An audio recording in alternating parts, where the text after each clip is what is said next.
Thank you, Mimi. Thank you, Mimi. Thank you, Mimi. You're a mensch. Yes. I was not meant to be muted. I reset my computer and that's toggled off my microphone preamp. And I forgot about that.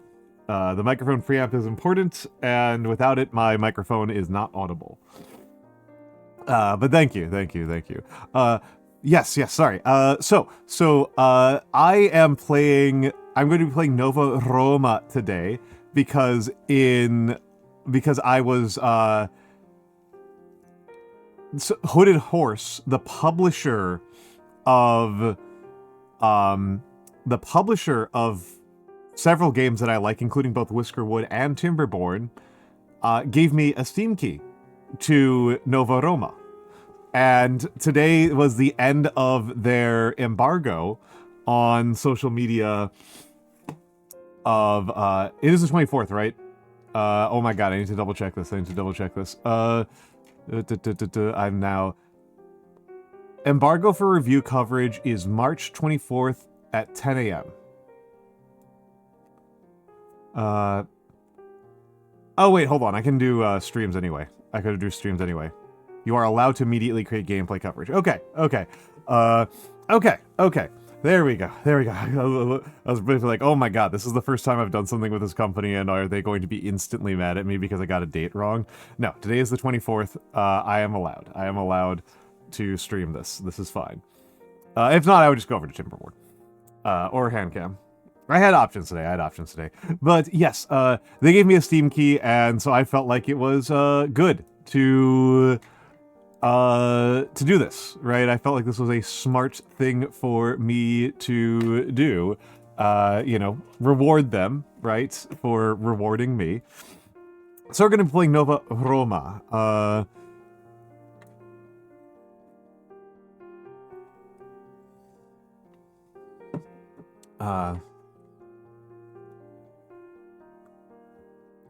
Hello. We've got quite a few people here. But yes. So I will, before we get to the game, let me pull something up here. Let me pull something up here.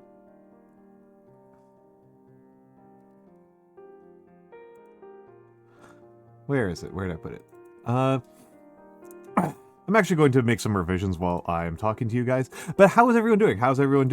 I feel weird not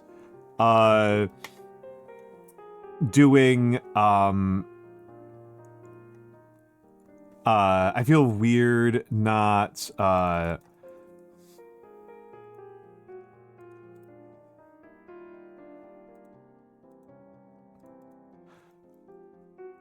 doing a calligraphy stream this week, but I figured since I'm almost certainly going to be painting an ancient Roman on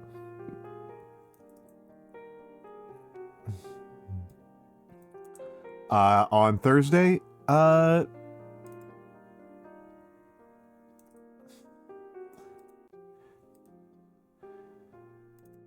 may as well talk a little bit about ancient Rome here, right? I might as well play the ancient Rome game. Pounding some people's mamas. I'm guessing you're winning, Fate Long Name. I'm guessing you're winning. I am guessing that you are winning.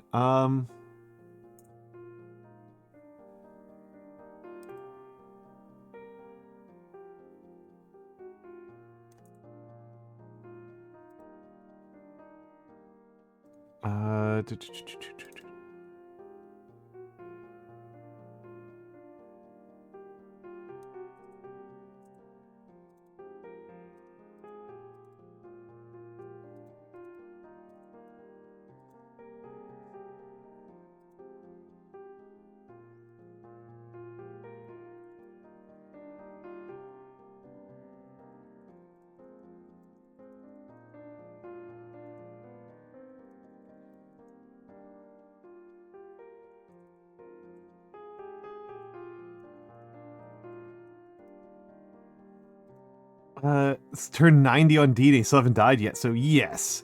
That is fair. Yeah, I haven't played Civ in a long time. I haven't played Civ in a long time. Okay, okay.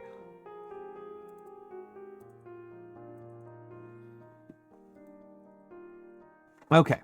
So let's go over to Mimi is also pretty Rome pilled. Mimi is also pretty Rome pilled. Let's go over here, and I will give a very, very brief little thing. Partially because I'm pretty sure I'm going to have to bring this up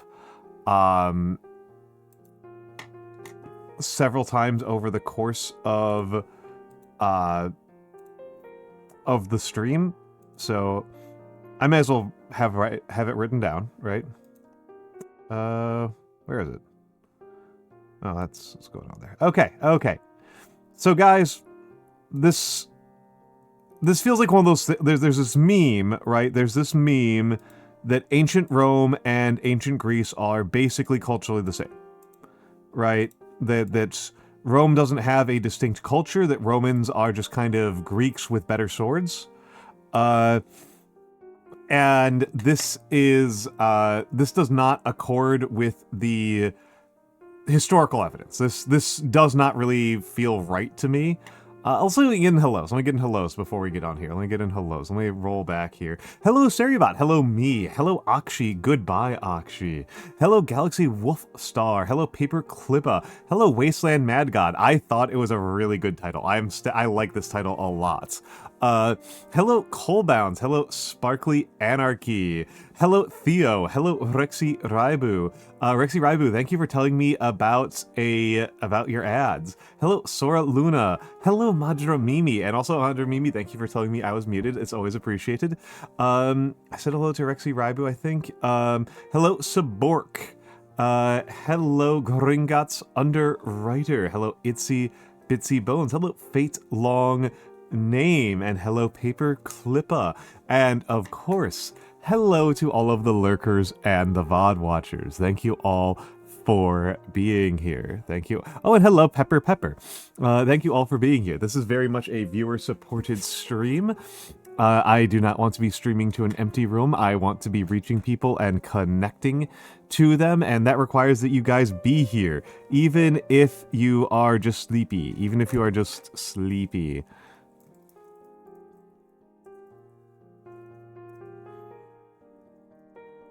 Even if you are just sleepy and trying to get through the day.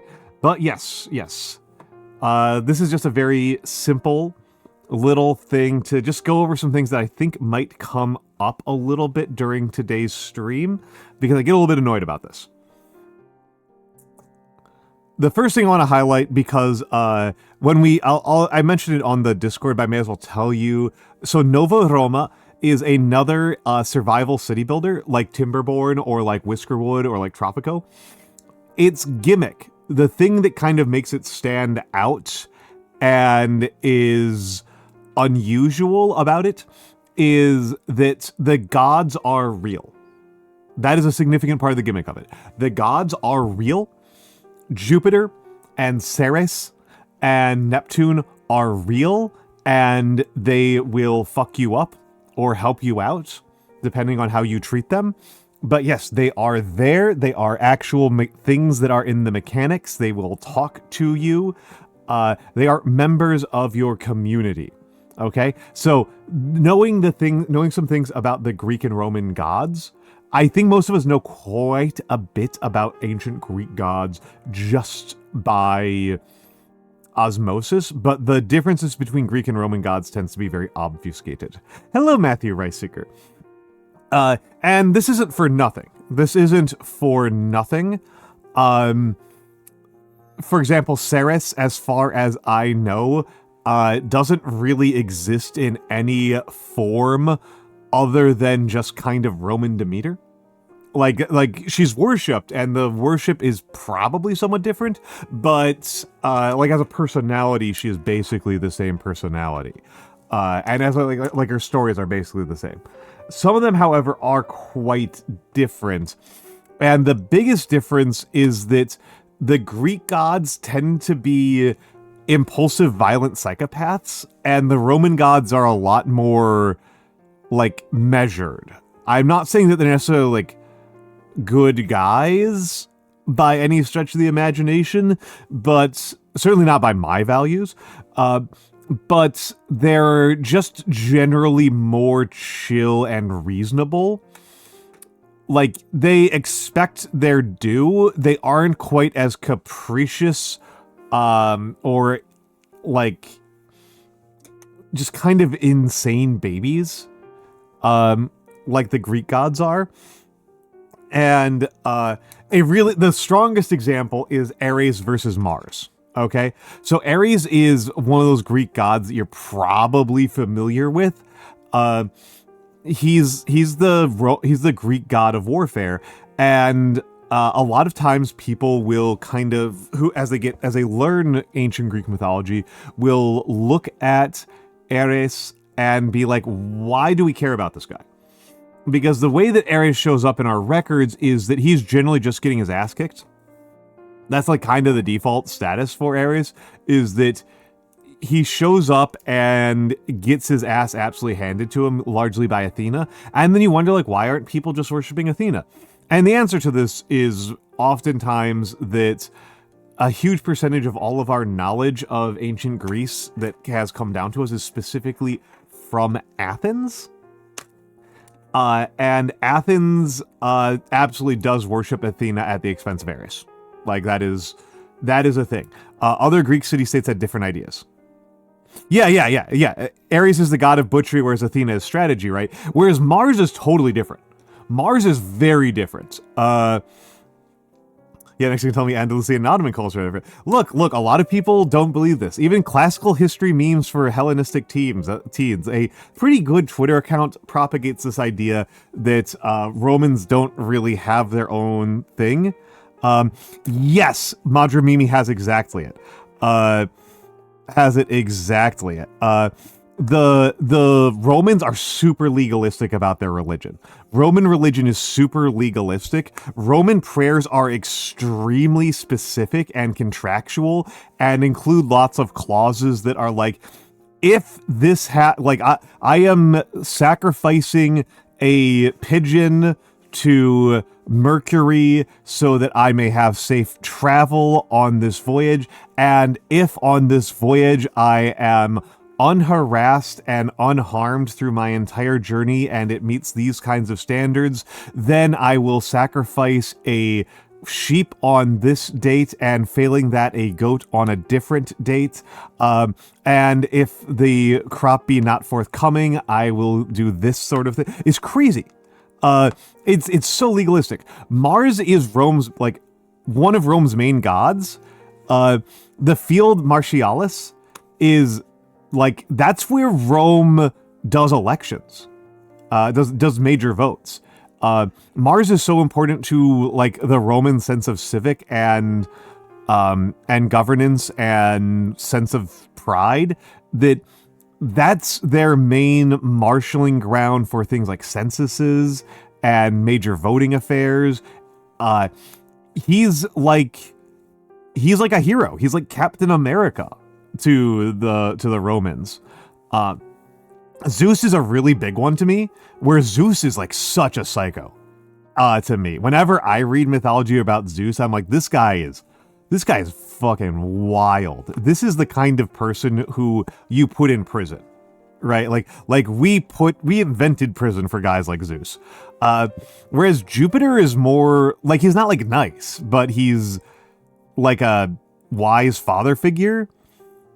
Also the harvest god when it wasn't campaign season. Yeah, that makes perfect sense. One of those things that people should remember, that March, our month of March, is named after Mars. And the reason why September is not the 7th month of the year is that it used to be the 7th month of the year. September would be the 7th. October would be the 8th. October is now the 10th month of the year. It used to be because March used to be the first month. March was the first month because that's when the harvest comes in, that's when the military campaign season starts, and that is when new consuls are elected. And consuls are the way that Romans actually tracked years. Like, Romans have a calendar system that is based on objective calendar dates, but that's actually a secondary concern. That, like, they don't use that very often. That's just kind of like a note. If you were to ask a Roman, like, when was your son born? They would say it was during the consulship of so-and-so and so-and-so, right? Because consuls can only be elected once, and you elect 2 consuls at a time. So the consulship of so-and-so and so-and-so is how you it allows you to keep track of the year. I don't know if I would be very happy with it, given my own types of pedantry, but it is how they did it. It is how they did it. Poseidon is like a huge rageaholic asshole. Neptune is like the god of like freshwater springs in addition to the ocean. So pretty big difference there. But mostly, like Mimi said, I think Mimi actually probably hit the most important part here, which is that like a Roman god is almost machine-like. One of the things about Roman ceremonies that I always found deeply, deeply funny was that when the Romans are doing big religious rituals, they will have entire marching bands, okay? They bring entire marching bands with them on the travel. And the reason why they bring a marching band whenever they're doing a big ceremony is so that the sounds of the trumpets and drums will drown out anybody who tries to interject something into the ceremony that might derail the legal contract. Like, it's very weird. I think it's very funny to me. It's one of those things where I do view there as being like a fair amount of like American Roman convergence, is that Americans are like the most litigious people on the planet. I was talking with somebody who is not. I was talking with a New Zealander. I was talking with a Kiwi today, and I was like, about like home improvement stuff. I'm like, yeah, this is something I never do. I never add insulation to rental properties. I am pretty willing to do a lot of things to my rental properties.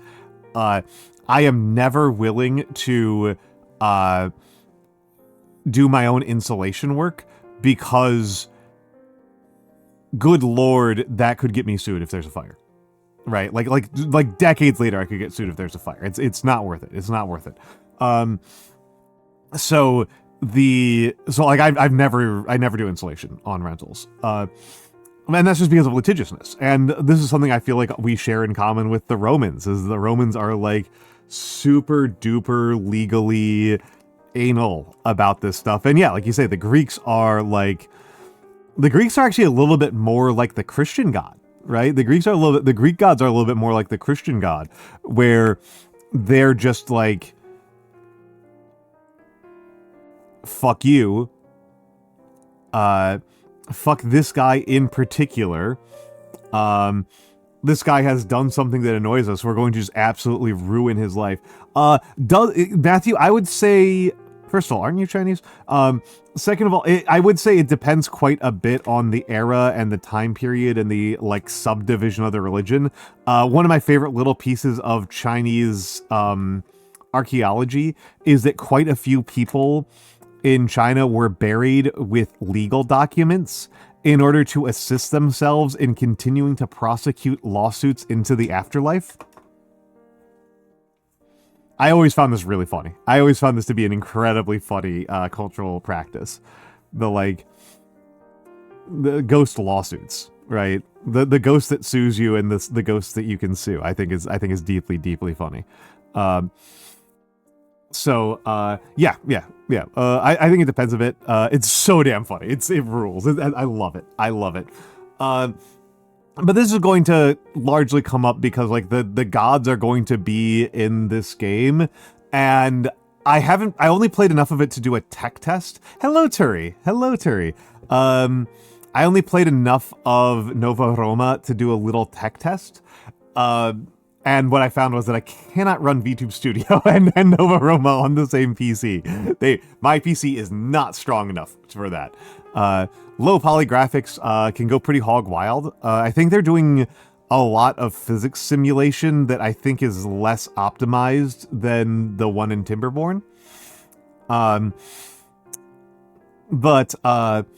Yeah, the gods are going to come up.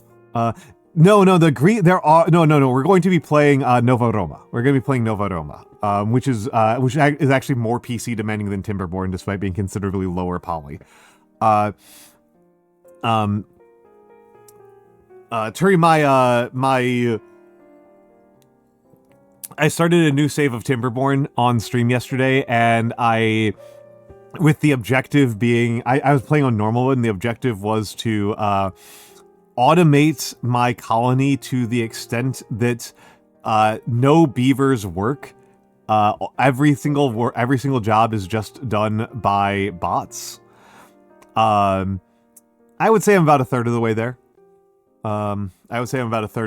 Which is to say I have started making weird micro colonies that are just water wheels hooked up to number crunchers, so that I can get up to the probably 20-something thousand science, 30,000 science I'm going to need. I did nearly die on stream. I got really stressed out. There was a point where there was a drought that caused me to go from 100 from over 1,000 food and water to under 100 of each. Just barely got through it. Anyway. Yeah, we're gonna be playing Nova Roma, which is a little bit different. And I'm mostly focusing on this gods thing because people tend to assume the Roman gods are very similar to the Greek gods, and as me and Mima have been saying, they're quite different. The gods in Dot Age. The Dot Age, Dot Age is like one of my favorite city builders. Dot Age rules. It's super hard. Dot Age is probably the hardest of the survival city builders that I've played. Dot Age wants to kill you. It is a one-woman game by a person who thinks that these games are too easy. Dot Age actively wants to kill you, and it has... The whole game is about you. There are 4 gods that are trying to kill you, and you are trying to fend them off. And they are capricious, evil bastards. Like, they are assholes. The god of disease tells you that something is going to go wrong by giving you a plague. And if you don't fix the plague fast enough on your own, he sends you another plague. He's an asshole. He's so awful. He is so awful. I remember very distinctly one of my first runs that I nearly succeeded in Dot Age. I ran out of tomatoes during the winter, and this upset one of the gods so badly that he sent a landslide that hit 75% of my town and killed almost everyone. He sent a landslide straight through my city center. And this was on normal difficulty. Dot Age is crazy. Dot Age is a crazy game. I like Dot Age a lot. Yeah, I like Dot Age a lot. I've played on stream a few times. It rules, but it is super hard. The gods in that hate you. They hate you. Losing a run because I ran out of not food, but tomatoes specifically was so funny to me. Just so, and it was like a 10-hour long run.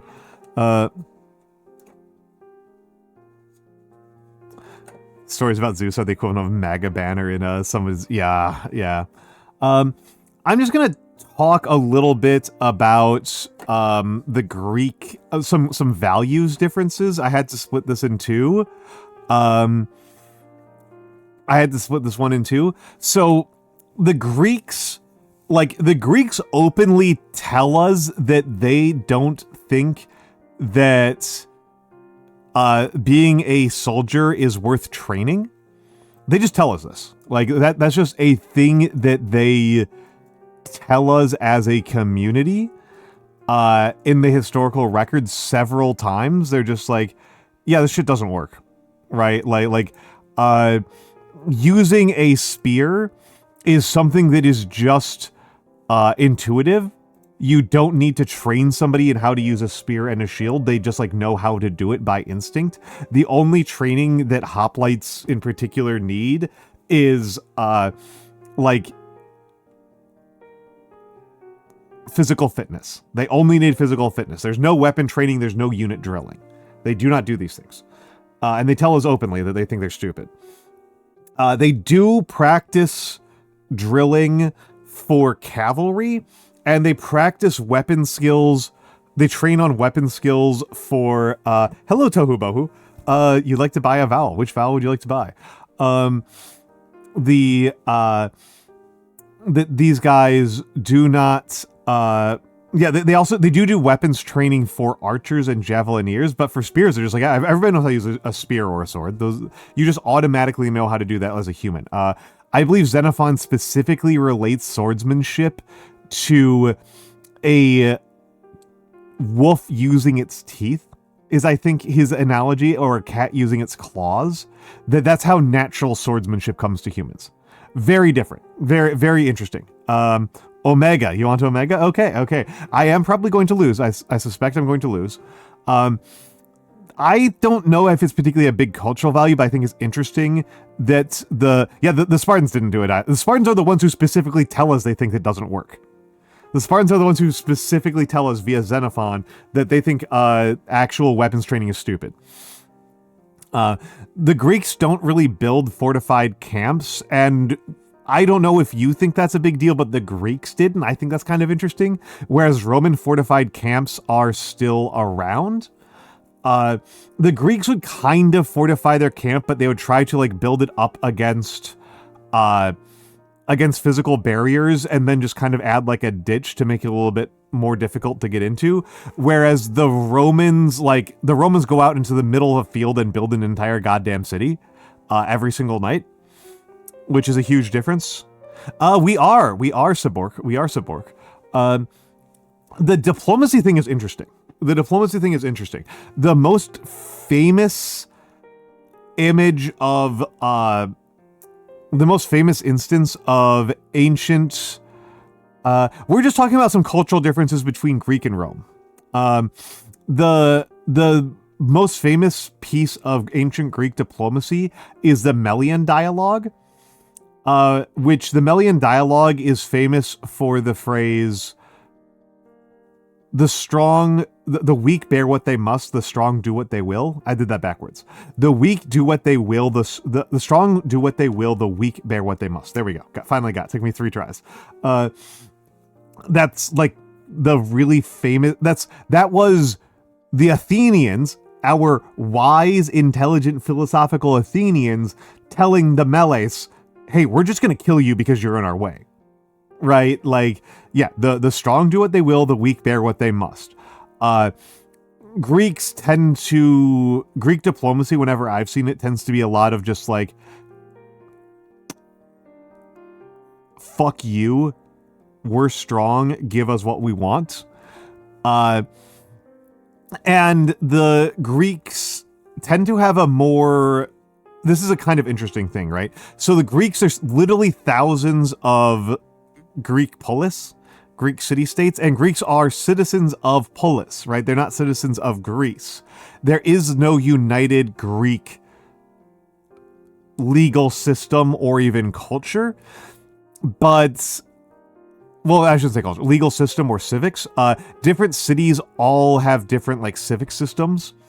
But they do have a sense of, like, ethnic Greekness that they share. That there's something that like Thebans and Argives and Athenians and Melians and Megalopolins, etc. all share, but between each other, even if they all are from these different city-states, which I think is kind of interesting. In opposition, right, to Persia, in opposition to the Romans, in opposition to the Egyptians, etc. Whereas with Rome, there's just the one Rome. And one of the things that we know is that when they enter the historical record, because Rome has a period of monarchy, but that period of monarchy is functionally prehistoric. They do have a period, so like by the time they are actually inside history, they are no longer a monarchy. I think it's generally true that some of the events that are part of of kingly Rome are historical events, and maybe even some of the kings might have been, but it's generally viewed as like semi-mythological.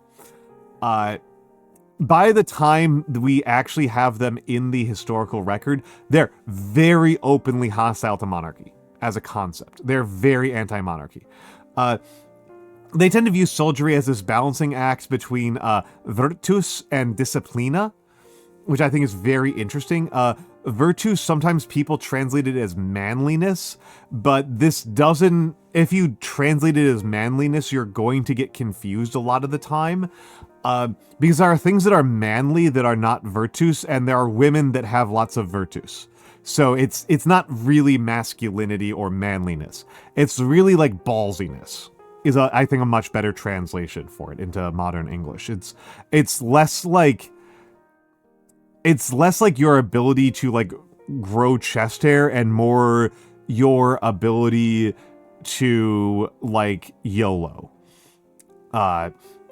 Versus disciplina, which is, discipline. So it's like it's a good soldier is a person who can be both hot and cold, with hot being more important than being cold. And they viewed the people to their south and east as having too much discipline, as being too kind of cold under fire, and not having like the balls to like really like stick it in there, right? And they view the people to their north and west as having too much virtus and not enough disciplina. They know how to like really get in there and like really swing wild and hit you hard, but they don't know how to like do a siege. They don't know how to stay in a formation. They panic under fire, that kind of stuff.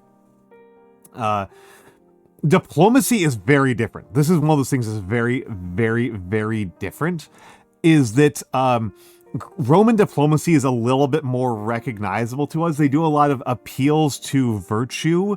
They have this thing about fides, which is fidelity, right? That's from the Roman perspective, or I should say in Roman diplomacy, the Romans are worried about demonstrating to their allies that they will not just honor the alliance, but are willing to take on exceptional amounts of suffering in order to fulfill their obligations. This is something the Romans are very big about, this concept of fides and a costly signaling. And this is a huge difference diplomatically. This is an enormous difference diplomatically. What this means is that the Romans, that an alliance with a Greek city-state or a Greek kingdom is a deal, right? Is a deal. These are people who you are paying and you are getting something back from them. The Romans are going, if you are invaded, we are willing to lose 100,000 soldiers defending you. The Romans are willing to go crazy over fides. And they will often frame this as friendship. And it's not like... The comparison that people will make, and I think is pretty valid here, is a comparison with the mafia. This is a mafia-style friendship. This is not a friendship between two people who are, like, equals. This is a friendship in the sense that, like, your Capone, like, is your friend, right? They expect that their lesser Greek city-state allies... I mean, the thing is, like, it's not just a protection racket, right? This is not... it's not purely exploitative. This is not a... you give us money or we invade you. That's actually close to the Greek way of doing things. This is a... we are extending you extreme... we are willing to extend you at extreme cost to ourselves. We expect you to be deferential to us. We expect deference, and we expect obedience. It's more patronizing. This is where they actually run into a lot of problems when they're in Greece. It's not as much of a problem that they have in Italy, because the other Italian city-states that they're conquering,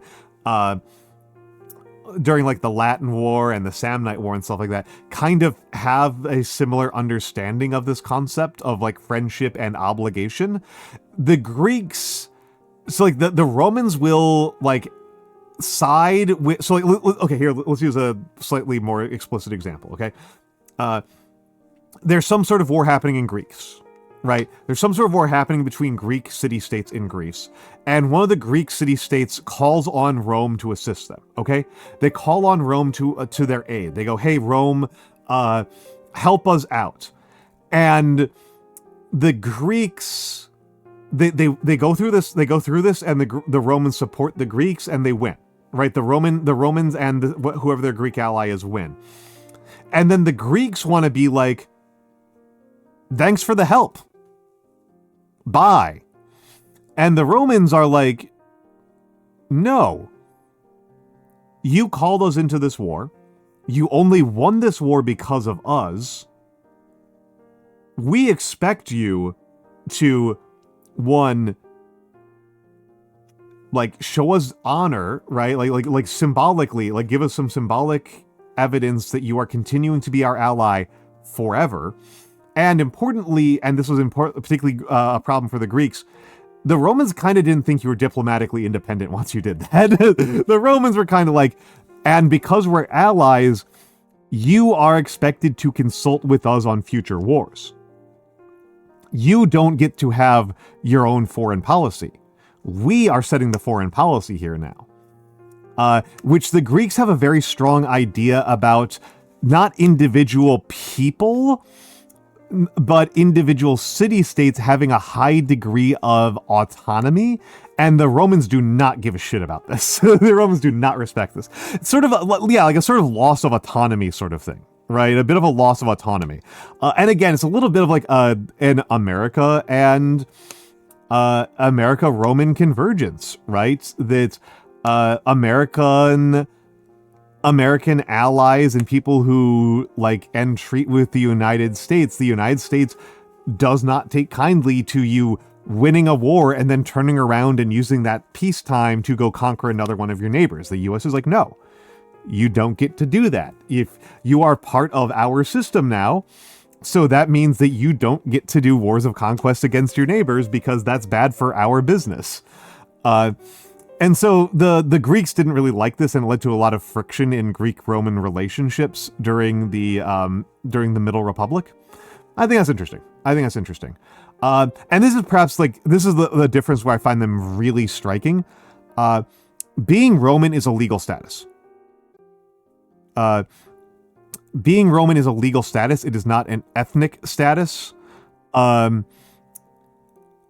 The Romans, by the time, I want to be clear here, by the time we have writing, okay, by the time we have archaeological evidence that Rome existed at all, the earliest evidence we have for Rome's existence makes it clear that there were at least 5 ethnic groups that made up the Romans. I can't even remember all of them because I'm late because I'm not actually a Roman historian. I just find this stuff kind of interesting. But like, the Romans have, ancient Rome, by the time we even know it exists, has 5 ethnic groups. I think like 7 languages commonly spoken. 2 entire different language families are common in there. Both both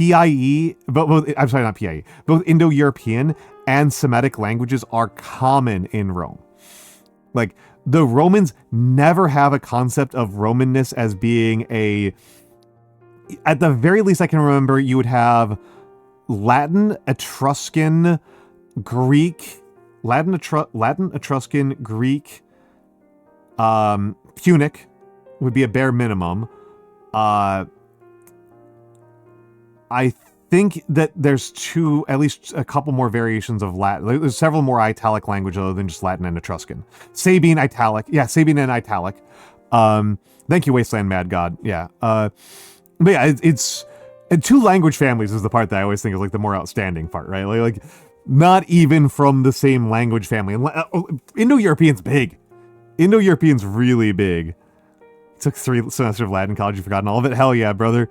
Also, hello, Nap. Hello, Nap. Let me give Nap a shout out here. But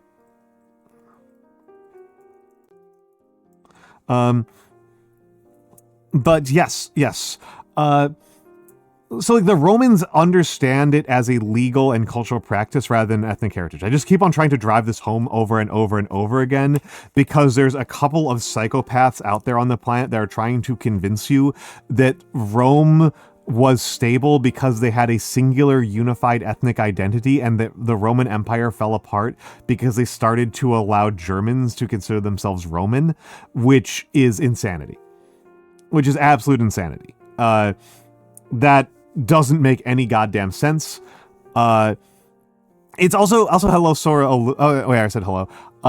These people are insane. I didn't write it down here, but it's also kind of worth talking a little bit about what are the great cultural traumas of Greece and Rome, because both Greece and Rome have an external super enemy. Okay. Both of these cultures have an external super enemy that they define themselves against. And for Greece, that is Persia. And for Rome, that is Gauls. It is the Gauls. The Greeks functionally enter history. They become, like, historically, the first real history of Greece is about the Persian Wars. It is functionally the founding myth of the Greeks, is that we're all these squabbling city-states and we're so different in so many different ways, but we bound together and kicked the Persians out, right? That is the kind of the Greek cultural founding myth. For the Romans, it's the Gauls, and the thing is that they lose. Right?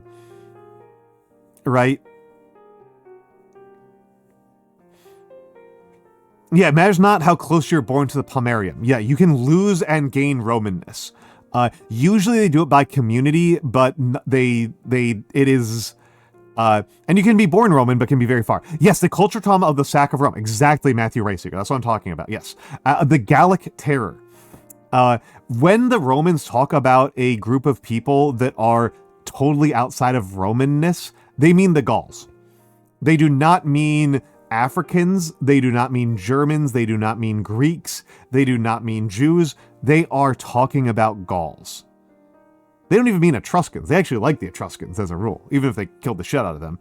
But yeah, the sack of Rome by Brennus is a massive cultural trauma for the ancient Greeks. And so, not the ancient Greeks, the ancient Romans. I'm sorry. For the ancient Romans, and it defines their culture going forward. Right, they spend so much of their future. It's even much more so than the Carthaginians are. The Gauls are much more the enemies of the Romans than the Carthaginians, which is part of the reason why Caesar becomes so goddamn powerful. Right, is that he's the person who vanquishes the Gallic menace. Okay. Civics-wise, we've got 5 minutes until ads, so I will either use a snooze or I'll just try to speedrun this because this is relatively quick. One of the things that the Greeks and Romans disagreed on quite a bit that I think is kind of interesting is that the Greeks tended to kind of have this narrative that, like, we're all Greek here or we're all Athenian here, whereas the Romans are pretty comfortable with, like, no, this person, this senator, is just better than the rest of us. That somebody who has lots of auctoritas, in particular, is somebody who is on a higher plane than the rest of us. It's something I find personally distasteful, but it's really interesting that the Romans are comfortable with just openly being like, no, I listen to this guy because he has more auctoritas, because he's got more clout than me. This guy has more clout than that guy, so I'm gonna vote for him. Right? Like, I think auctoritas translating to clout is actually pretty reasonable. In the usage cases that I've seen, I will admit the main reason why the main reason why I'm uncomfortable is I'm not actually sure. Clout is actually the one I'm less comfortable with. Auctoritas is this kind of like aura that people develop by being highly honorable and glorious and famous and stuff like that. Like you do lots of like really cool stuff as a Roman, and you develop this sort of like cultural area of effect that causes everyone around you to treat you more seriously. And it's supposed to be something that like awe people just by its presence. Gender is hugely different. I have never heard of legally independent women in Greece. There's a lot of Greece, and I've studied them a lot less, so I may be missing this. But, like, women are property of men in ancient Greece.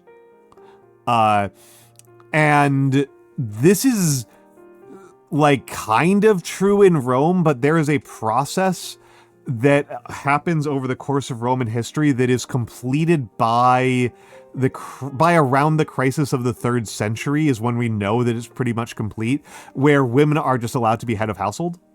Like, women kind of just like slowly gain this ability to like gain more and more legal rights. And somewhere around the crisis of the 3rd century, we just completely stop seeing like women aren't allowed to like be legally independent. Like, it just kind of like stops by like the 300s or so. And certainly by the 400s, it's just completely gone. I read a paper a few months ago about putting the date on when this exactly happens, and I think they like the last one they could find was like 200s in Egypt. Was I think like the last like early 200s Egypt, I think. But that's the Empire, not the Republic, so I know a lot less about it. Also, hello Asim. I'm gonna use a snooze here. The Spartan women could kind of own land, but it's also worth noting that Spartan women still had less rights than Roman women. A really big part of this is that one of the rights that the Spartan kings had was that Spartan kings had, if there was a widow, right? If there was a widow who did not have a father. Okay, so that's a fairly reasonable thing to happen. There's a woman, her husband dies, and her father has already died before her.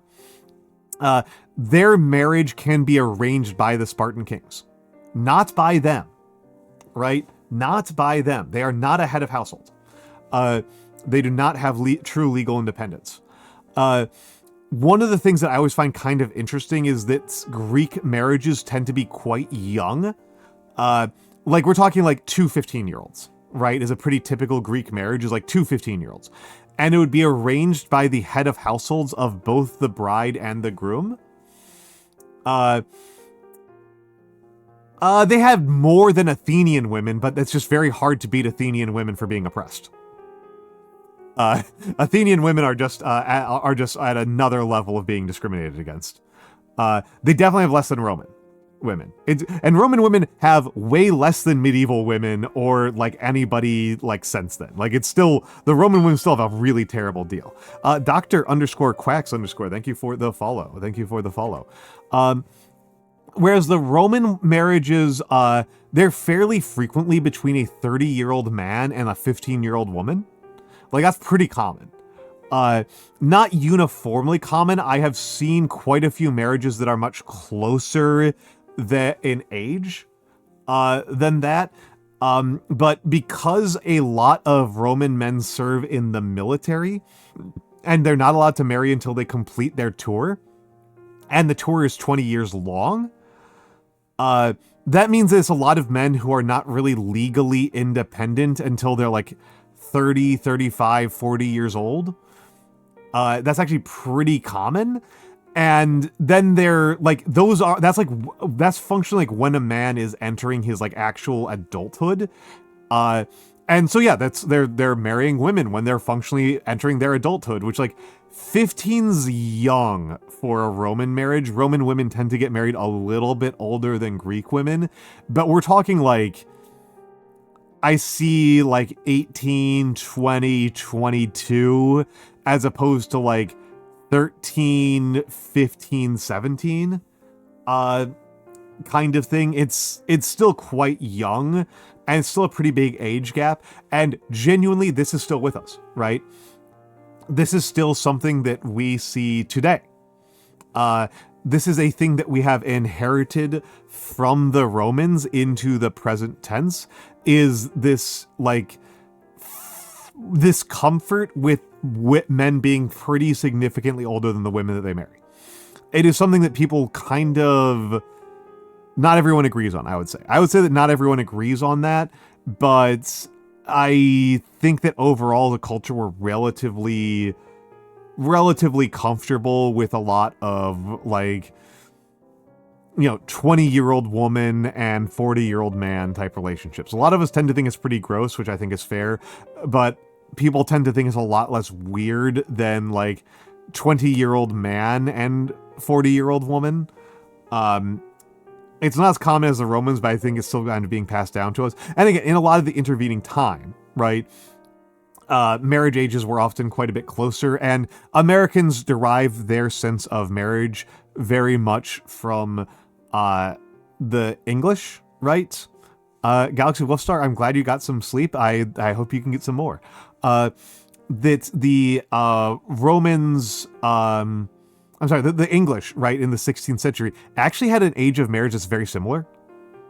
There's a significant part of the population that are women in their 20s gunning for older men. Yeah.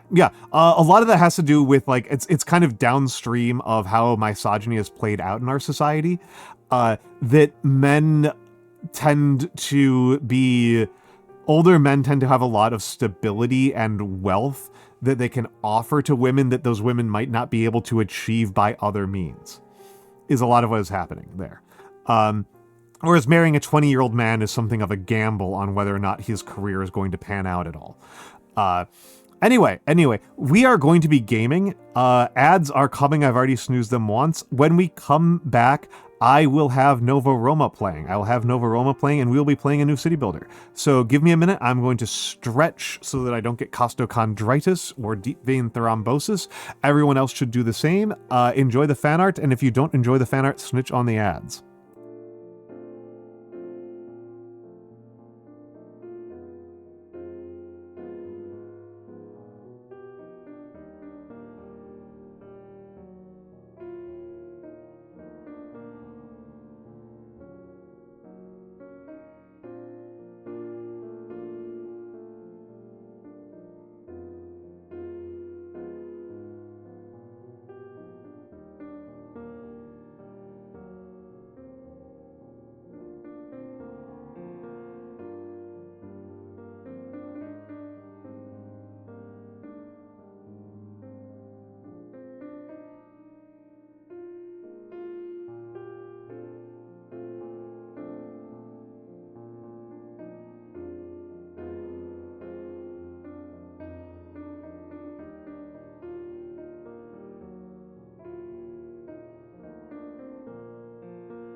Hello, I'm back. Oh, save those.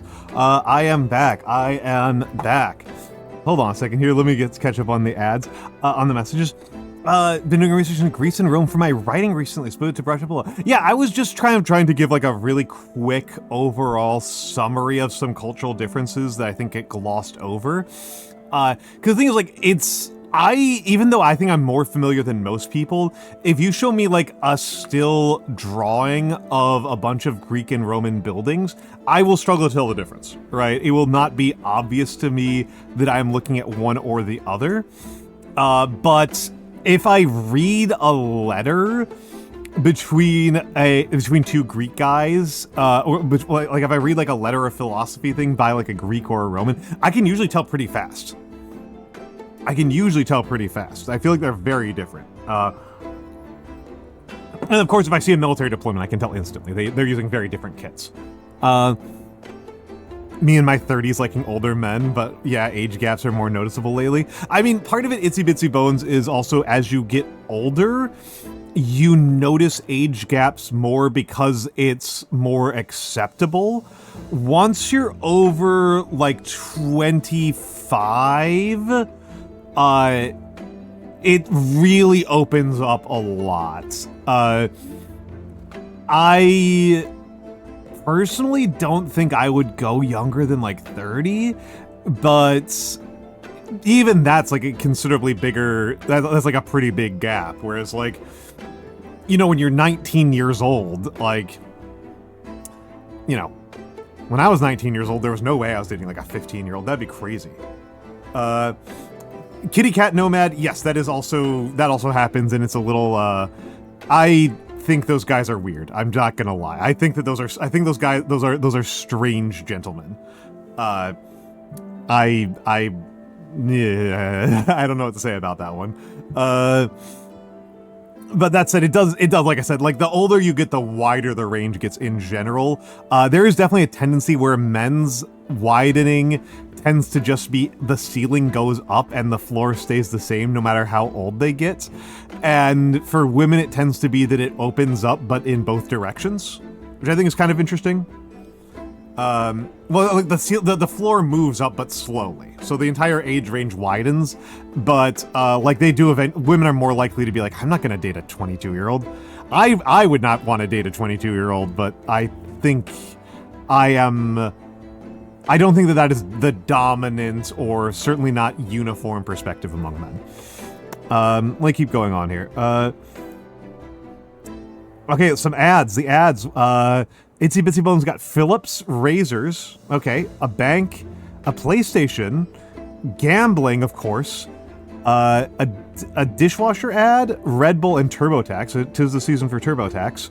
Sparkly Anarchy got Uncrustables, Panda Express, Prep.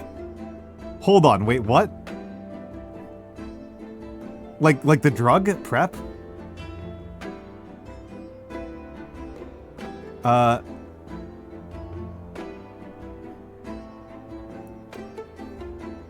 Yeah, wow, that's crazy. That is crazy. That is nuts. A phone drive? Okay, Optimum probably shouldn't advertise to people. RuneScape, nice. Panda Express again, that's pretty funny. Subaru, that's pretty funny. Sparkly Anarchy, I think that they have theories about you. I think that Twitch might have theories about you.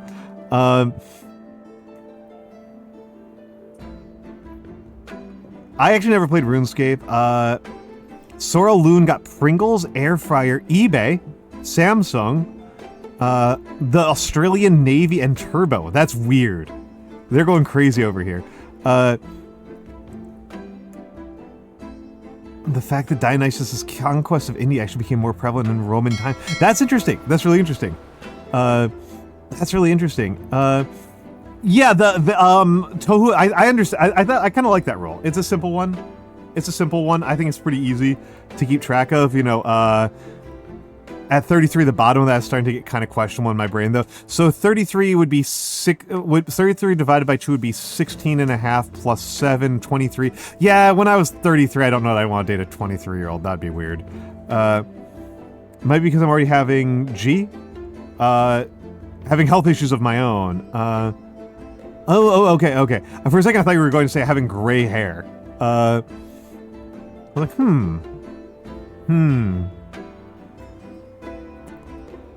It was part of the motivation culturally. I think it might have been that India was more like real to them, to the Romans. It's hard for your brain to think of anyone under 25 as yeah, I kind of have a similar thing where like anybody under 30 where I'm like, this is a baby. I did try to turn down graphics really hard to improve model tracking, so I'm just gonna turn them all back on. Oh, that looks a lot better. That does, in fact, actually look a lot better.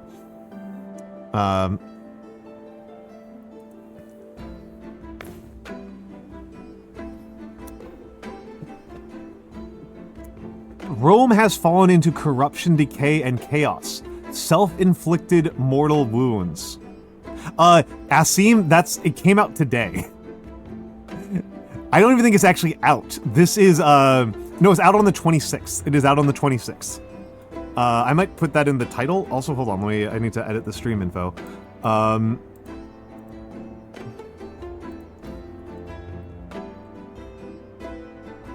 This is a reviewer copy.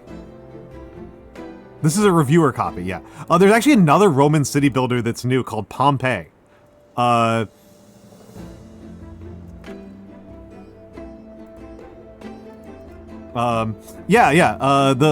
Hooded Horse gave me a reviewer copy. It's a city builder. Yes, it's a city builder. The two gimmicks of it, Asim, are the gods are real and people will try to invade you. People will try to invade you. I'm also gonna try switching my Fugi. I don't know, something about this Fugi isn't feeling quite right to me. This one's by Hex, I kinda wanna change it.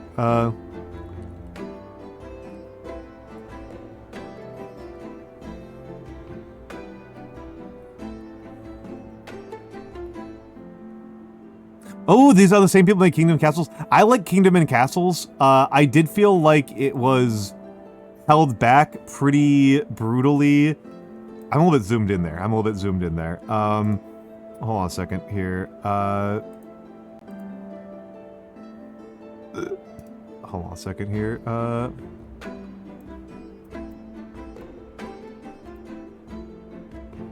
That's a little bit more comfortable.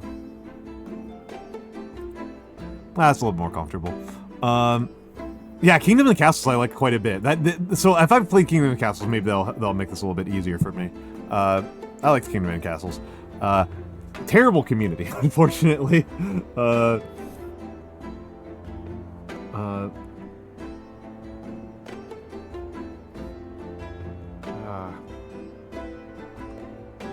Yeah, hello Huggatree.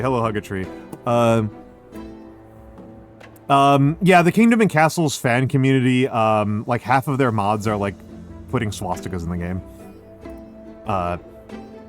So I didn't like that very much. Hopefully this game doesn't have the same problem.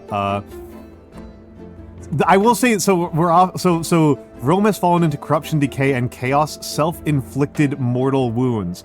So this is a common narrative that people have about ancient Rome, but like, here's the thing. This is the thing that's interesting about this narrative, right? This narrative that Rome has fallen into corruption, decay, and chaos. People were saying this about Rome before the social war. Romans were saying that Rome has peaked and is doomed to corruption before the fucking social war. People are saying this, like, I think the earliest instance we have of people being like, Rome is doomed because of internal corruption is like the Punic Wars. Right? Like, Rome has peaked and is never going to get any better or more glorious or stronger than they are in like 300 BC, right? That's fair, but also the Romans didn't exist yet, so they don't get to peak before then. Yeah, it's a long time. And that is, as Asim is rightly pointing out, that is well before almost all of the things that you think of as Rome had ever happened, right? That's like the Rome. Rome is a medium regional power at the time of the Punic Wars. It's the Punic Wars that turned them into a great power. Yeah, Hannibal's here. No, not that Hannibal, the other Hannibal. Oh, this is correct, Tohu. That's actually what I'm saying. Yeah, I think we're on the same wavelength. I think it's bullshit. I'm just pointing out that it's bullshit. You set off on your own. You are a brave band of freed persons, escaped slaves, and disgruntled citizens. This is a weird group of people. Escaped slaves is a weird group of people in ancient Rome. There are not a lot of support systems for what they would do. Freed persons is a large group of people. There's a lot of things for them to do. And their children, not themselves, but their children get to be Roman citizens. Yeah, exactly. The freed escaped slaves is a weird one. Disgruntled citizens is the one that makes the most sense to me. Also, there's a funny little diorama moment where they have successfully created the illusion that this is moving forward. But they've successfully created the illusion this is going forward, but it's only because I am, staying on the screen for way longer than you're supposed to, that it clearly falls apart. So good work here on the artist's part. You must build a new city, make it large and prosperous. The old Roman Empire, okay, that tells us a little bit about the date, will be jealous. If it attacks in its final breaths, you must defend yourself. So this actually kind of tells us that, I would actually say that this actually does help us out a little bit. This makes it seem like we're in the crisis of the 3rd century. It's up to you to build a new Rome. The crisis of the 3rd century was a series of completely ludicrous civil wars, during the 200s, and we just like completely lose the plot during the crisis of the 3rd century. The Rome was basically non-existent for the crisis of the 3rd century, and then it recoheres after the fact. So very cool little time period. Very cool to not live in. I'm gonna choose an island map.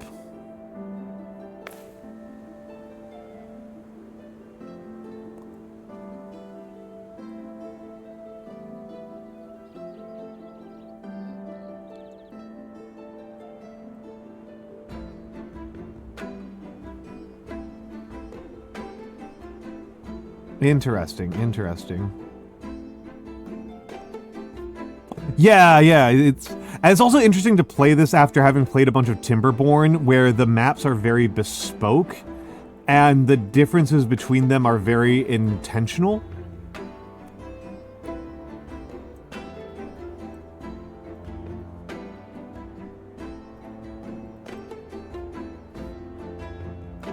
Right, they're very bespoke, they're very crafted. I think that island's worse to start on. We could just start another generation, but I kinda... Okay, this area is not super great.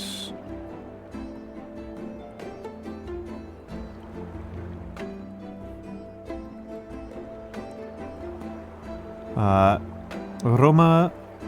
Yeah, it's Rome.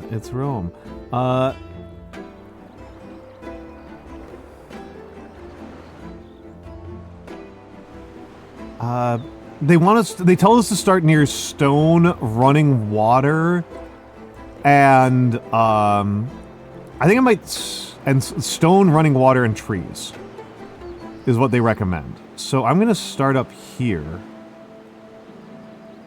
I'm gonna start up here and basically like make like an acropolis. Let's put it on normal mode. There is a hard mode and an unavailable survival mode. And we can customize the difficulty, and we can see here, right?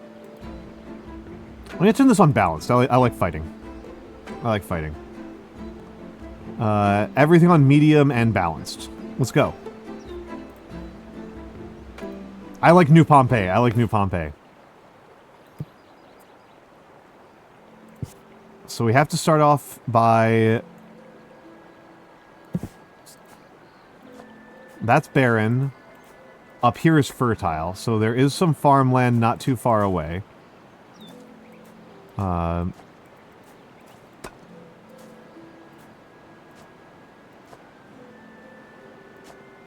actually like how cartoony the graphics are.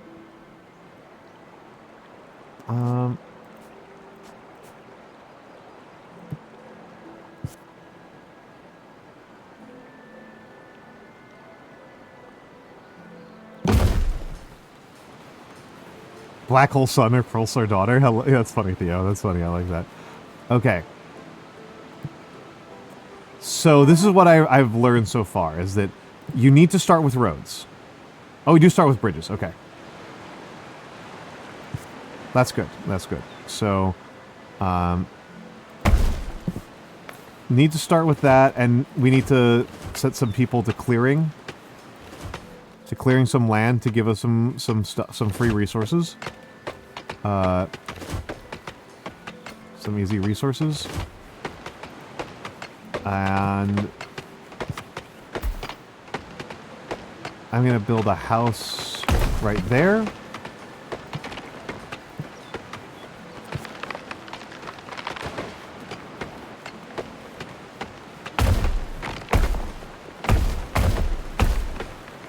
And let's build a temple.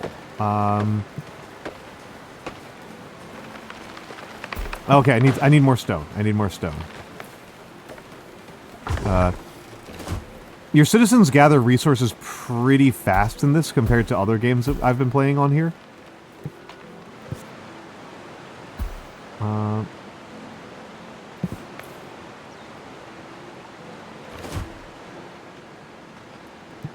we need a... Oh, I still need more stone. Still need more stone. Let's build a hovel. Let's take a look here. So...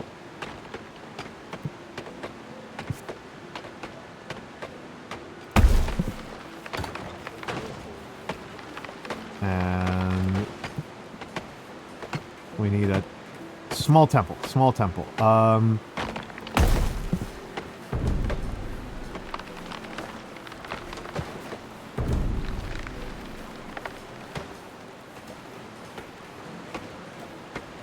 Small temple. I actually really like the graphics in this. They're very cute. And I do like that they tell us. Okay, hold on a second. Hold on a second. Let me move myself. Let me move myself. I'm gonna put myself up here. You can see, like, the labor bar fills up. They actually tell you how much of each resource is used up. I like this. I like this visual direction a lot. I think it's intentionally supposed to look like kingdoms and castles. Okay, we need a well because my people will be really mad until they get a well. And so we've got stockpiles, warehouses. Let's go to our church. Hello, we have biscuit. So here, right? So the gods are here, right? The gods are here. I see you've built your first temple. It is only right you begin to consult with us. Now, whom among us will you dedicate it to?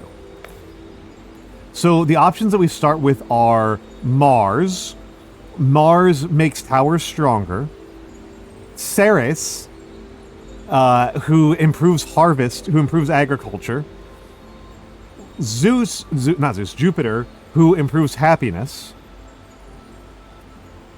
Vulcan, who improves industrial production, which is who I'm going to go with. And Neptune, who improves fishing. Now, this is cute. This is a cute detail here. Mercury is here, but has not been implemented yet. And then Venus is also here and has not been implemented yet. And then there are there's two more gods who, this god I can mouse over and, nope. Back. It just says coming soon. This god is literally coming soon. I don't know who that is going to be. And this is this one's not even marked, but it's presumably Pluto. Would be the obvious one. A god for mining and minting.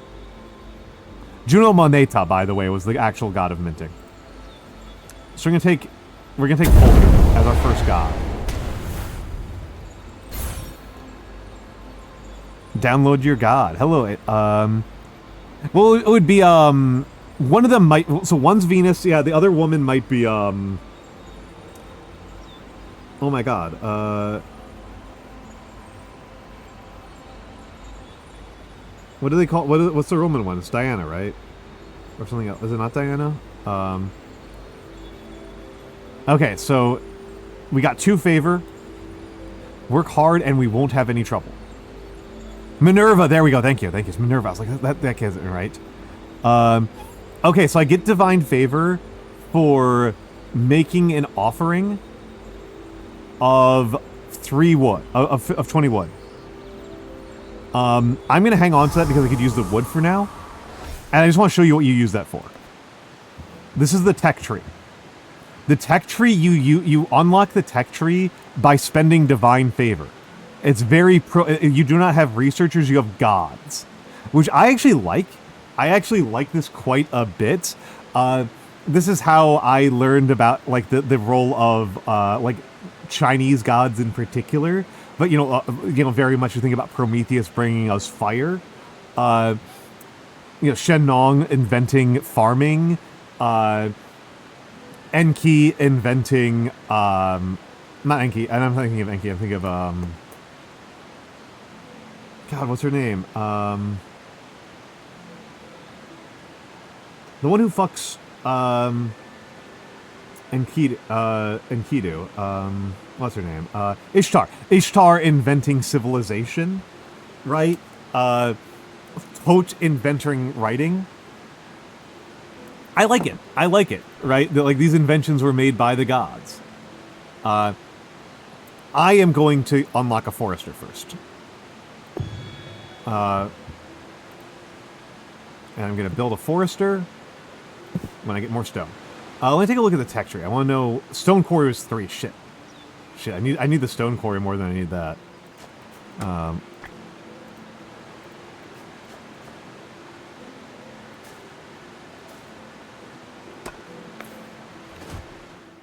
We need more stone.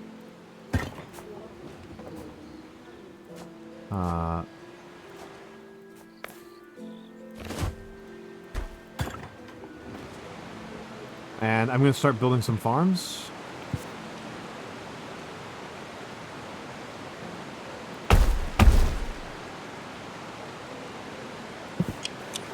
Okay, I need to extend my roads to be able to build to them.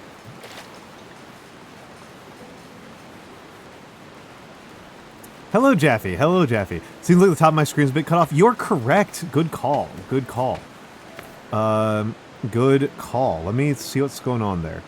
Thank you very much, though. That folks, Jaffe is a real fan. Jaffe7 is a real fan. The rest of you are fake fans.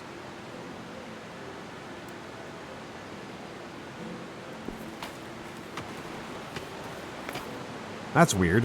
Hold on, what's happening here? I'm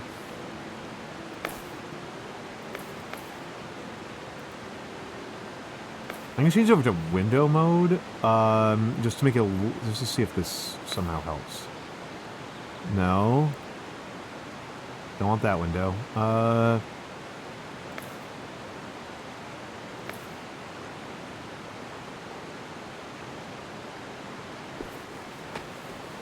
There we go, that looks a little bit better. And that also means that I can have chat on the same monitor as the game window.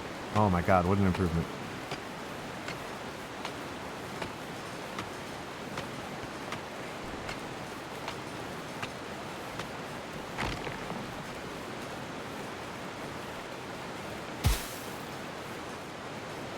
Okay, so farms are going down. Okay. Okay, and we need more housing. We need more housing.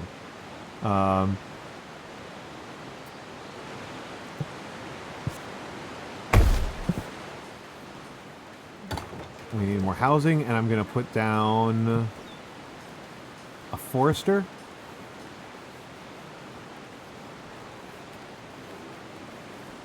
Right here. Consult the gods.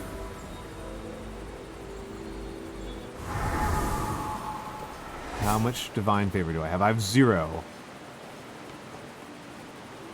I'm going to take it. I'm going to take it so that I can... So I give him 20 wood? Yep, that's exactly what I'm doing, Asim. That's exactly what I'm doing. You are correct. Make the offering. And the next one is have 2 temples. The next one is have 2 temples.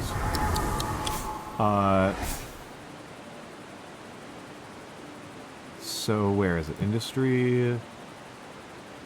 Oh yeah, I have to research it. Yes. Stone quarry unlock. Because definitely having a problem with... Okay, so I just need to... I'm going to wait for the forester to get some work done.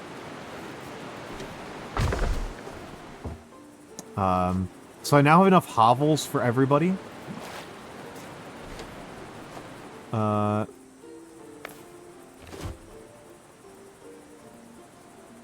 cut a little bit more. That my people aren't doing a lot. A hovel. Give me a hovel. Exactly.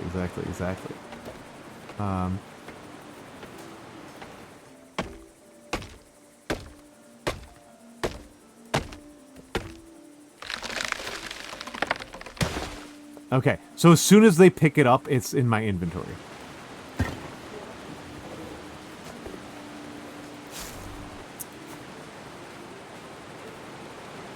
And you cannot put something down until it's in your inventory. Let's have 2 temples. Obviously the tech tree is not completed. Pottery workshops are over here. Okay, grapevines are over here. So I need to do a little bit of research to get grapes or apples. And...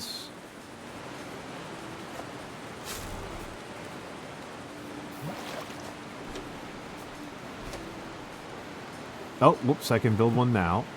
Stone quarry. Must be on clear land. Must be adjacent to it. Okay.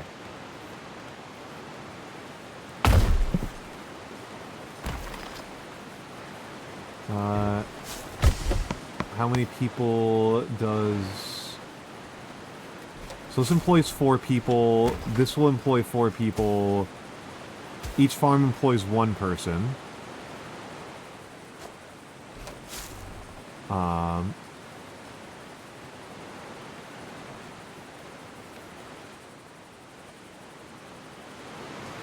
Okay. So... Temple doesn't require anything. Take a look around here. Because I've got 15 people...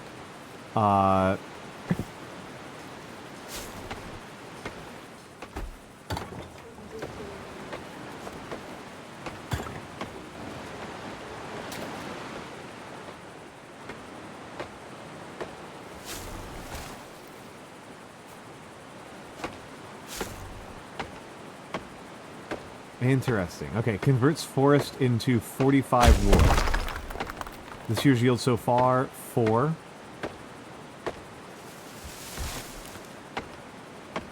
Eights. Okay. Happiness impact -15 because it's pretty loud, is what I'm reading here. Because it's pretty loud. Okay. So let's... I still have 15 people. City's full. I am going to... Nope. Going to extend the road network over here a little bit. And add some more farms.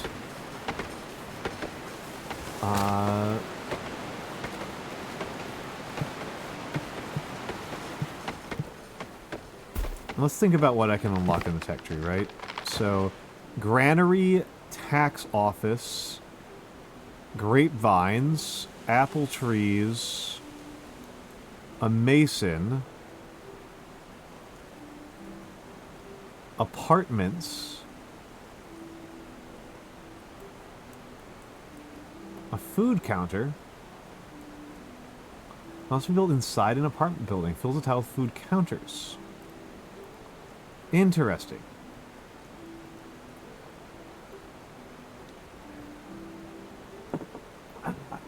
Interesting. So here's the large temple. Hello, some lizardor. Yeah, all roads lead to New Pompeii. Always a good sign when you name yourself after a city that it got blown to bits.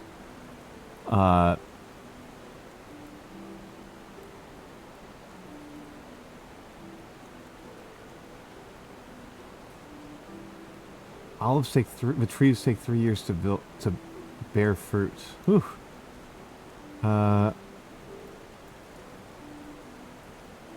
Just taking a look around and seeing, because I built this temple to Vulcan, which gives us a bonus to things that use fire. I'm just wondering where those are. Right? Is the pottery? Charcoal maker and bakery, I suppose.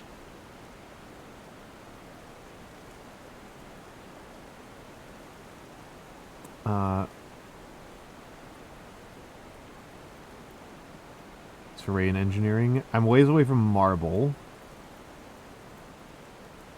Large pottery workshop. Shipyard. Well, the really big question of how I make troops, right?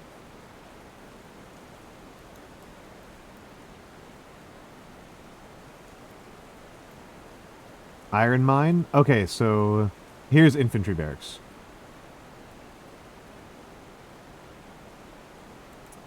There's barracks. We are in New Pompeii. It did not look like there was an active volcano here. I think tax office is what I go for next, because that produces a resource I've already seen.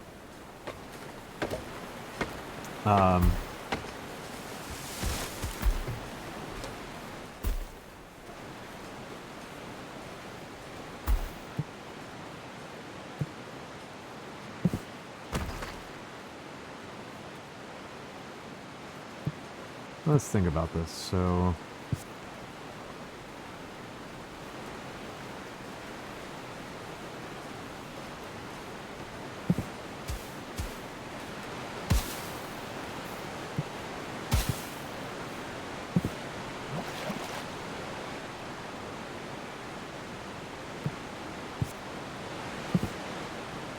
I'm curious if I have screwed up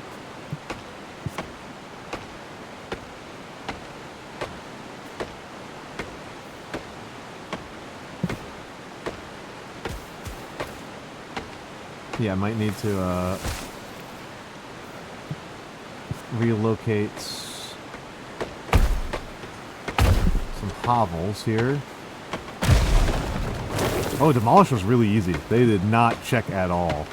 They were just like, "Oh, yeah, you say you want this gone, boss? It's gone."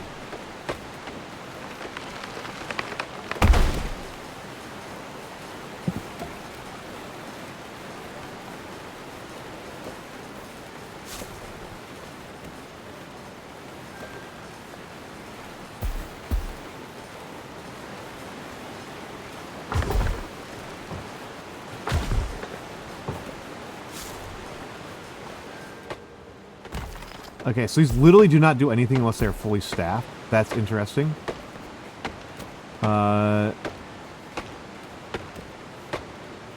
Interesting. So stockpile and quarry. Okay.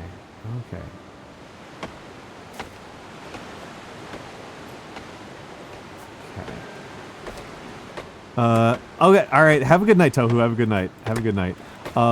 I will say that I'm slightly, my level of Rome Hill is making me slightly annoyed at,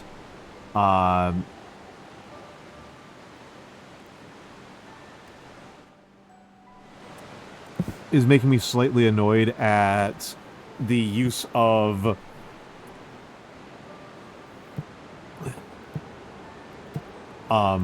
what's the word I'm looking for here? At the winter, right? Like,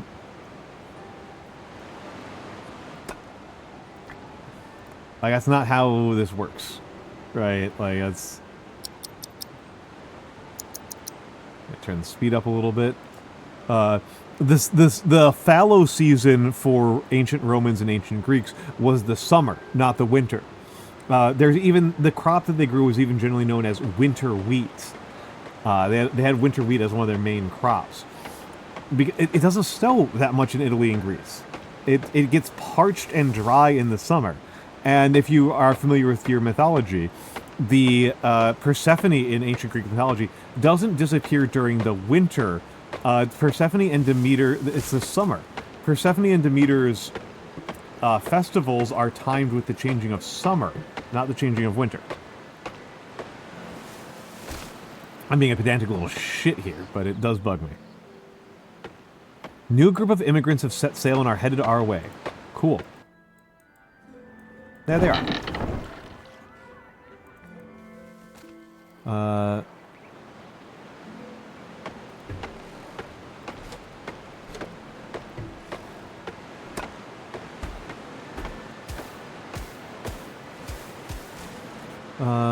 There they are. And let's take a look around. Do I need another temple at this... I mean, I need another temple sooner rather than later.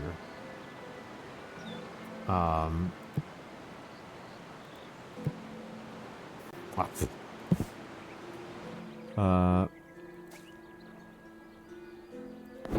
Let's see what they say. 4 visited, only 3 decided to stay. Our citizens could be happier. It's true, they could. It's true. So population growth, it looks like... this is me actually speculating right now. It looks like population growth is driven less by your own fertility and more by immigration concerns. And so approval is critical. Okay, also I wasn't sure if this is fresh water down here or not.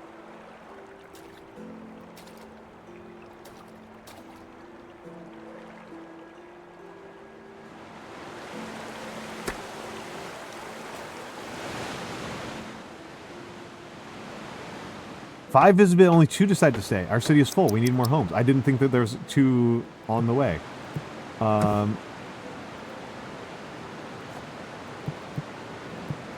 So who should I get a temple to next? Who should be our second temple be to?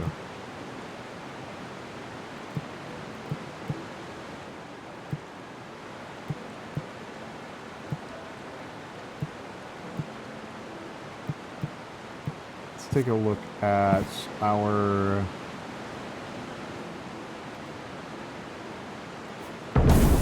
Consult with the gods. You think Ceres? You think Ceres? I think Ceres is a pretty reasonable choice. I think Ceres is a pretty reasonable choice. I kind of want to make sure I'm over here because there's much more fertile land over here. Although I guess I could put the temple to Ceres like right here.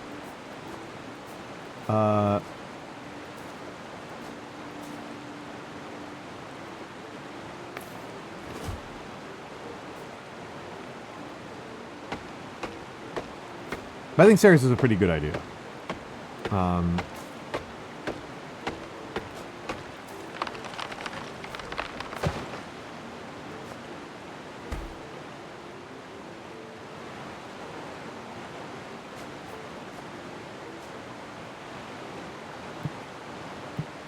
actually still interested in trying to get across here. So let's...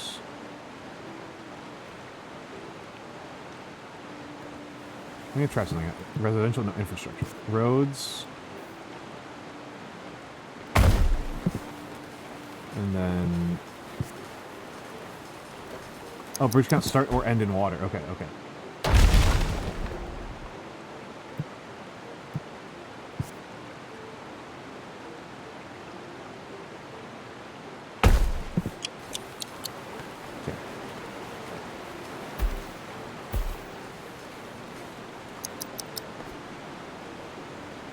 That used up 23 jobs. Okay, that's weird. That's so strange to me. Just everybody, as soon as, whenever you build something, it uses up everybody. You have the hammer, now add the sickle. That's cute. That's cute.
You know what? Fuck it.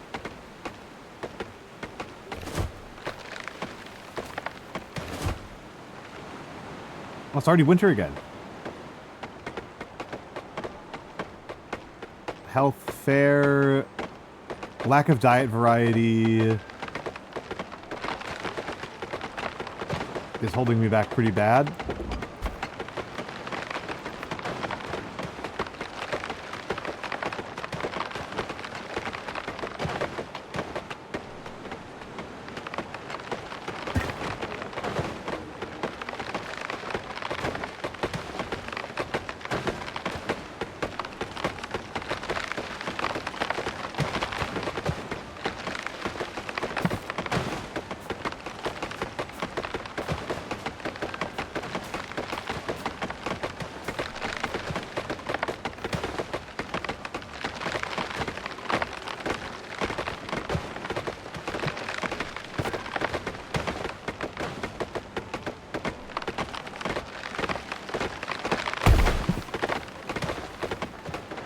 Let's look at radius of the temples. Okay, so the radius of the temple is pretty narrow. So,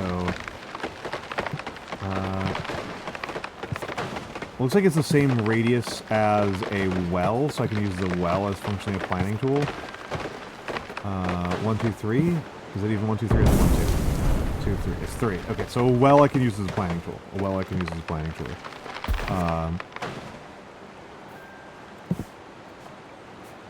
Okay, so this stuff is very fertile along here, so I want to make sure that I'm getting some of this very fertile in here.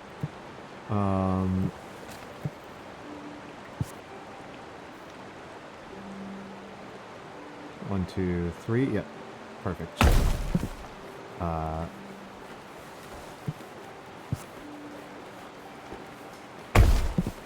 let's build a hovel here.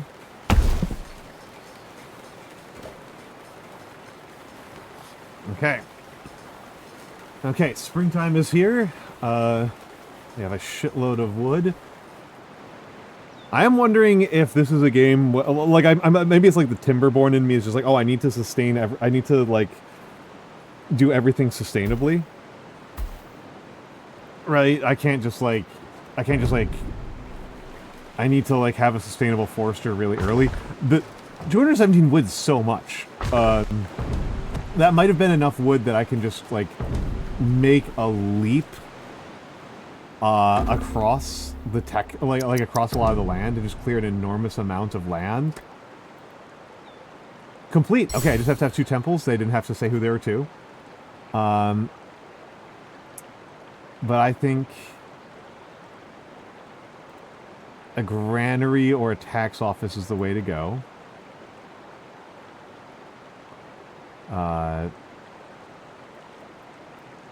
What's my next task?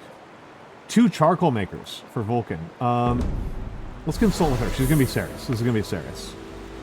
Hammer and sickle. Welcome, my child. Token of my care to favor. Perfect. Please mind my divine task. Let's make this relationship a favorable one. Make sure you have 5 farms. Okay, I can do that.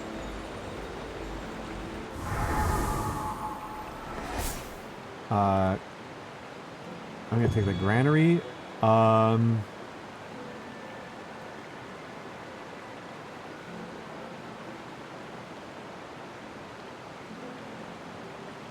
think then it's let's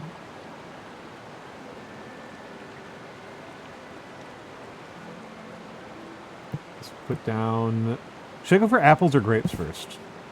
I'm personally inclined to go grapes first because I like grapes, and that gets me to pottery. I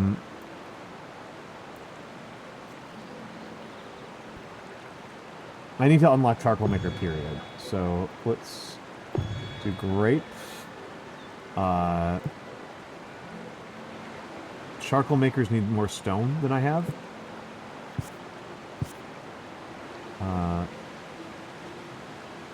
Good steepness for extra yield. Oh, okay. That's good to know.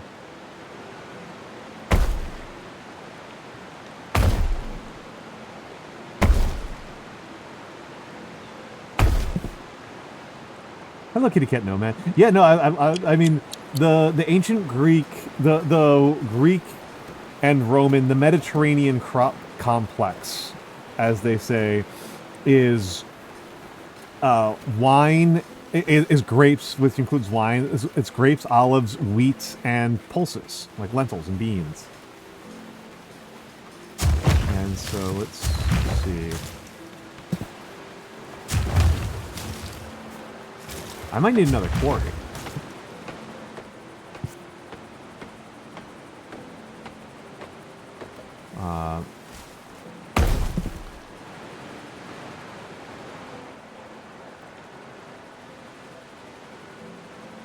How could you?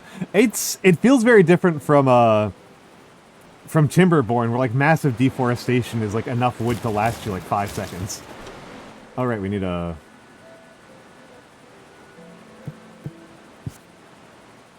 well over here.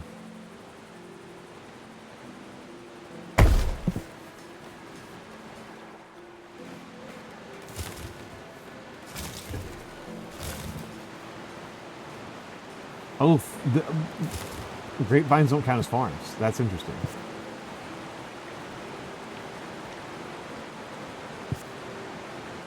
Okay, those don't have high soil fertility, so I'll make those farms. I'm sorry, they don't have a high steepness.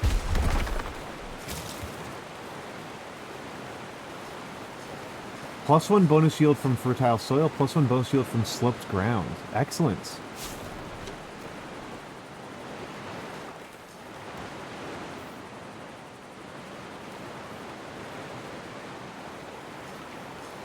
They want neighbors. So neighbors gives +1.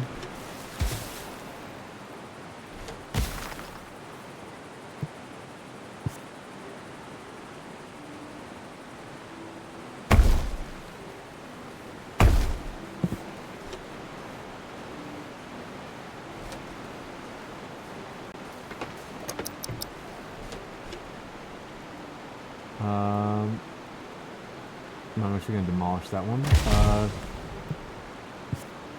There. Because they also want roads. See, they get residents want access to a road. They want they're burning wood, but they prefer charcoal. They want grapes. Okay.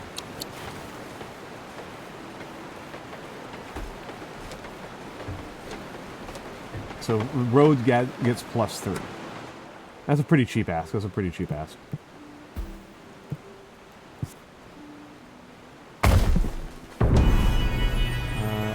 I don't have enough people to staff my temples. We got 4 new residents. We're at 27 now.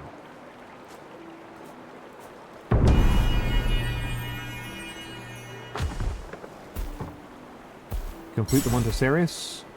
And Ceres wants a granary. I want a granary too. That's easy for me. That's a low tier ask as far as I'm concerned. Charcoal maker's gonna wait a minute.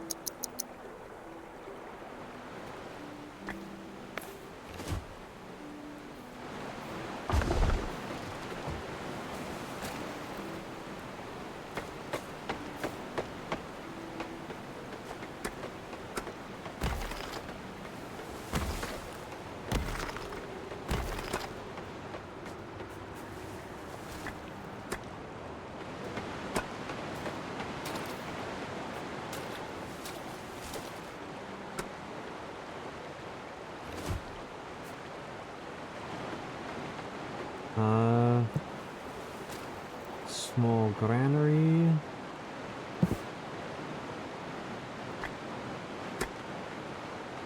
Let's take a look at here. Nearby residents will find this building unpleasant. That makes sense. Oh, it's a tax office. 6 visits, only 5 decide to stay. Our people could be happy. Understandable.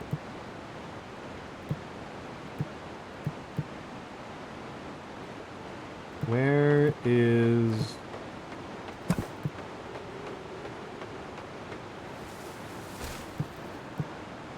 Did I not research it?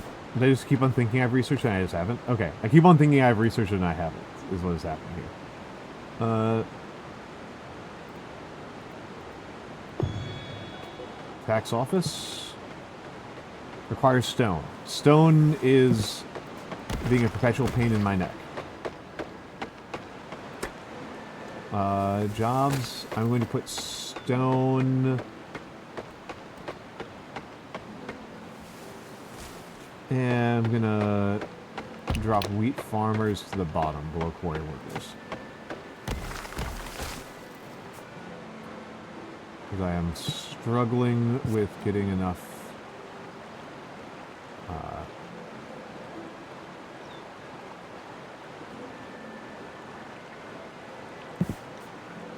Okay, this is barren down here. That's good to know. 5 came, but only 3 decided to stay. That's fair. We're... Oh, 2 people left. And... Let's...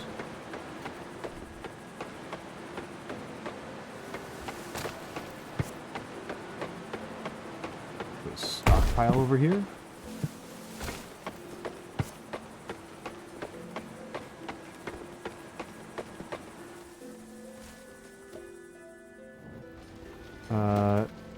A fire has started.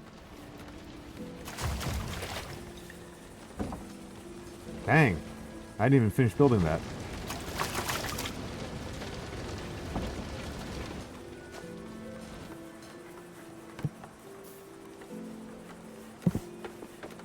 Yes. Complete a granary. Make an offering of 18. I do not have the kind of farming security to feel comfortable doing that for you now, Ceres. You are going to have to wait.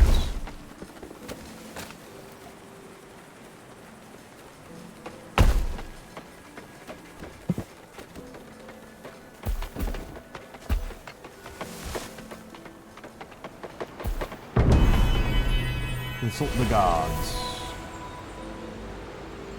I'm gonna take the favor. I'm gonna take her favor.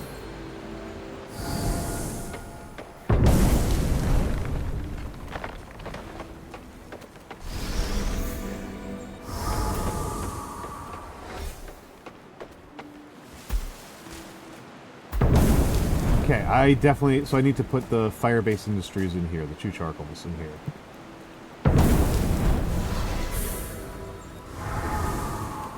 I don't know how many fire-based industry buildings I will have other than charcoal.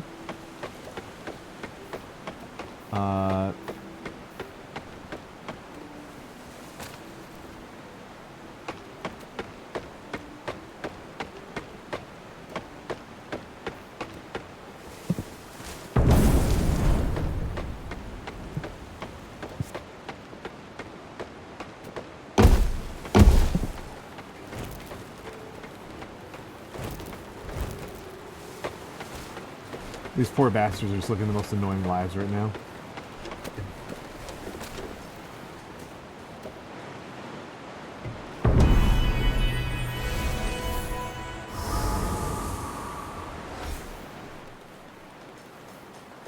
Also, hello, Gamma. Hello, Gamma. Welcome in. Welcome in. Welcome in. Alright, Vulcan. 4 favors pretty good. Make an offering of 20 charcoal. Okay. I'm gonna take his favor. For now. Theaters. Theaters good. It's going pretty well. It's going pretty well. I still feel like I'm figuring it out. I still feel like I'm very, like, figuring it out. That's where that's kind of where I'm landing. I'm like, how does this game work, right?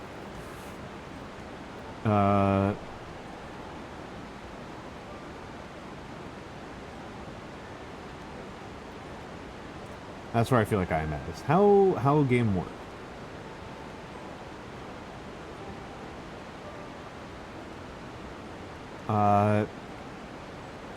The game is like just came out. This game is very new, so it's.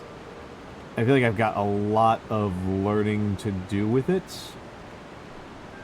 Oh, people do die in this. There are funerals. Takes the dead, prepares them for burial.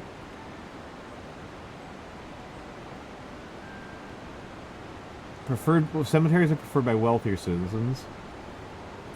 A columbarium, 75 niches to store remains. Remains eventually disappear so niches can be reused. That's placed away from the city center. That's pretty funny.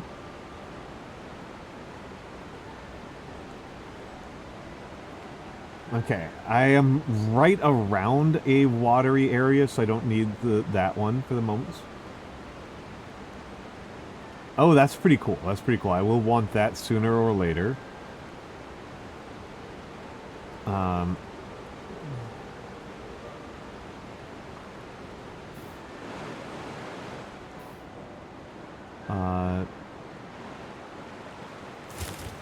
Let me take a look at my jobs. Where are my jobs at? Okay, I don't have enough people for all of my granaries. So I'm still, like, low on people.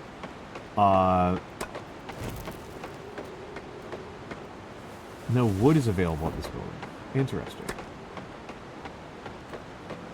I think I need to build another stockpile, like, right there.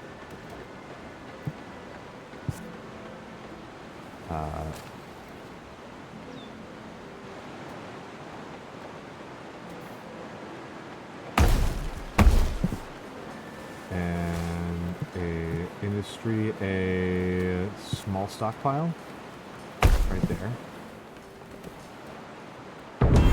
What do you got for me? Oh, she wants an offering. She wants an offering. I don't have enough. I don't have enough, babe.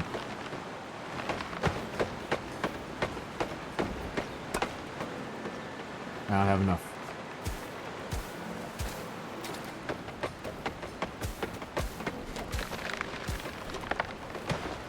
Okay. Until I start getting some more buildings that improve happiness, this is probably about the happiness levels that my people are going to be at for a moment.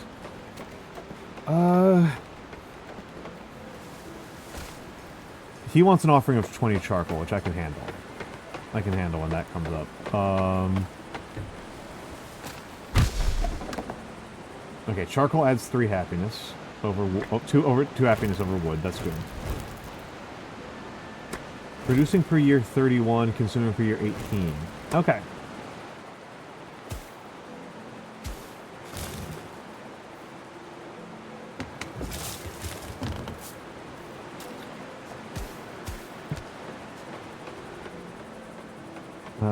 We do need some folks here to...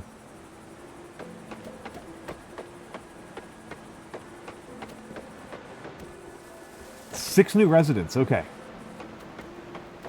Okay, we're up to 46.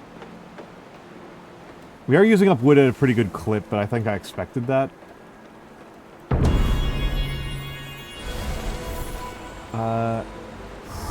I definitely do not want to do that right now. I definitely do not want to do that right now. Let's take a look at jobs. Wheat farms needs to be increased a little bit. I'm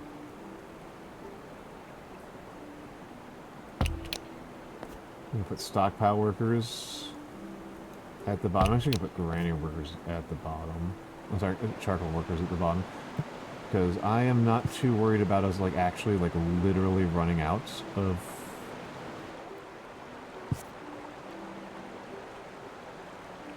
food. I'm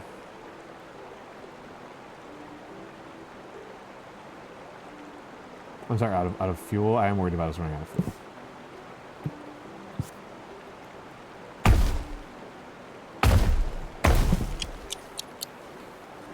One, two, three, 4, 5, 6, 7, 8, 9. Okay, we've got. I'm gonna kill. I'm gonna not kill that one. This will be enough for 8 farmers. And 1 temple worker. I could have done one more. I could have done one more. I was off by 1. I thought the temple required 2.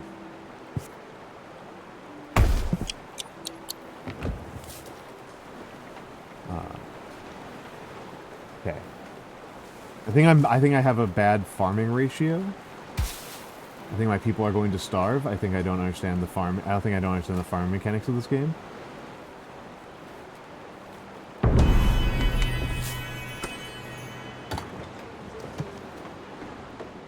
Our city is full. We need more homes. Okay, yeah, I was expecting that. I don't know if this is a game where, like, you just, like, need to have, like, a really aggressive growth curve. Or what?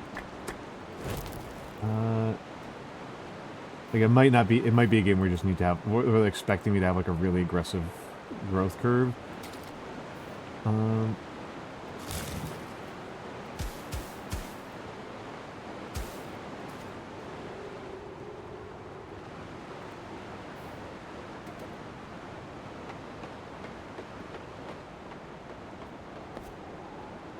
Okay, I've got 6. I think I want the... Is the insuli...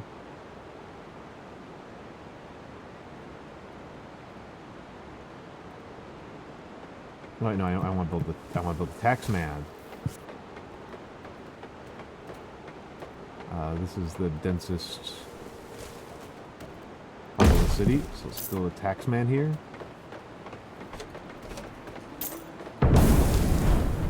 Consult the gods. Okay, I'll take that deal from Vulcan. Vulcan wants me to have 2 quarries. Already got him. Wants 25 stone. You got it, buddy. Okay. I have a ton of tech points. That was really fast.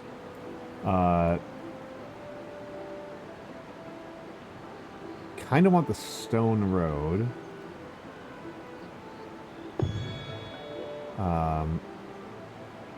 Partially, I want to go for the stone road because I figured that the stone road would use fewer... it was one of those things that doesn't require humans. That's actually kind of what I'm thinking about. It's like, it's things that require workers that I kind of am like, how much do I need something that actually requires more workers? Let's try that. Hello, Solisfern. Hello, Solisfern. How are you doing?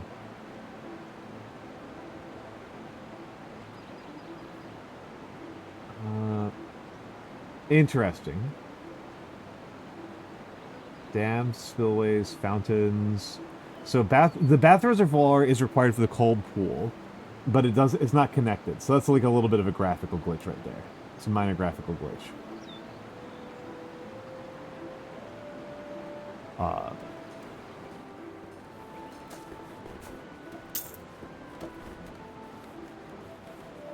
Tax office. 8 houses produces 32 dollar dues. I'm using this represented with gold and not silver.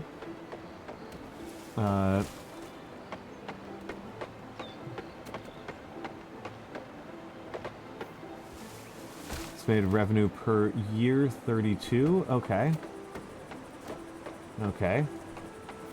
I can think about that. Small insula yields tax revenue. I'm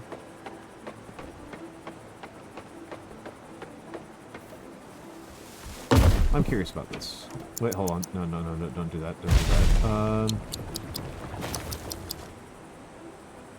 that. Okay. Insula. Build an insula. I am curious if an insula...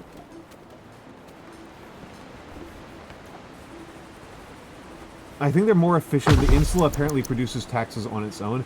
I'm curious if the insula cares about having its own neighbors. Insula cares about its own neighbors? We're going to test something here. Does a hovel make the insulae residents happy? Ooh, they also want access to pottery in their daily lives. They have higher demands. They have higher demands. That's interesting. These people are pissed. The people in this insula are mad.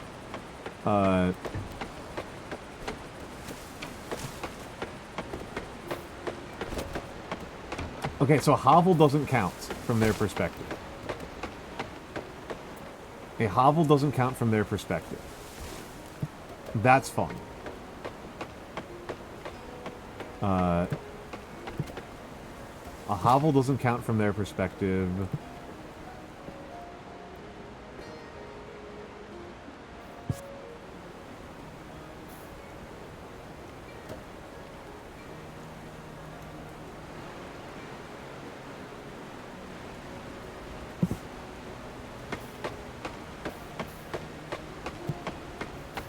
That's funny. I have a ton of technology, so I can get the clay pits and the pottery workshop.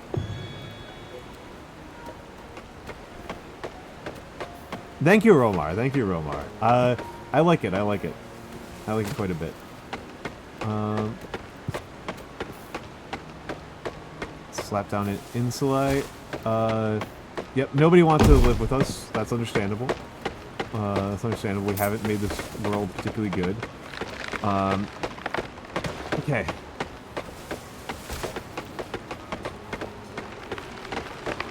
Yeah. Let's think about this in terms of footprint. It's the upgrading the housing isn't that big of a deal in terms of increasing the tax base, because they go from 4 on a footprint of 1 by 1 to 10 on a footprint of 1 by 2. We are trying out a new game called Nova Roma, which is by the people who made Kingdoms and Castles. This is a review copy. It's coming out on the... Oh my god, they're so miserable. It's coming out on... Ooh, yeah, the quarries are making them so miserable over here.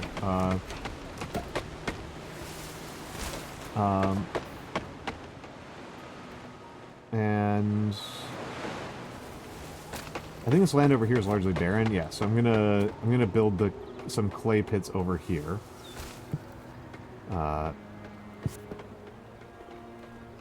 Must be built close to water. Whoop. I guess I'm building them up here.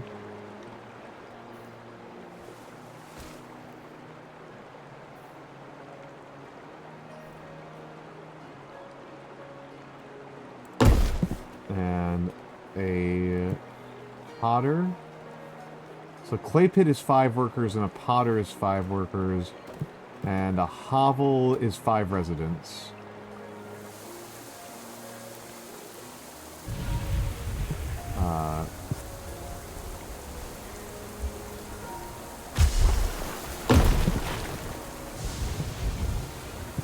Oh. Is that Zeus being angry at me?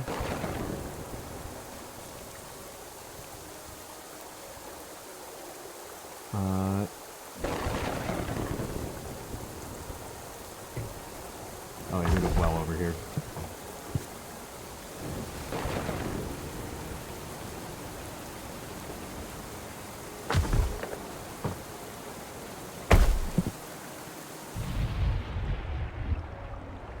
Eight people decided our city was appealing? That's crazy. This city sucks right now.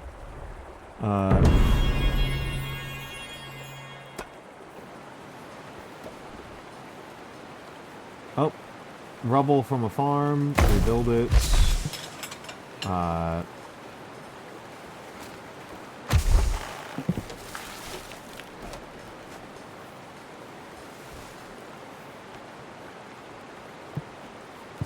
gonna build another hovel over here and put down some more farms. Let's just take a look around at grapes. Let's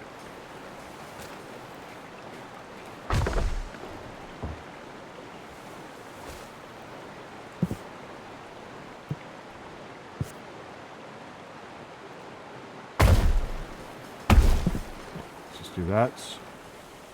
Okay. Wait, hold on. Why is this... Oh, no clay is available at this building. Okay. Whatever. The clay's gonna get there. The clay's gonna get there. Oh, hold off. That's terrible. That's terrible.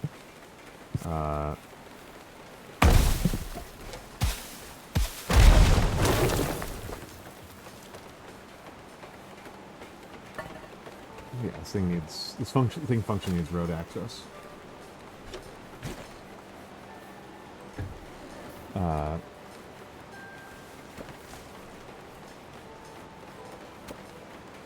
It needs a poor condition. It needs a mason. Okay, I think I need to research masons sooner rather than later. Oh, that's a dead person. Hey, Mix. Hey, Mix. Have a good night, Sabork.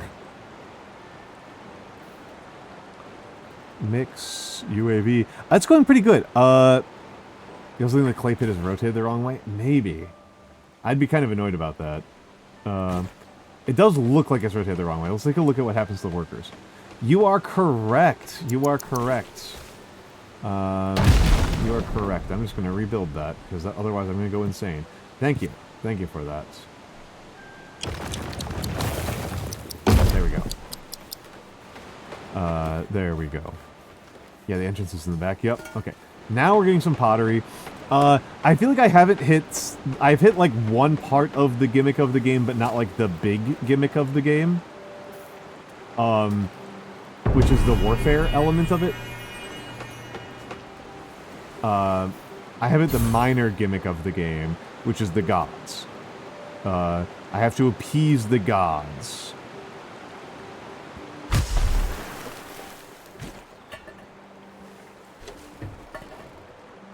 To appease the gods. So, are these fuckers over here happy, finally? They want wine, which I can probably execute on. But wow, they're miserable. They are miserable. I can probably actually shut down one of my quarries to save up some workers.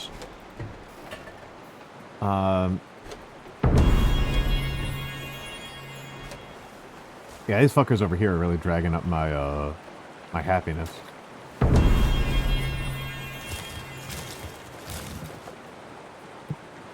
Let's think about a grapevine. 2 more grapevines.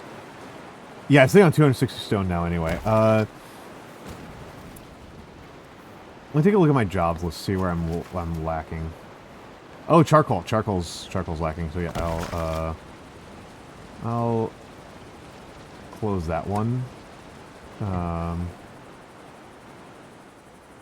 We need a mason. That's what people are looking for. Masonry.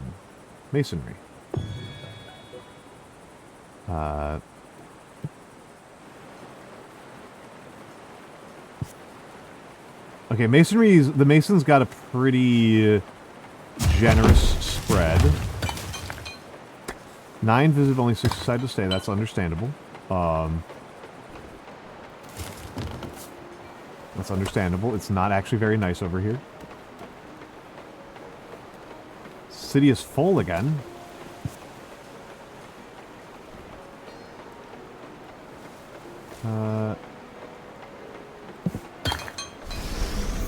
Three people. Okay, commute times aren't too bad. Oh, Mars. There are no temples built in my honor. Let's see what Mars has to say for me. I grow angry. Consider yourself warned. Okay, so Mars is pissed at me.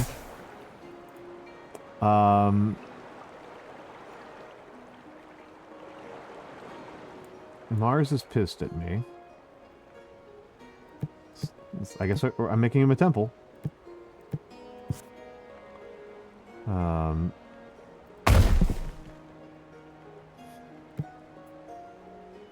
am I doing on money? Oh, I can stone around a lot of stuff.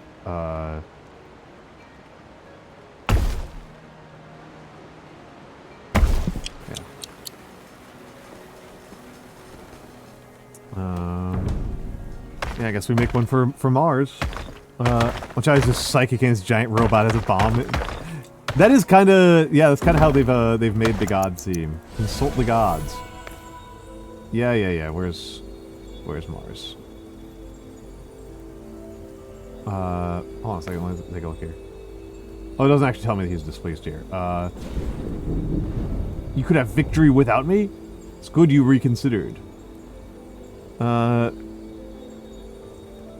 Make a palisade wall at least 10 units long. Okay, fine, whatever. Palisade walls, I guess. I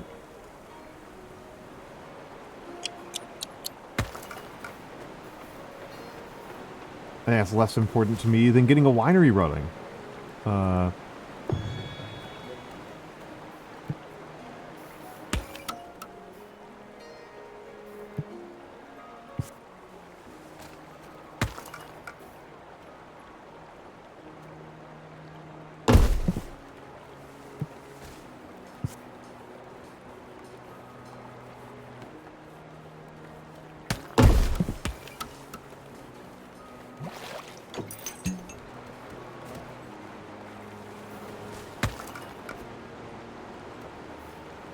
15 heads of household.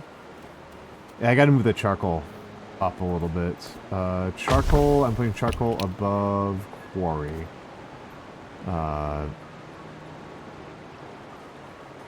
Who needs walls when you can get drunk? I know, right? You'll get the pottery. The potters are working.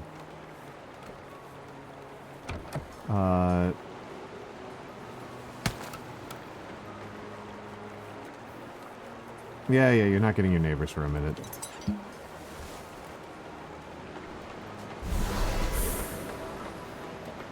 Invading army.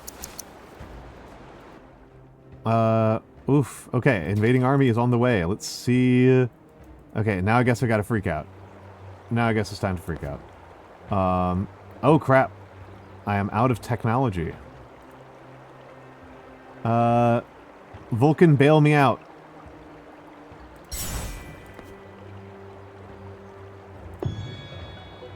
Yeah, I guess I do need those walls. And they're coming from this direction. Not from the direction I built. Not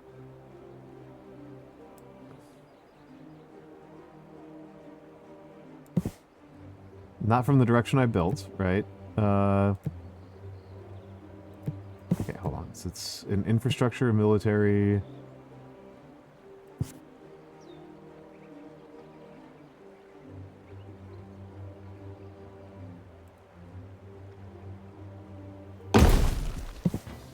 And let's just hope that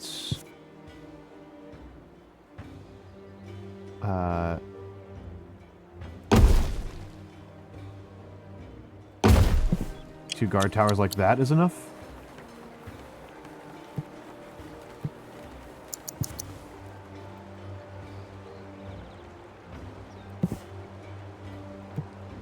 Hello, Voburn. Hello, Voburn.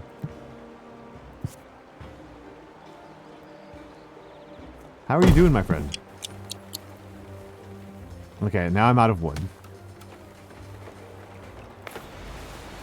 Invaders are approaching. Recruit a militia at your outpost. Use the militia to fight off invaders. Oh, I can do that?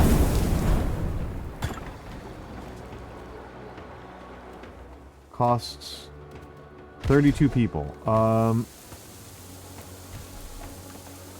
The rivers will flood. May the gods be merciful. Well, I am... Okay, I'm curious to see what will happen here, right? So, they're going to land here. Are they willing to go all the way... Okay, they're coming up here. I just want to see what happens here. Okay, that's the entire invasion force.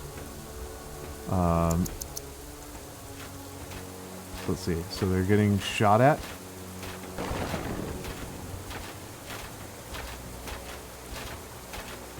See if the guard towers do enough. Oh, the guard towers are gonna machine gun these guys into oblivion. Okay. Wow. Oh, wow, I am flooded very badly.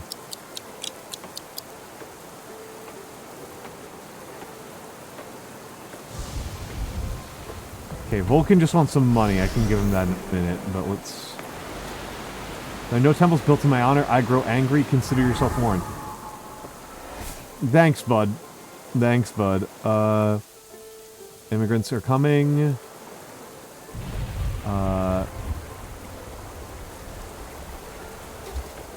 Holy crap. Yeah, build next to a river. That's what they told me. Hello, Adam Punk. We're finding out. I am enjoying it so far. I am enjoying it so far, but I still feel like we're very early game. I still feel like we're in the very early game, and that I haven't gotten a handle on some really important parts of the game.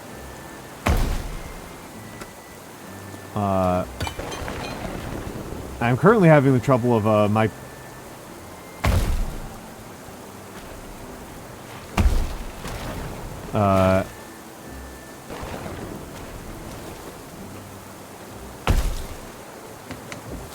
Okay, so the rebuild button doesn't work. That's good to know.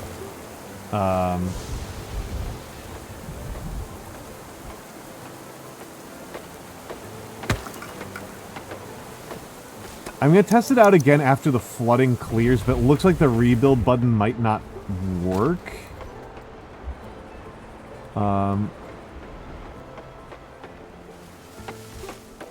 Yeah, I might want to do something about that. Okay, so yeah, whenever you rebuild something, it just, it doesn't rebuild properly. That's an actual bug. That's an actual bug.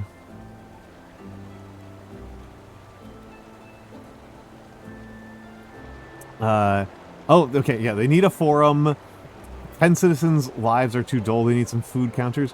Okay, I am going to go use the bathroom, however. I'm going to use the bathroom, so we will be back in a moment. But yeah, I should probably note that down for them. I should probably report that somehow. I wonder how I report that. Okay, we'll be back.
I am back. I am back. Hello, Great Spectre Francis.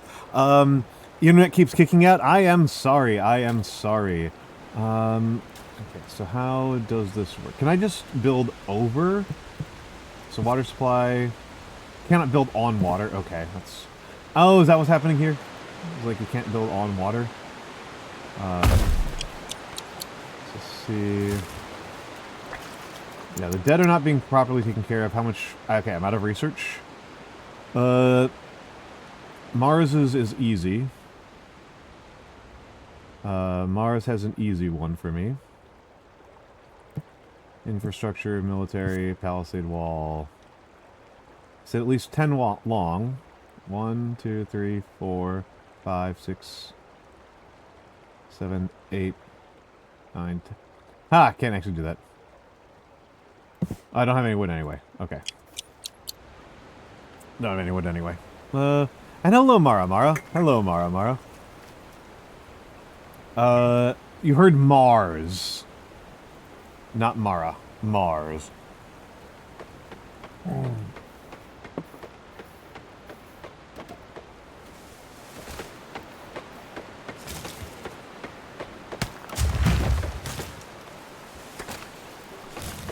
Okay, so that one rebuilds. Well, this one rebuild properly. This is the guy I really gotta rebuild. Let's just see if these things rebuild properly.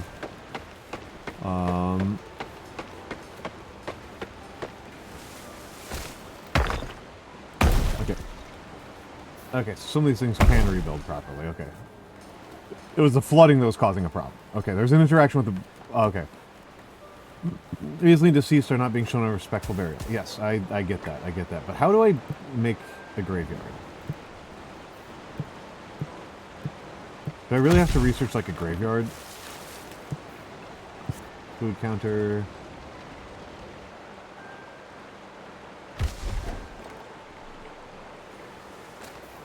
Okay, so the food counter in that insulae.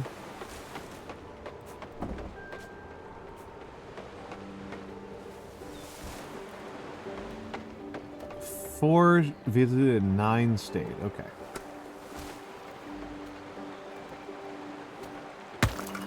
Take a look here. They need a forum. Yeah, health has been declining a lot because I have to get all the way up to an undertaker. It's pretty far up there.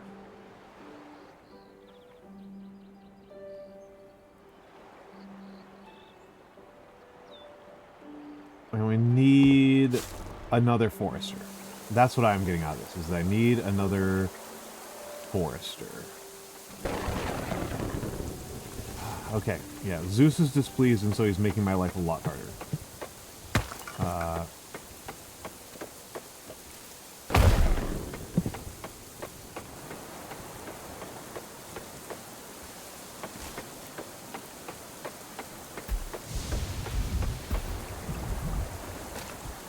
So that's why I'm getting lightning strikes, is that Zeus is mad at me. Which I'm not going to be able to do a lot about until I get some more wood. I need wood. I need wood. I don't know what else to say. I need wood.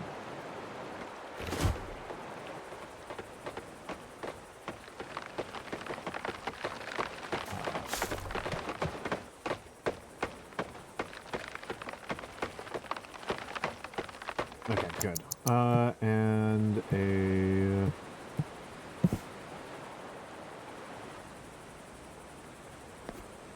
Let's take a look around here, because I think I need also dam and spillway.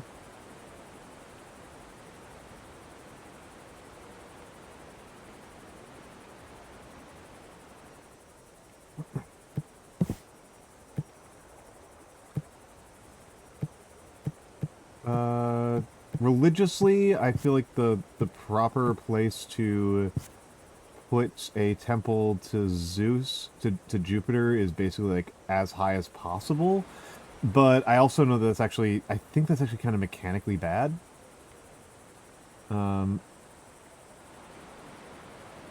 Like, I think I want him here. Because you want him as near as many people as possible. Alright.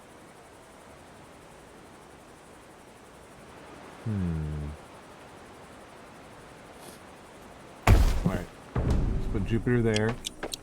So Jupiter will be number 4. Who's my last god?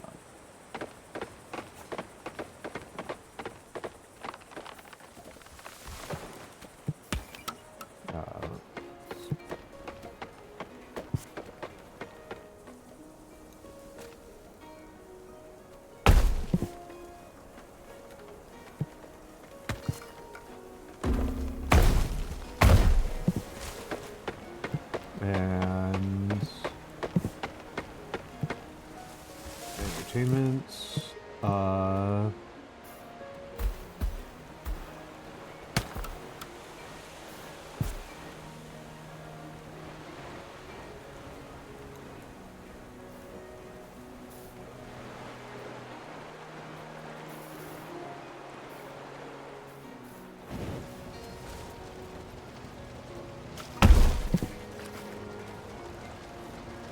One of our citizens wandered out into the sea and was unfortunately never seen again. So that was Neptune's doing, I think.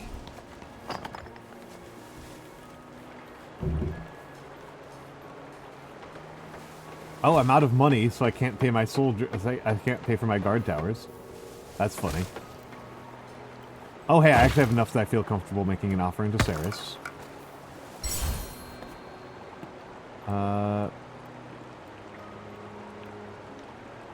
So expensive. Hello, Onyx. Hello, Onyx. Yes, this game, completely vaporizes, completely, utterly vaporizes my, computer. Like, I cannot run this and VTuber Studio at the same time. It's just not a serious option. Okay, this is kind of interesting. Right? So, you can see this, like, time commuting to time working thing. So, clearly there's losses from, having houses far away from, you know, from having the workers live far away from where they work. But this looks really far to me, and it doesn't look like it's actually that bad. It doesn't look like it's actually that bad. It's kind of interesting as a contrast with Timberborn. Where Timberborn is pretty... Undertaker and Columbarium. Okay, so let's... Funerary services. Okay, these all need a ton of tax money. Did my tax office go down? Tax office is down, that's why. I was like, what is happening here?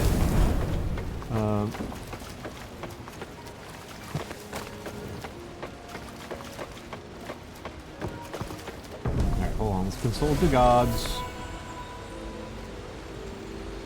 God of thunder, king of the gods. This temple calms my anger. Do not displease me again. I have 80 citizens, that makes them happy.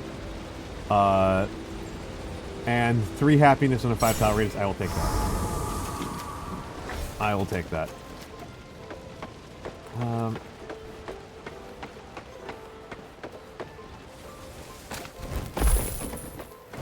So it seems like the game is actually a little bit more permissive about longer travel distances than... which, like I said, so part of what was interesting to me about that was in Timberborn, the meta, as I understand it, mostly via Turi, is that you... no grapes available at this building. Okay, I need some more grapes.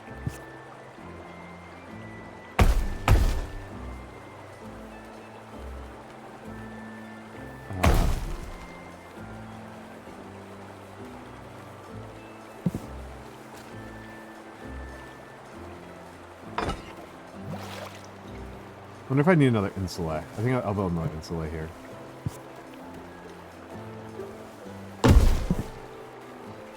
Hello, the captain.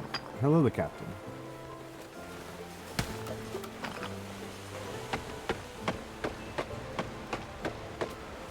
Now let's...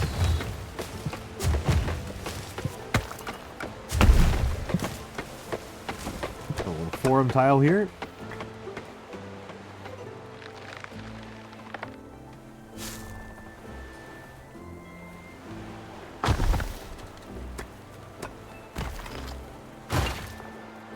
Still fine on stone.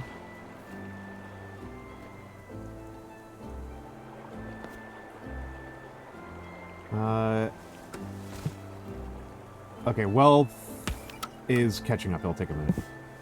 Oh lord, he's streaking. It's true. Or you are, I suppose. Let's build... tax office here. And hello, Miss Gravestone. Good morning. Good morning. How are you doing, dear?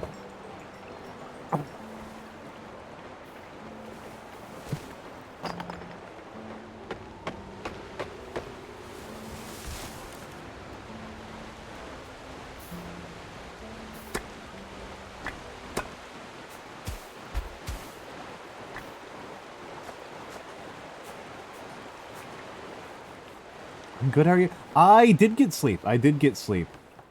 Probably not as much as I wanted, but that is life, right? Who does?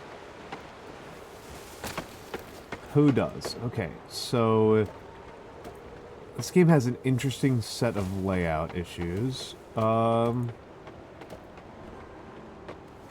this year, 1 immigrant visited and 0 decided to stay. Interesting. Because my people are about as good as they've ever been.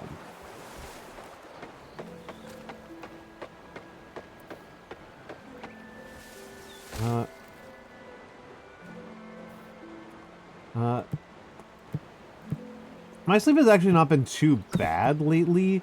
It is worth saying that that's grading on a ridiculous curve. I tend to have really terrible sleep.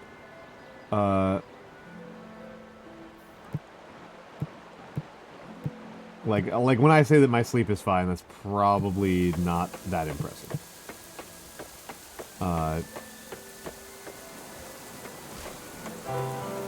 Oh, Iris! Hold on, let me give Iris a shout out here.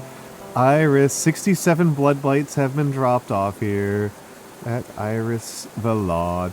Hello, Iris. Hello, Iris. Iris, for the raiders who may or may not know me, my name is Almantas VT. I am a former professor of sociology, a current VTuber, an old man who loves old things. One of those things... Hold on, let's just pause the game, actually.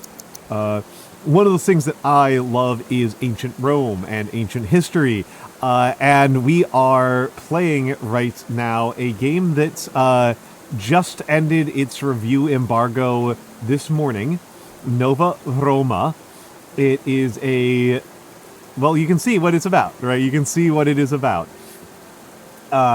It is a game about running an ancient Roman city. It's a colony builder. I am currently getting flooded because I have pissed off some combination.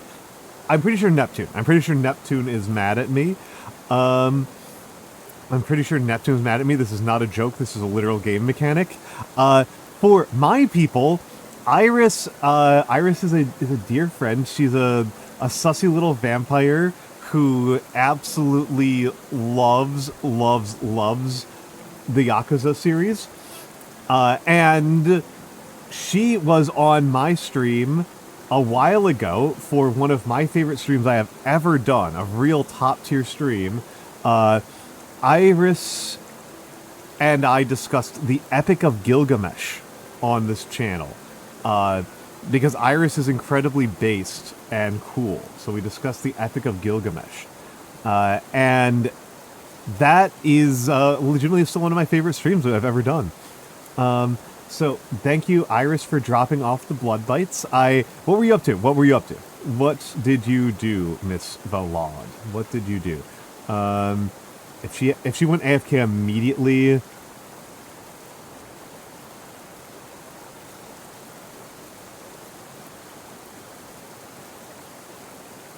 Oh, you okay? You are still here. Played a friend slap where they can get cloned. Is that the Yap Yap? Is that the one? Was that Yap Yap? Mimesis. Okay. I had heard about him. I think I had heard of Mimesis. Yeah. I am indecisive about the friend slap genre. I am undecided on it. In general, I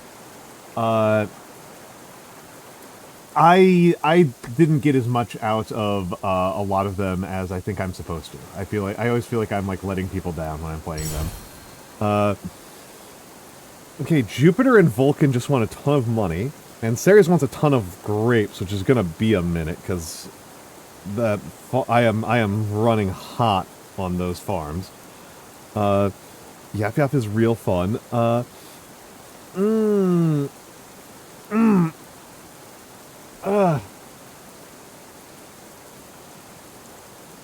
interesting. That's an interesting tell. Because I have played. I know that some of the people who I've played Peak and such are on here, but I always feel like I don't quite know what to do with myself. I feel like I enjoy watching people play Lethal and Repo more than I enjoy playing Lethal and Repo. I'm never quite as into them as I think I'm going to be.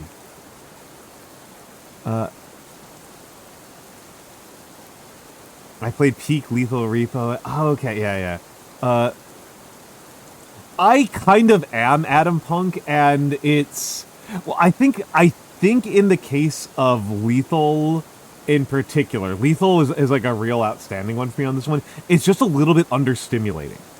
It's like I'm a very ADHD person, and I need a certain amount of like complexity and stimulus in order to feel like really engaged with what I'm doing. And like Lethal never quite got there for me. Repo did a little bit better. And honestly, Miss Gravestone, I'm actually, I just know that like I hurt somebody's feelings once when I said this, and they thought, because they took it like personally. I was like, no, it's not really you. It's like, I don't know. I still haven't quite found like a multiplayer streaming game that I've like really sings for me. You just die instantly, so sitting in the car is fun. With much more mimics. The mimics were very cool in Lethal Company. I thought that was a really inspired touch in Lethal. But my memory of I remember playing Lethal with some offline friends, some non-streamer friends, and it was like 8 people, and it was so much like the game wasn't not a lot was happening in the game, but everybody was shouting a lot.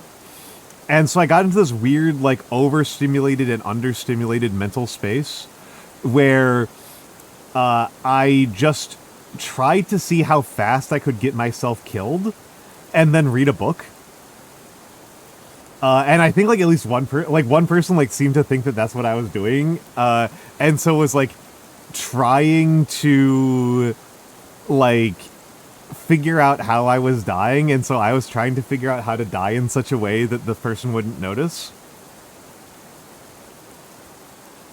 Favorite one was definitely in Lethal when I jumped out the front of the space vehicle before it landed, and so I just got crushed by the vehicle while everybody was like checking their equipment. And I just watched other people play and read a book. McDowell was your voice. Yeah, I think that's pretty cool. I think that's pretty cool what Mimesis is doing. I think that's pretty cool. And hello, DJ Face. Iris, I don't want to hold you hostage. I don't think I need to actually tell you this because you are my friend.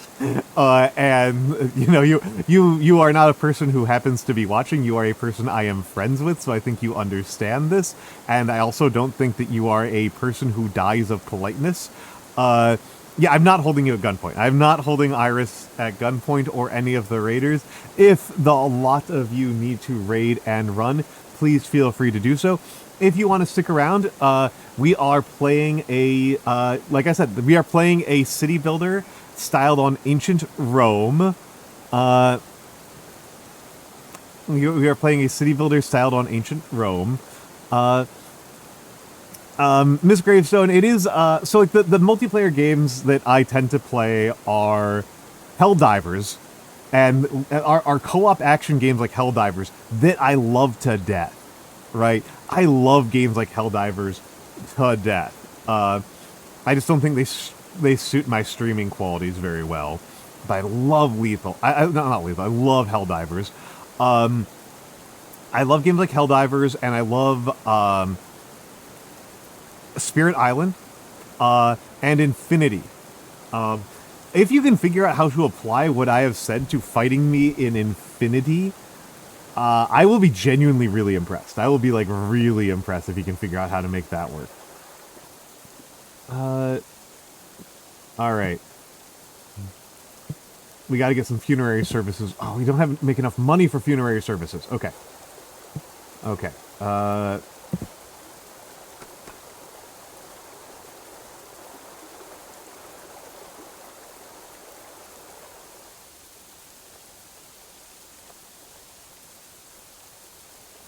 No. Infinity N5 by Corvus Belli. It's a war game. It's a tabletop war game. It is a tabletop war game. I've been talking about it a lot because I am in a league. I'm in the beginner league for the in Infinity Global. Okay,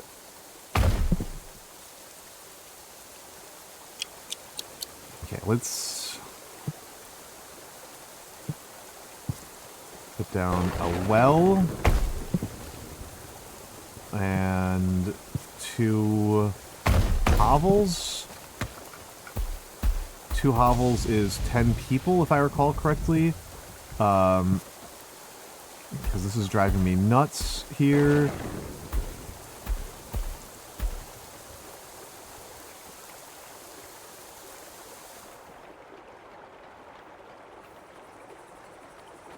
There we go. Dress up game Infinity Nikki? Maybe. Ooh, watch streak of 10. That's pretty good, DJ Phase. That's pretty good. That is pretty good. Okay, grow a village. Is that for breaking 100?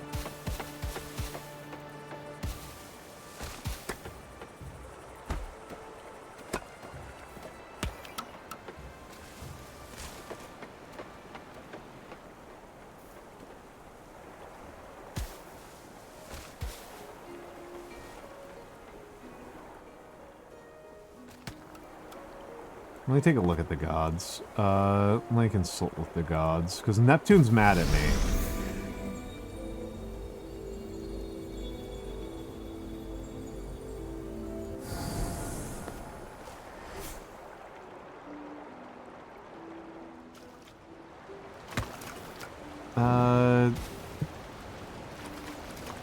We're a minute away from being able to build that. I need the Undertaker more than I need anything else.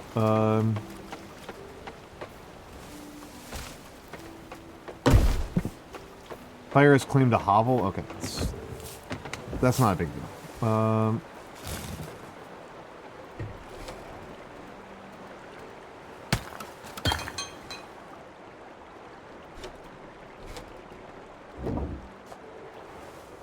Yeah, being out of money is my biggest problem right now.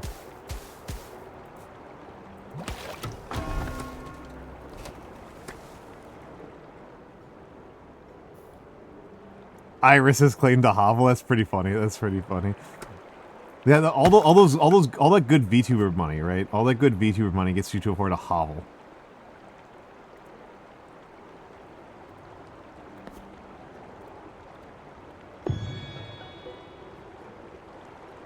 Okay.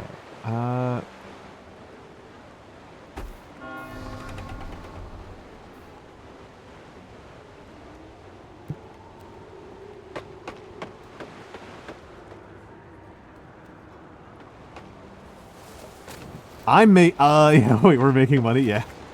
I remember a viewer talking about, like, oh yeah, I don't make VTuber money, so I can't afford, like, this sort of thing. I'm like, what is VTuber money? Like, this is not a well-compensated industry. I don't know about everybody who works in here, but I think a high percentage of the people who who are VTubers could make more money doing something else.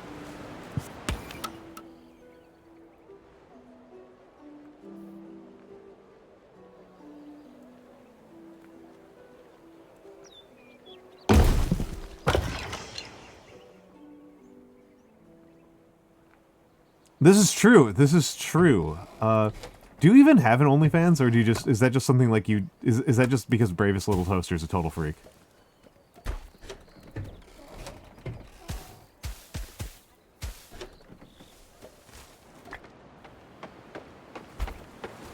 I'm sorry, PogChamp, not Toaster, PogChamp. Bravest Little PogChamp is a freak. I don't know if there's anybody who's Bravest Little Toaster. Yeah.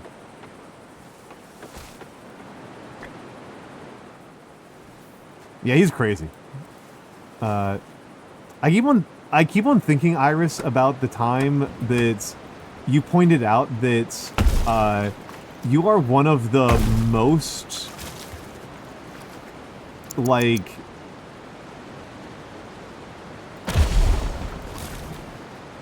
you have one of the least, like, horny designs visually out of any VTuber.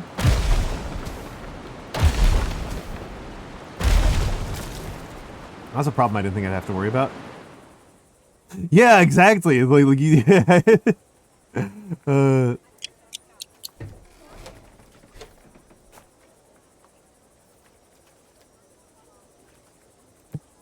Yep, I know several. I have several friends who have OnlyFans. I have several VTuber fans who have VTuber friends who have an OnlyFans.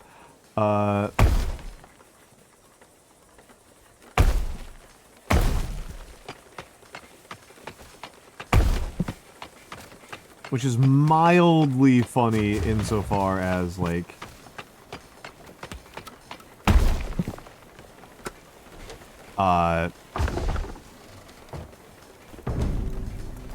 you already have, like, a virtual avatar, and then, like, you're showing off some very non-virtual parts of your body.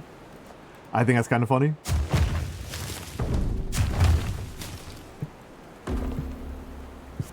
We gotta get something to Neptune over here. Can I dedicate this one to Ceres? Please let me dedicate this one to Ceres. Okay, I can have multiple temples to Ceres. Okay, good.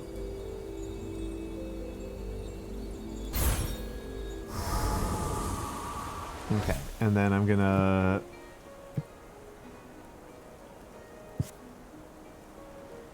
put another one down to Neptune.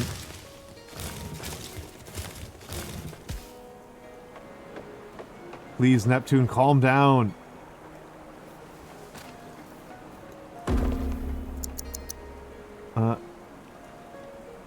You thought you were watching a VOD and that's why you haven't been saying anything? Oh no, my friend. No, I've been live.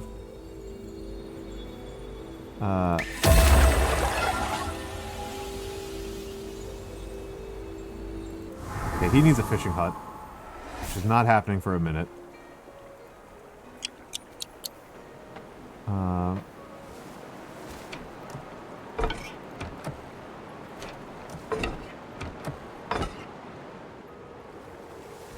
Okay, I feel like I'm learning more about how this game works. Like, it seems like part of the strategy is to build, like, little outlying farm areas. Tragically, one of our citizens has died under mysterious circumstances. Let me take a look at the gods. Can I consult the gods? I don't really want your favor. I just want, like...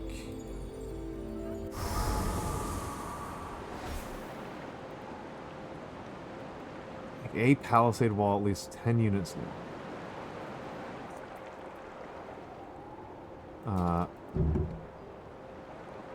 18 gold per year. Okay, hold on. Hold on. Yeah, we gotta knock that shit off.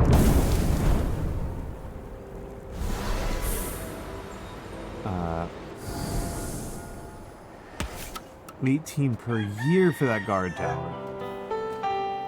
It's me, Mama Mika. Thank you for the raid, Mama Mika. Shout out at It's Me, Mama Mika. What were you doing? What were you doing? Tell me all about it. For the raiders, my name is Almantas VT. I am a former professor of sociology, a current VTuber, an old man who loves old things. I like to talk about old topics like ancient Roman history, which is why we are playing this game. Oh, it's me, Mama Miki. Thank you for the follow. I do a lot of calligraphy and I paint miniatures.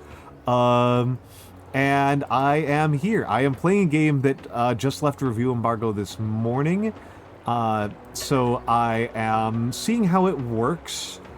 I think I have done a kind of bad job. But I'm here.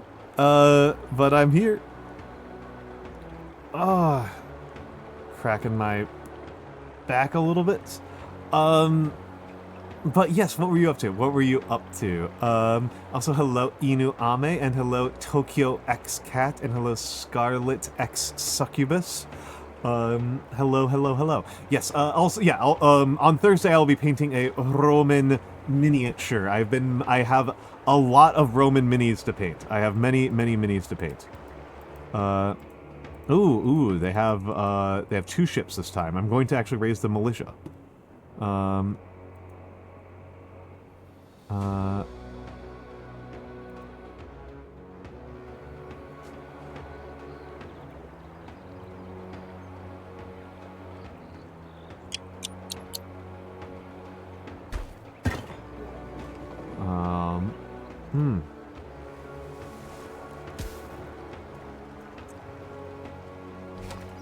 I need a fire brigade.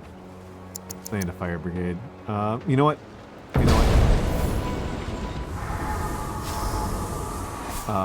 We're going to demolish the forester, and we're going to build some other stuff around here. We're going to, some other stuff is going to happen here. This Acropolis is this real estate up on the Acropolis is too valuable. But yes, tell me what you're up to. What were the raccoons doing?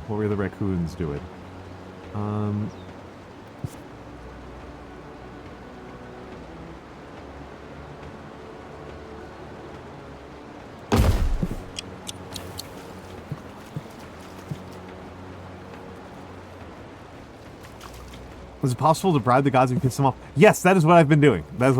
You only, as far as I know, you only can bribe the gods. There's apparently, I don't know if there's anything else you can do. Mostly you piss off the, it seems like so far the way you piss off the gods is you, don't do what they want for too long.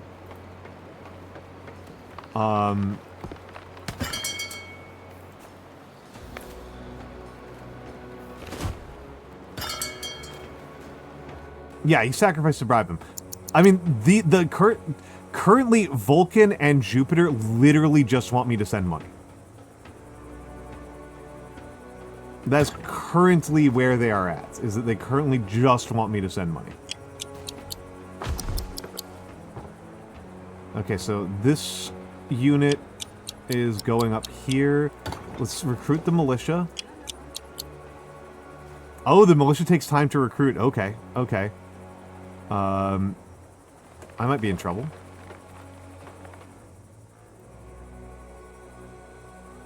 So they're gonna come over here. It looks like they're gonna destroy this forester. I'm fine with that. That's okay. You do cozy streams. Your third stream. Your third stream, and you rated out with 10. That is madness. That is incredible. Good. I am so impressed. I'm sorry, I don't like calling attention to numbers like that's a little bit crass, but first of all, congratulations on getting started. Jeezy Pete's. What was my first stream where I averaged 10? It must have been almost a year. It must have taken me almost a year to get that far, so congratulations. Alright, let's see if my militia can get in here and... Oh my god, this style is so funny.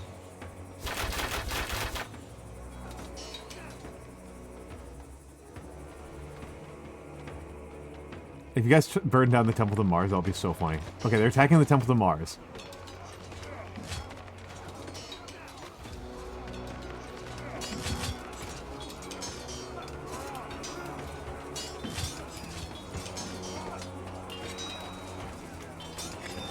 Okay. Okay, wow. My militia is radically more dangerous than these invaders. And there's the other set of invaders.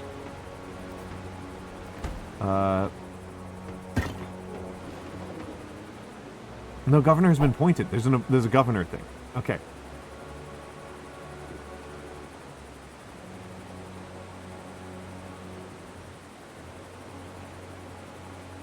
I think I have to take vigilance, 20% to merchant offers. I haven't had much to do with merchants, but fires have been a big problem.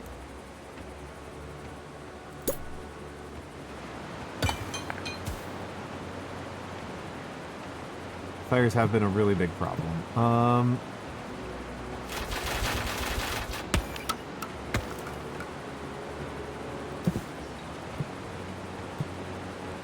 gonna build a bigger forum here.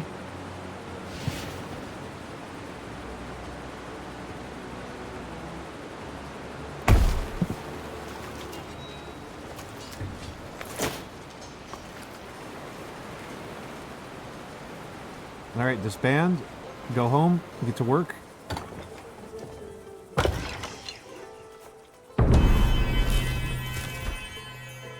They go sharp, please, please, please, please do. Also, obviously, raiders, if you need to raid and run, first of all, again, I'm very proud of you for having such a successful, stream. If you need to raid and run, please feel free to do so. Please feel free to do so. Lord knows that when I am tired and cold and hungry at the end of stream, I am very enthusiastic about getting out. Right, I am very enthusiastic about getting out. Okay, it looks like fertility comes back. Scarlet X Succubus, thank you for the follow. Thank you for the follow. Very kind of you. Very, very kind of you. The city is full.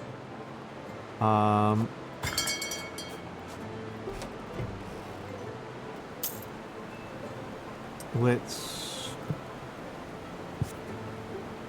put in 2 insulae there. And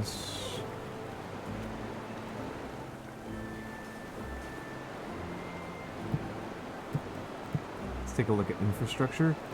Military. Okay, I haven't unlocked any of the things. Jeez, guard towers eat up 18 per year in wages. It's so rough.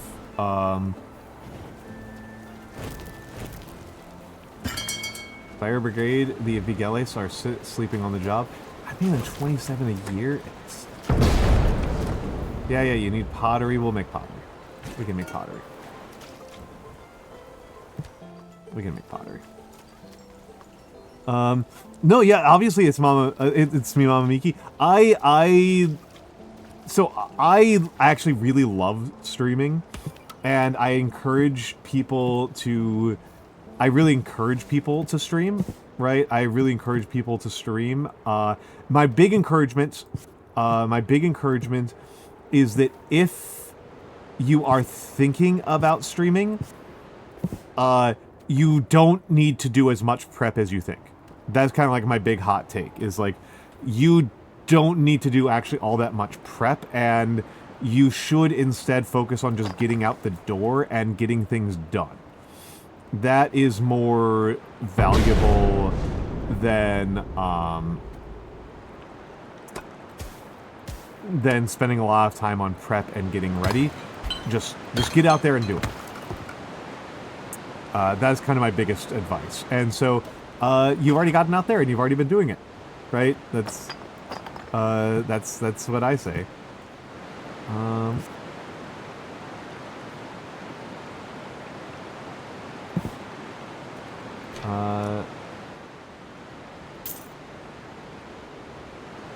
29 and 16.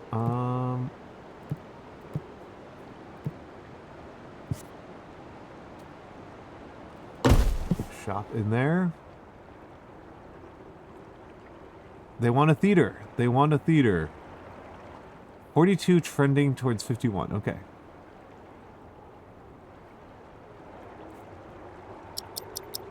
Okay, crank up the speed a bit here. How am I doing on science? 2.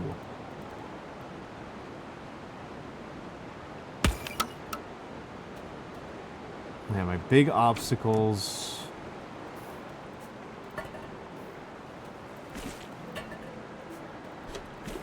How many people work here? 5 and 5. There should be enough from those hovels. I might need to build another hovel.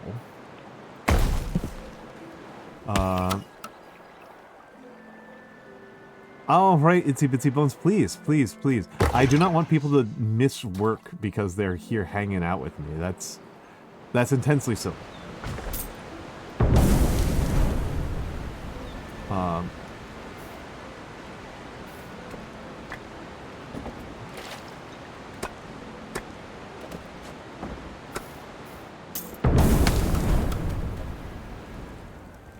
Came without raiding one of our other friends working diligence on who just. Yeah.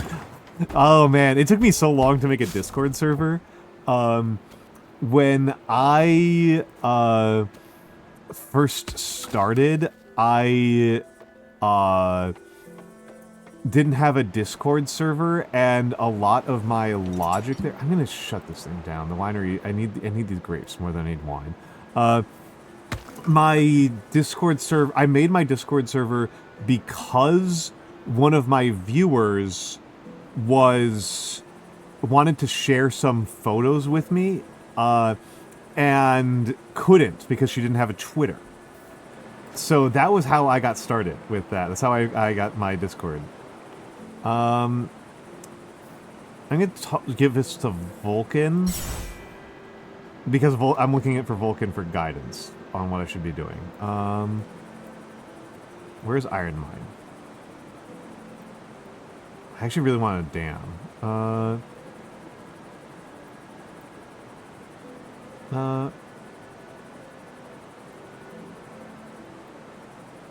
Villa Rustica. Interesting. A Villa Rustica is pretty interesting. Where is Iron Mine? There's temples, there's theaters, fountains, marble quarries over here. Stay-at-home homeschool mom of 3. Wow. Wow. That's actually kind of lovely, Mama Miki. That's actually kind of lovely. That is actually kind of lovely. Congratulations on having kids and on I'm assuming raising them well. Congratulations on that. That's that's quite a few kids. And yeah, wow. Wow, dang. Okay, Iron Mine is a little bit out of my reach for the moment. Let me take a look at the texture again. Iron Mine leads to Infantry Barracks, so I do actually want the Iron Mine sooner or later. I don't know what I use a marble quarry for.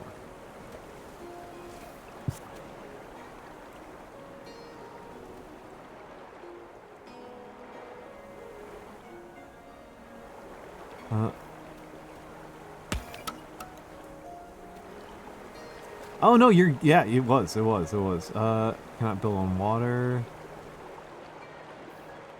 Tragically, one of our citizens died under mysterious circumstances. Very tragic. Very tragic. We got a murderer in our midst.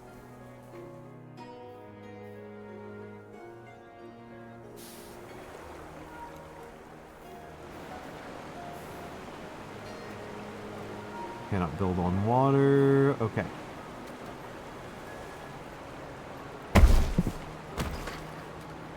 Oh boy, those guys are going to be commuting for forever. For forever. I'm trying to remember what you said, DJ Face. I'm going to have to, like, open up Steam again and find... Discord again and find it. Donde... What were you saying?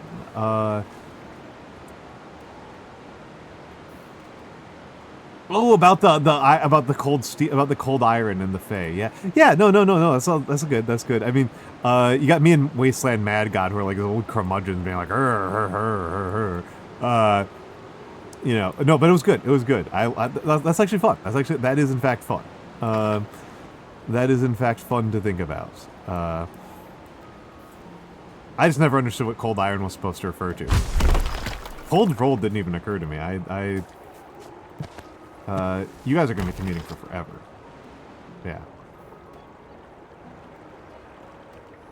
Build better roads or closer housing? Yeah. I mean, bluntly, I don't really care that much. I'm going to put... Marble's pretty close to the bottom. Where's Marble?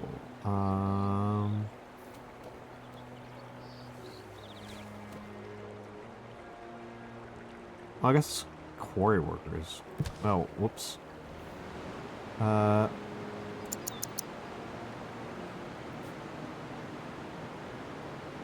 Age of Mythology? Yeah, I've played Age of Mythology. I played quite a bit of Age of Mythology. I like Age of Mythology. I haven't revisited it. I know that they've made a, like, new version of it that had some AI stuff in it, and so that made me pretty disinterested. But yes, no, there is a... I played quite a bit of it.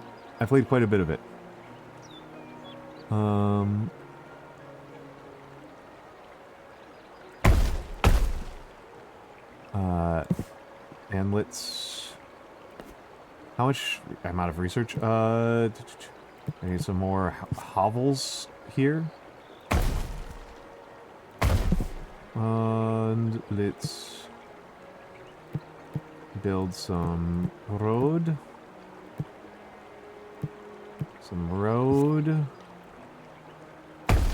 And I think we can give that... Let's not build this one. Demolish. Build another hovel right there. And then build a... forum. Interesting.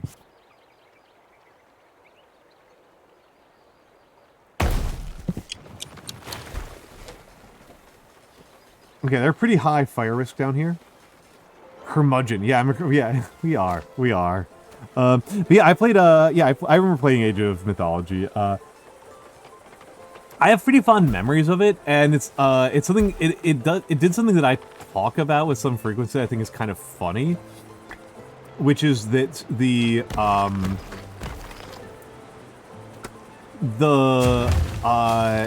they portray ancient Egypt as a, like, living culture, which a lot of tabletop RPGs just, like, refuse to do so.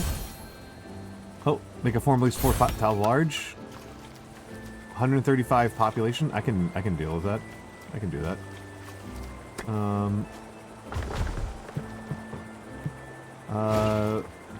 You know what, actually? I'm gonna close this quarry down.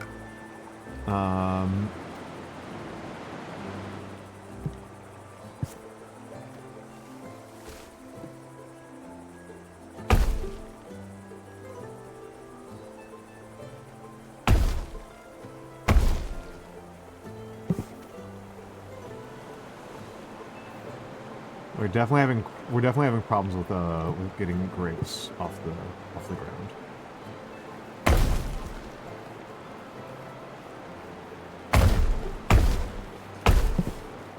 More grapes.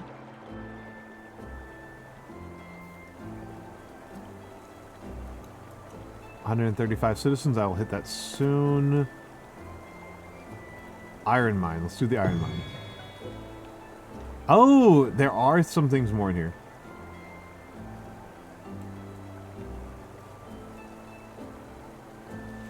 Iron ore.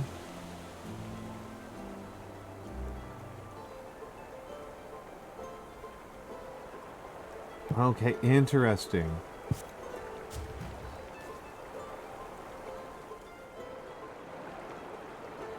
Iron is over...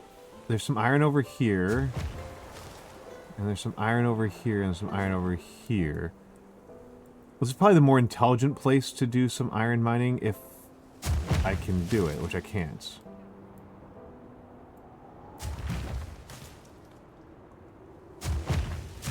Oh, hold on. I might be able to do something about that. Of course. Enjoy. Have a lovely breakfast.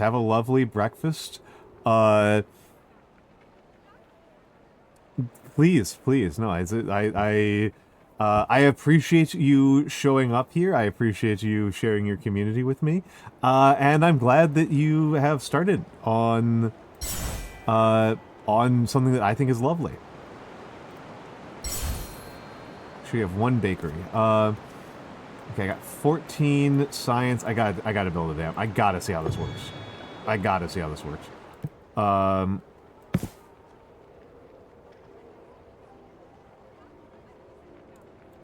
Let's get rid of this wall here. This wall is useless. Hold on a second. Okay. Now let's go over to dams. Drag dam blocks to make a dam. Add spillways to prevent overflowing. Everything will be constructed as a group. Water only simulating cannot damage your city while you're in planning mode. Okay. Oh. What was the mod? Have you ever had an interest in Total War Pharaoh? A little bit, Adam Punk. I like ancient... I think ancient Egypt is not given a lot of respect, and what I saw from historians who looked at Pharaoh did not impress me very much. I think the Total War model of how societies and militaries work is not good.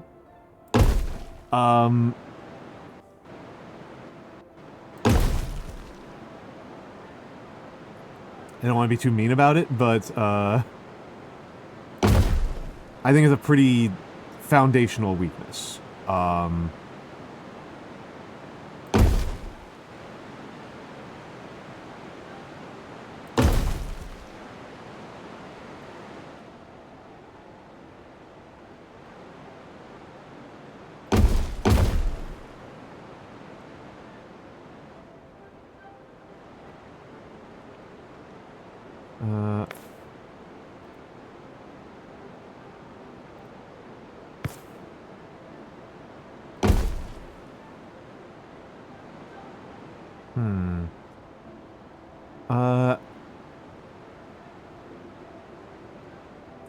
The Sea Peoples are fun.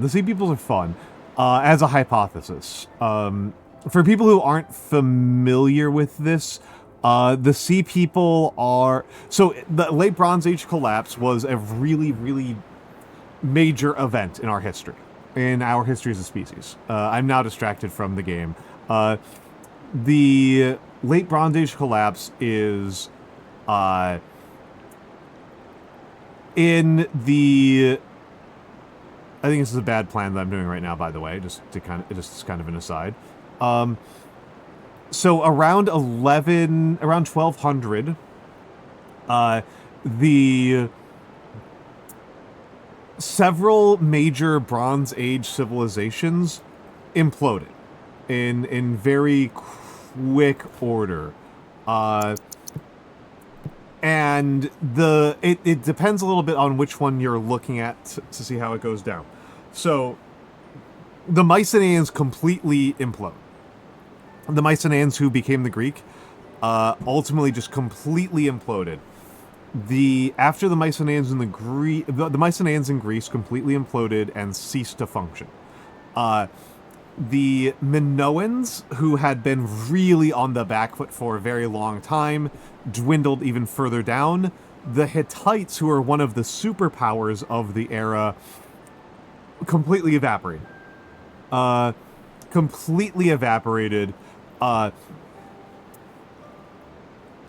As you get further south and east, they do a better job at resisting.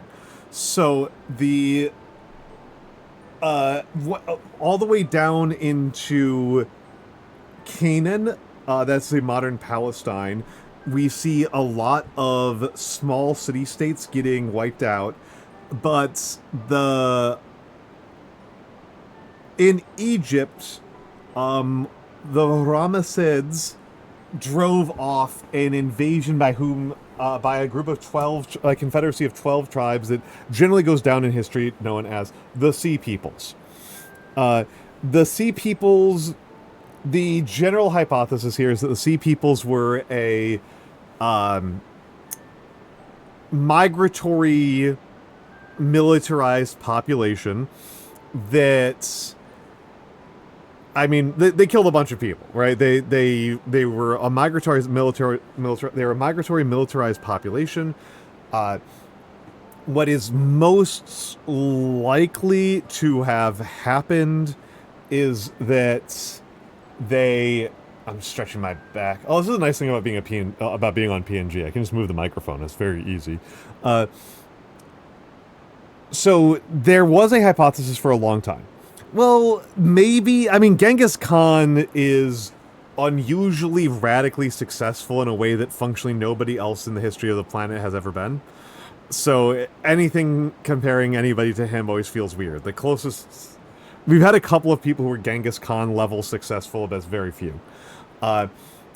The Sea Peoples... So, anyway, Mycenaean Greece gets completely wiped out. The Hittites get completely wiped out, and they're a superpower. And they themselves had just wiped out the Mitanni, one of the other superpowers, earlier. And the Cretans get pushed back even further, and the Egyptians are put under massive warfare pressure. One of the big results of the late Bronze Age collapse is the Iron Age, right? That's actually one of those things I really need to kind of emphasize here, is that the Bronze Age didn't end because iron is a better material. The Bronze Age ended because the trade networks that made bronze make sense as a material to continue using fell apart. Iron had been known. How to smelt iron had already been known. People did not transition to iron as soon as they got access to it. They transitioned to iron as soon as bronze didn't work. And I mean, the thing is, so where I was going with this is that the Sea People is this explanation that tends to go down in history because we see them in the Egyptian record, and the timing is such that it makes emotional and intuitive sense that the other collapses and other damage that was done at this time period was all done by one group of people. The reality is that almost certainly not. The reality is the big problem for this hypothesis as the Hittites were destroyed by this and the Mycenaeans were destroyed by the Sea People. The biggest problem comes from the Hittites, which is we know who destroyed the Hittites, and it was not from the sea. The Hittites, we actually know enough about what happened to them that the Hittites were also invaded, okay? The Hittites were also invaded, and that's what destroyed them. The Hittites had been on a decline for a few hundred years, and in the previous 100 years had been on a really sudden upsurge and swing back into power, and then suddenly fall off the face of the earth. And they fell off the face of the earth because they got invaded from the north. They did not get invaded by sea peoples, they got invaded by mountain peoples. We know who they were, we know what the path of warfare was, we have the destruction layers for the cities that they wiped out. They took out Hattusa, which was the capital of the Hittites. The Hittites were a very centralized empire. The destruction of Hattusa destroys the empire. That's the end of the Hittites. What it looks like, and in the case of Mycenae, there's still some contest over this. The explanation that I have found the most credible for the destruction of the Mycenaean civilization, because the Mycenaeans do not leave us nearly as good of written records, was earthquakes. Was that a series of earthquakes did critical damage to the governmental infrastructure that the Mycenaeans relied upon to keep their system of highly centralized militarization in order. There was a series of earthquakes. They weakened some of the things that fundamentally allowed the Mycenaeans to continue their type of economy, and the Mycenaeans fell apart. The Mycenaeans were a very, very critical trade node for the Bronze Age. As Wasteland Mad God has intimated here, bronze is very, very different from iron. This is actually one of the things that's the most interesting about the history of the Bronze Age, is that iron can be found almost anywhere on the planet. The reason why our history of tool use goes stone, copper, bronze, iron is not because iron is hard to find. The amount of iron on this map is actually insanely low. Like, let me zoom out here a bit. 1, 2, 3, 4, 5. This is an incredibly iron-poor island. Iron is one of the most common elements in the universe. It is so prevalent. It is so fucking prevalent. The iron is all over the place. Oh, okay, Mary Lee. I was like, oh no. I was like, I thought I'd offended you. Iron is one of the easiest elements to find. It's up there with like oxygen and stuff. It's not like oxygen or carbon level easy, but it's like not that far. That was a crazy one. I was like, oh no, I thought I was like really upsetting you. So iron is very easy to find in the earth. What is the problem with iron as a resource is that in order to turn iron ores into tools, you need to get them up to pretty high heats. And furthermore, getting them to melt so that you can do casting is extremely high heats. And the question was, how do you figure out how to produce furnaces that are hot enough to smelt it? To get the ore into iron, into actual metal. The old way of doing that is a bloomery. Bloomeries are an enormous pain in the ass, but they do get to that temperature with relatively little sophistication. The more advanced option is a blast furnace. Europeans don't develop blast furnaces until the early modern era. The earliest European blast furnaces are at the very, very end of the Middle Ages. So they are doing bloomeries. So anyway, point is that bronze is much easier to work with, but in order to make bronze, you need copper, which is somewhat rarer in the Earth's surface, and one of tin or arsenic, which are way rarer. Way rarer. And to give you guys a sense of how much this dominates the concerns over how you make bronze, to give you a sense of how important this is, one of the main sources for the tin that they used to make bronze in Egypt, okay? So think about where Egypt is geographically.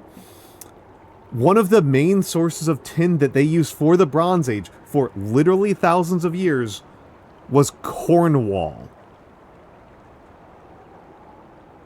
I just want you to think about that for a second. The Bronze Age in the Eastern Mediterranean in Egypt and Iraq was using tin mined in Cornwall. There were other tin sources, but that was one of the biggest ones. That should give you a sense of how much of a pain in the ass it is to find in the Earth's surface. And so when the Mycenaeans imploded and started the Greek Dark Ages, this caused, unsurprisingly, merchants who were going to Cornwall were not very keen on going, instead of trading with a kingdom and a priesthood that they were familiar with and that had been around for hundreds of years, there's now just like a blasted ruin with full of pirates. They stopped doing it. And so the ability of the Eastern Mediterranean to produce bronze falls off a cliff, and so they adopt iron. Anyway, that all is the Late Bronze Age collapse. That is all the Late Bronze Age collapse. The Sea Peoples are one of the causal descriptions of it. I am inclined to believe the not particularly interesting, but still pretty useful theory that this is much less a case of the Bronze Age, I think it's much less a case of, oh, they had to, the Sea People caused the Bronze Age collapse, so much as the Sea People were a result of the Bronze Age collapse. That the Mycenaeans collapse and the Hittites are overthrown by people to their north who don't establish a new empire. They just come in, burn Hattusa to the ground, and leave, creating a giant power vacuum. Okay, Vamp Tutor, thank you for the follow. And then after that, yeah, it's a cascade failure. It's a cascade failure.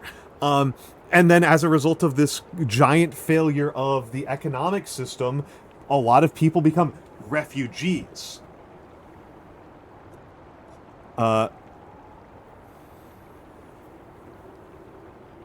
Yep, several of these were destroyed by a series of earthquakes, the Mycenaean one being the obvious one.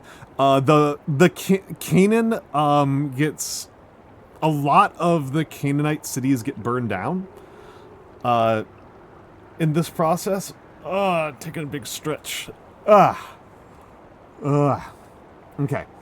But anyway, this island is very iron poor, is my point. This island is very, very iron poor. There's another island over here that has some more iron, but... So this would be the best spot for me to build an iron mine. Because I need to build an iron mine near... I actually don't know what goes into mining tin. I do not know what goes into mining tin. I assume it's pretty... It's logical to me that it's pretty bad. It's logical to me that it's pretty bad.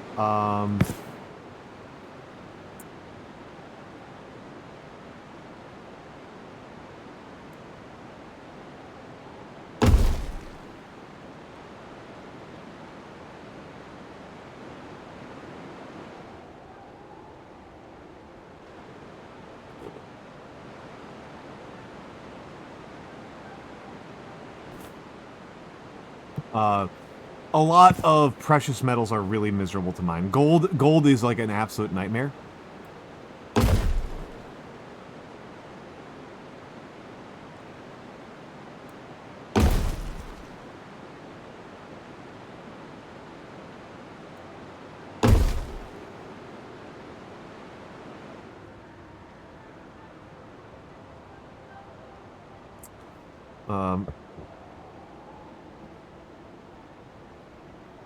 Gotta heat it and then acid purify. Okay, yeah, if you gotta get the acid out. What else is in Cassiterite? I am not like... This is not an area where I feel super strong. I think I've touched Cassiterite, so it's probably not got arsenic in it. Probably. Obviously it doesn't have like astatine in it, but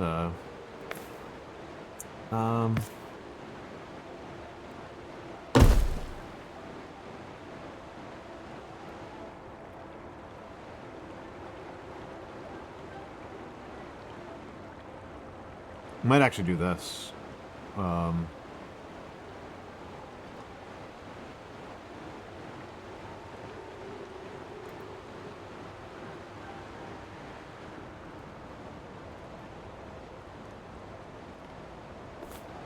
Just gonna start a really minor dam project.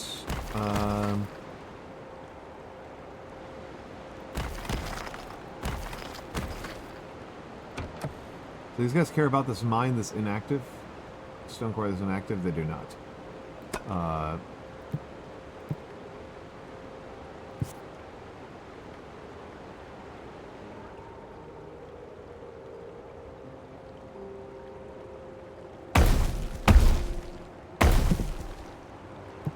We're gonna make a little mining town over here. And infrastructure.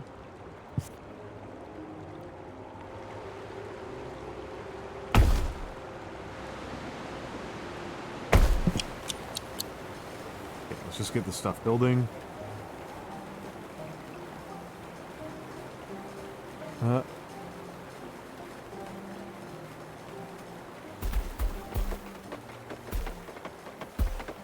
Thought that mean fleeing mercenaries veterans? Maybe. I don't know. I'm not. That's why I don't know. It's on my head.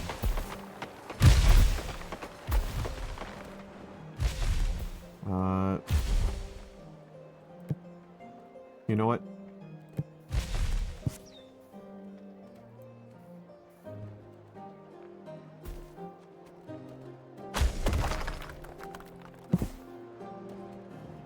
We're gonna...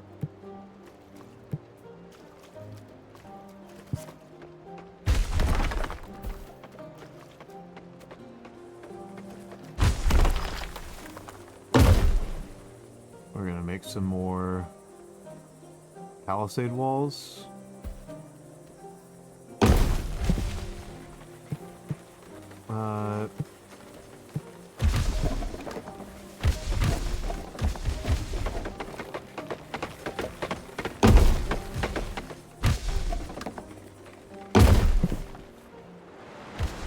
Create your first dam project. Make a palisade wall at least 10 units long. Okay, so it's 10 units of palisade walls. Cassiterite. Okay, that makes sense. Just tin oxide. Okay, okay. I taught sociology. I taught sociology. I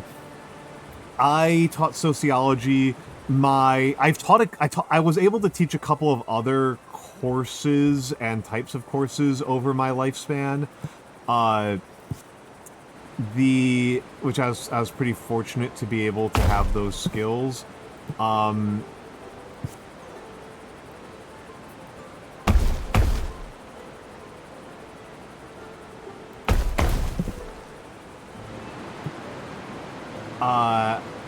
But sociology is the actual... Was a marble deposit? Shit. Oh, there's an iron deposit. Shit.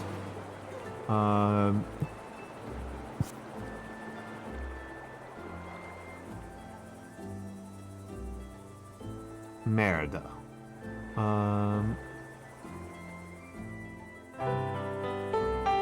Oh, Artsbarian, how are you doing, my friend? How are you doing? Give me just a second here while I'm thinking about this. I'm tilting myself out a little bit here over putting something in totally the wrong dimension. Let me give you a shout out. Give me a shout out. Yes, Mary Lee, the sociology is something I actually know. History is something I've gotten to know over the past couple of years. Art Barian, thank you for the raid. What were you trying? Oh, you got to try Celeste. How was Celeste? How did you enjoy Celeste? I have never played it. That has never been one of my games, but I hope that you had a lovely time with it. For the Raiders, my name is Almantas VT. I am a former professor of sociology, a current VTuber, an old man who loves old things. I teach history. Not teach history. I talk about sociology. I paint. I do calligraphy. And today, today we are playing a weird city builder that just came out today. We are playing a city builder that just came out today. Well, it left embargo today. That's where we're at. When 35, 18, 213. Oh my goodness. Oh my goodness. It's very cool. It's very, very cool. Iron ore mill. Thermal fracturing.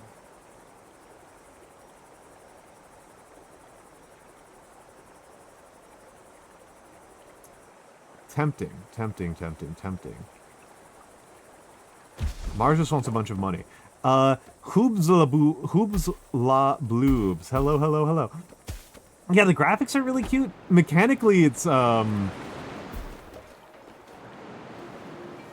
very, like, military game.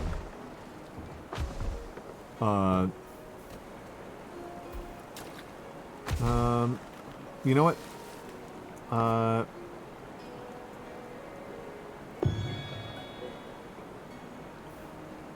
It is nothing like Age of Empires. Kingdoms and Castles is probably the game it's the most similar to. The game that I have been... I can see similarities between this and Timberborn or Norland. Like, this is a game about... This is a city builder. There are not other players. You do not conquer other people. Let's see. How far can it be from a river?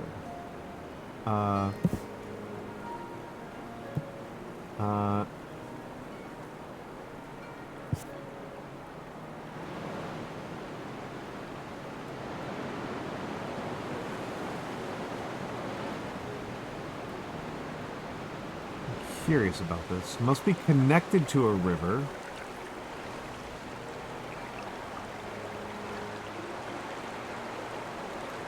But cannot build on water. Intriguing.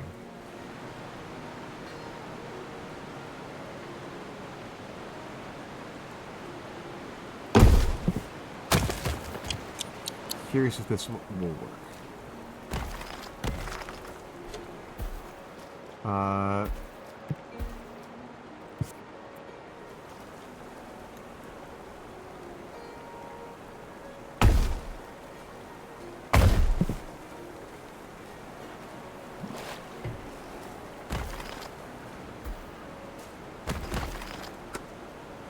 I might dismantle these up here. Oh, yep. Finally used up all my resources. But yeah, this is my Hooded Horse. I can see a similarity also with, Banished and, what's the name of that game? Manor Lords. Manor Lords, there we go. That's probably the game I find that's the most similar to. Okay, Vulcan wanted an iron mine. 67 iron.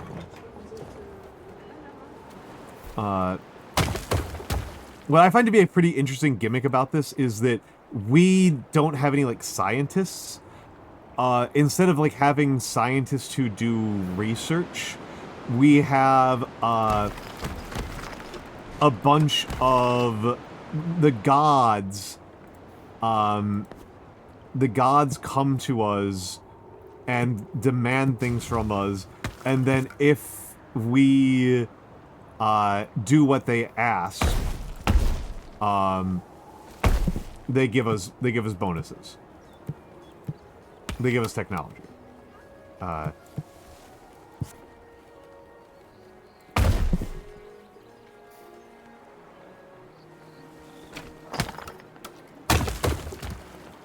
Not connects. How do I connect it? How do I connect it? Tell me how to connect it. How do I connect it?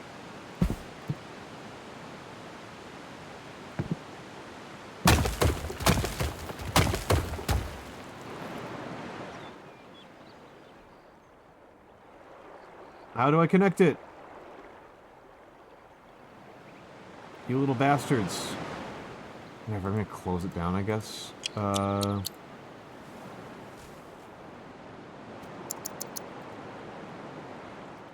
I gonna open up the winery again?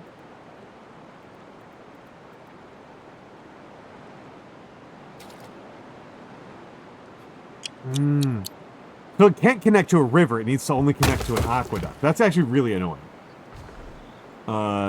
That's very annoying if that's how that works. I shut down the clay pit for a little bit. Because the pottery is not keeping up.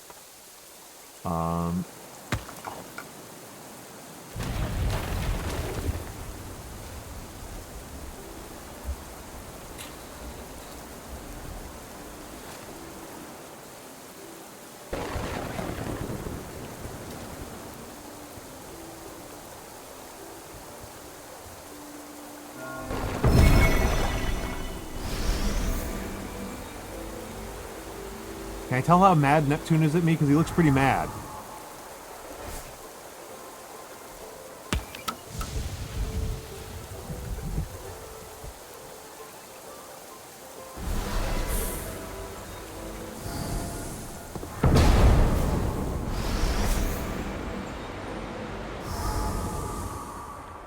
Turbo tax for small business.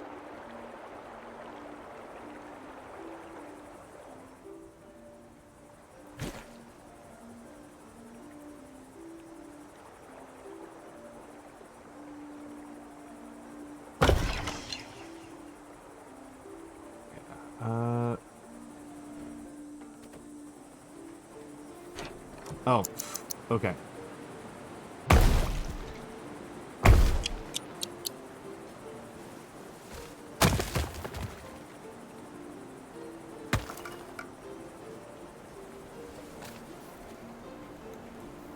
With an aqueduct. Okay, so it needs to be connected via aqueduct. Sorry, just a little salty about that.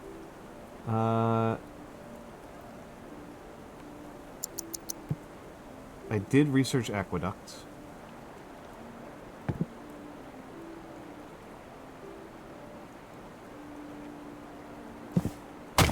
Let's see about demolishing it.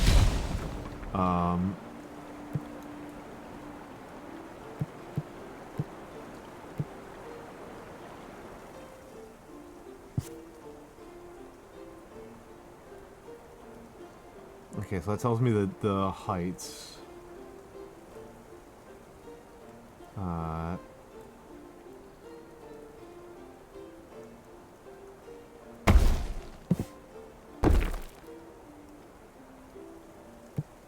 That tells me the heights.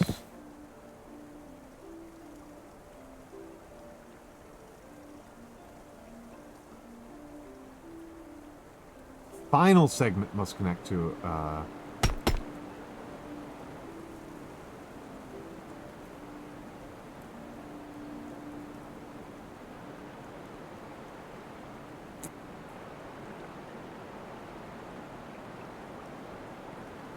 Okay, let's see about this. So if I start... So it needs to be higher.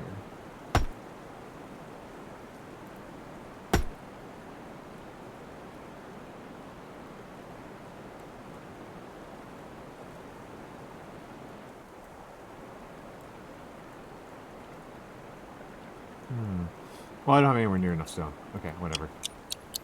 I need like 300 stone for that.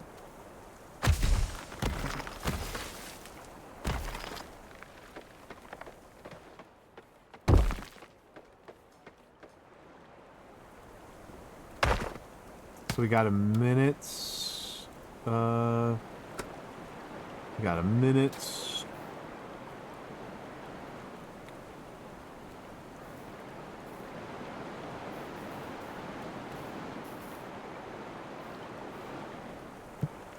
We need more grapevines. That's what I'm getting out of this conversation.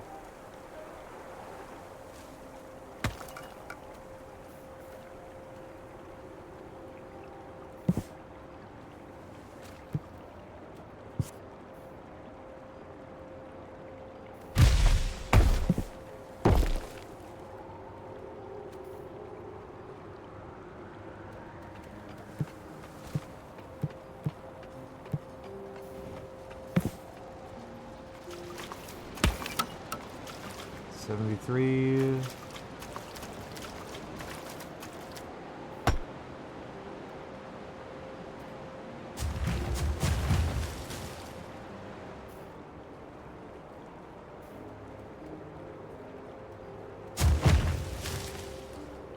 Oh, the degree, it's too sharp.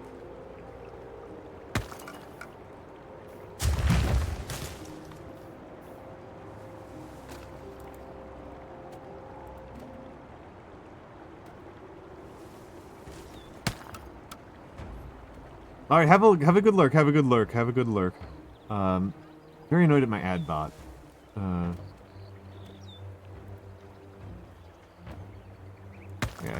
I need like over 200 resources.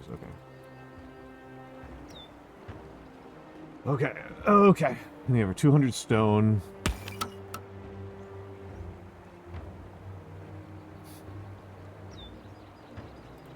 Wait, hold on. 15% of our citizens are tired of their governor. I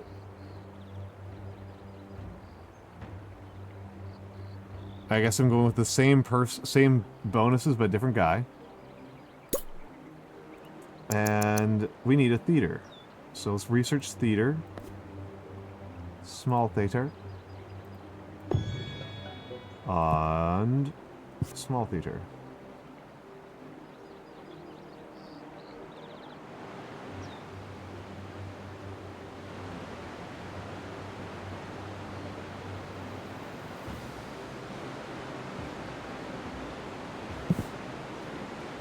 Can I bulldoze all of you?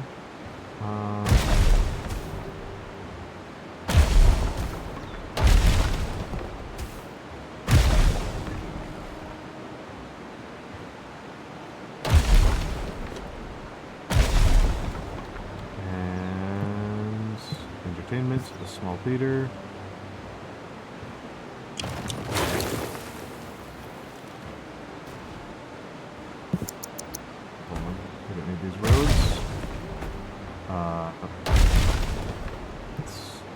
Small theater right there.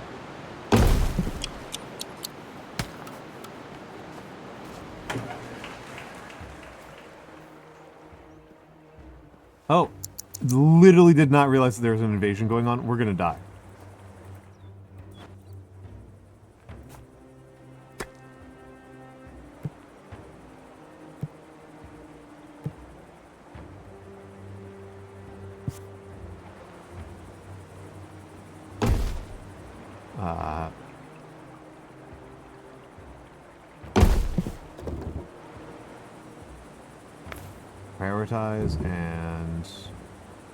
Prioritize and recruit the militia.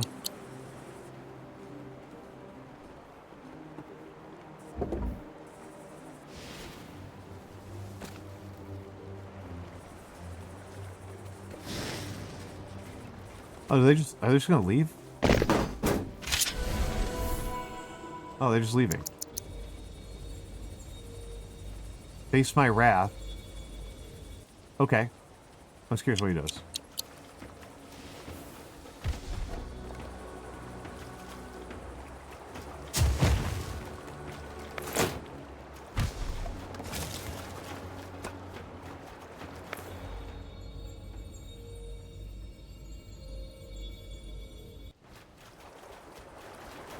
I'm genuinely curious. BurlingtonBooking.com. I did build a temple to Neptune. That was Mars, though. I have no clue what to think of me. That's pretty funny. Okay, I guess we won anyway. I guess, okay. So you know what this game is now reminding me of? You know what this game is now reminding me of? Yeah, you getting prep from earlier was funny as hell. I need to look it up. I need to look up the name of it. Steam. I don't have it under ready to play. End Zone. End Zone. End Zone is a Amex. That's very funny. The Microsoft Azure partnership with the NFL. That's fair. That's very funny. That's very funny. What this is reminding me of right now is Endzone. Endzone: A World Apart. Endzone: A World Apart was a post-apocalyptic, a post-apocalyptic. What's the word I'm looking for here? It's like a stalker-themed city builder. Okay, it's like a stalker-themed city builder. Like a stalker, or maybe like worse than Fallout style, like type of survival thing. And what the thing that I'm remembering about it is that Endzone had a whole thing about military systems and warfare. It had like a whole military and warfare system, okay? And where that military and warfare system got interesting and goofy was that it was actually pretty easy to just not. Like that was how I fought that in that game. Was I just didn't. The consequences for losing a war were just kind of trivial, so I just didn't bother trying to win.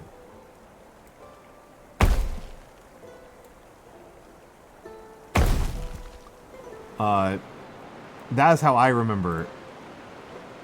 Oh, I'm out of wood. How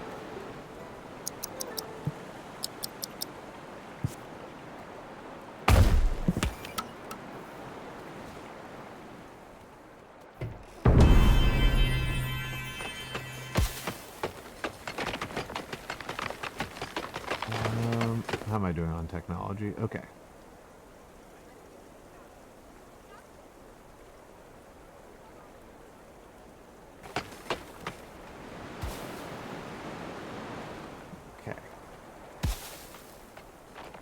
And I think I need a forester.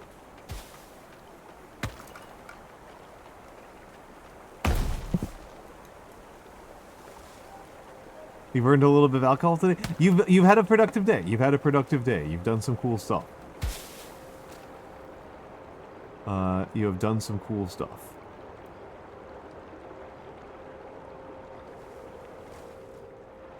Okay, my citizens are happy, in no small part probably because of this theater. We still have tons of clay. I might shut down the marble quarry because I don't have a lot to do with it right now. One of our citizens, unfortunately, has drowned.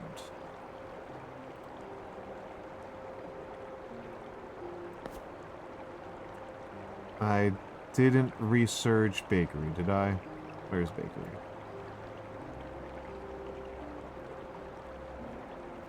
Where is bakery? There's fine wine. There's bakery over here.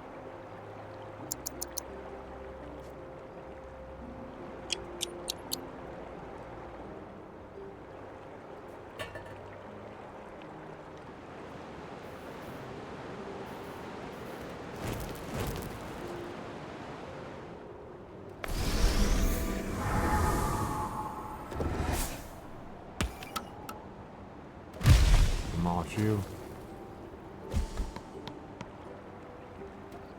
Lose food at winter's end due to poor storage. Nice. I was wondering when I'd pull that off.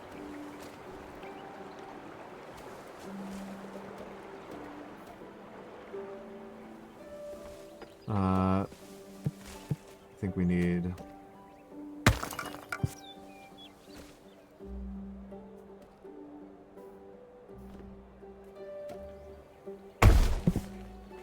Needs to be further apart from existing foresters, and let's put down two hovels down here. 19 people decided to stay. Oh. Okay.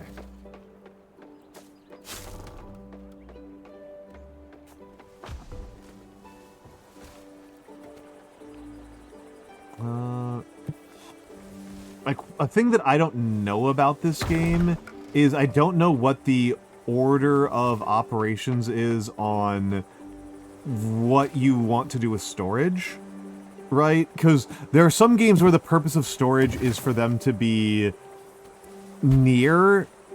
You want your storage systems to be near the point of use, and there are ones where you want your storage systems to be near the point of production.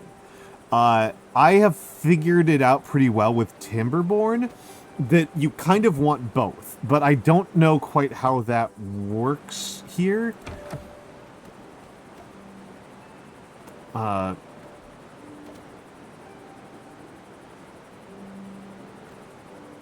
So yeah, I don't know. I'm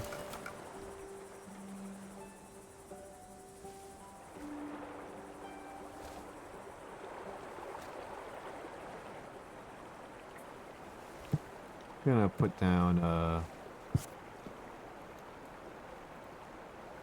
palisade right there. Okay, so I functionally have this is functionally an acropolis where, like, my most valuable stuff is, and then there's a whole bunch of outlying farmlands and an out-of-city cemetery. Charnel House, really. Okay, Jupiter wants a bunch more money. Mars wants a bunch of money. Make sure you have at least one wooden gate. Okay, now I just want a bunch of money. I can research a bakery now. I'm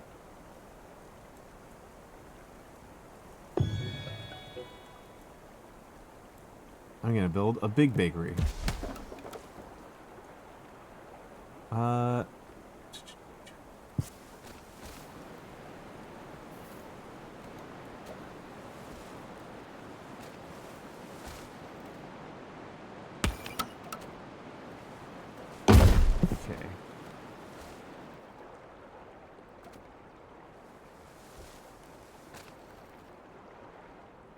Okay, I think I'm getting a handle on this. I think I could do a much better job with a new city.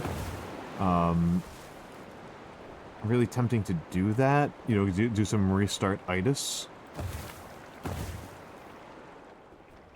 I do want to figure out how this aqueduct works. Let's make another stab at aqueducting. So 27 meters, so as long as I start above 27 meters,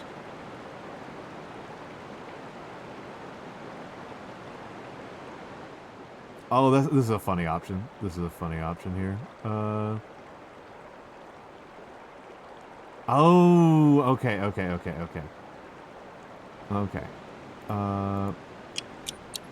That's only like 200. Well, actually, let's see what happens if I start from above the waterfall.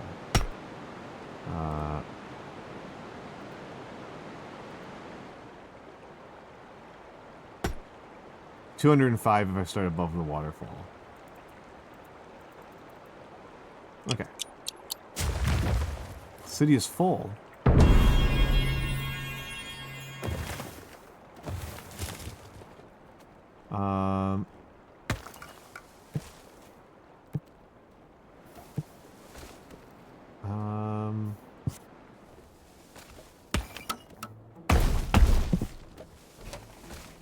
These don't have water. Okay, these need water. A well, and I think what I really need over here is a large charcoal maker.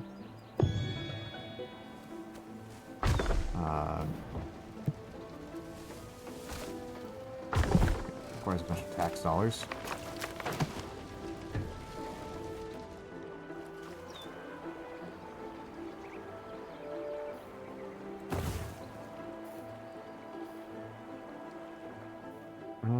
What are we doing here? Make sure you have a bakery. Excellent. And offers 62 bread. Holy moly. Let's take a look at the bakery. What does the bakery do? So 25 wheat. And the 7 wheat turns into 10 bread. Okay, so it is an improvement. Except it uses a ton of charcoal. Well, it uses 2 charcoal. And charcoal turns 3 wood into 5 charcoal.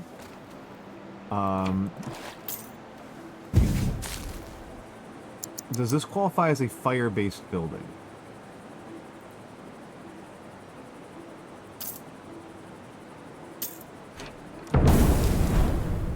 That's my curiosity here. Let's test this. Let's test this. Infrastructure, religion, small temple.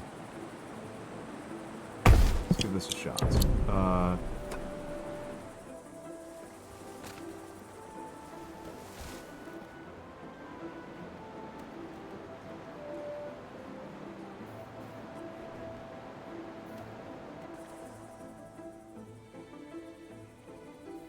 Love charcoal math.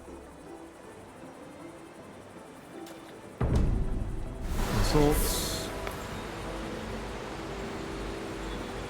Dedicate you to Vulcan.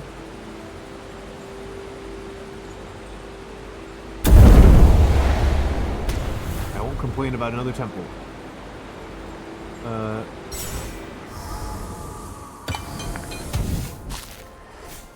This is not a fire-based building.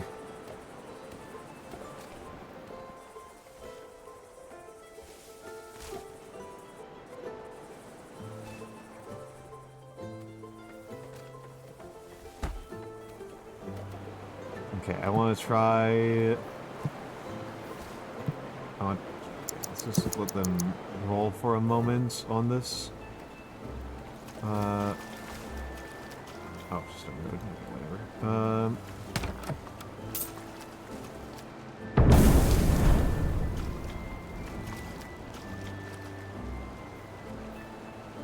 Vulcan, you're gonna have to wait a fucking minute. One of our citizens fell into a well and died. No. That sucks. I'm sorry, my friend. Okay.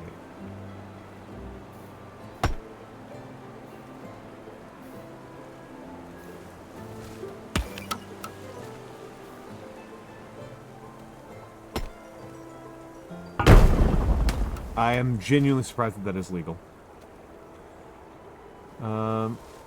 Oh, shut down that winery. Holy crap.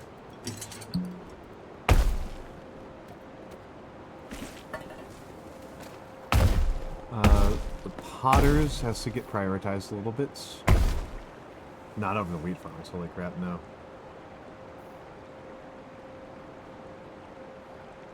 I don't quite like this priority system.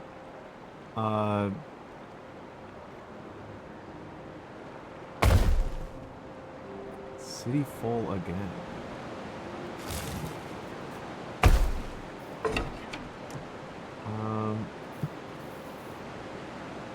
Is the tax office over here? It's the tax office. Okay, let's...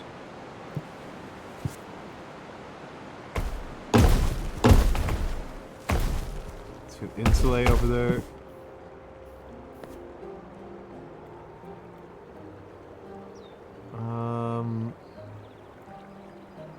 A Villa Rustica.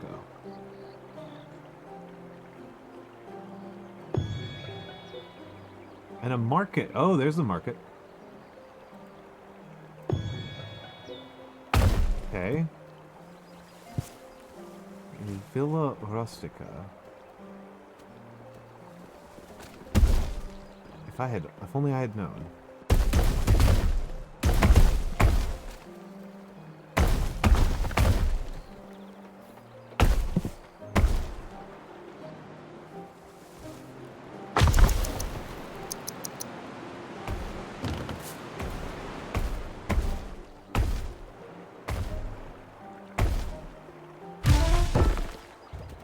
Build an aqueduct. Okay.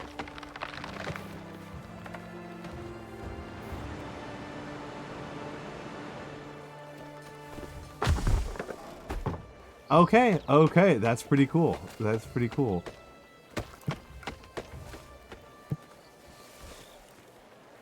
Oh! Interesting, interesting. Okay, there's a whole complicated market here. Okay, okay. Okay. Okay.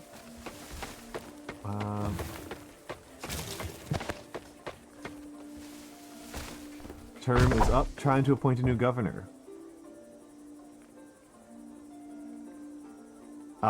Let's go with this. Let's go with this guy who makes all my people unhappy.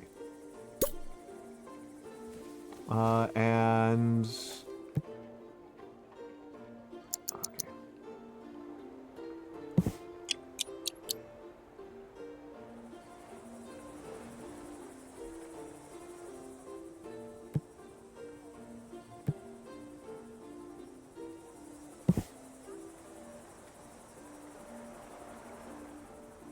Okay, I want to see about this iron ore mill.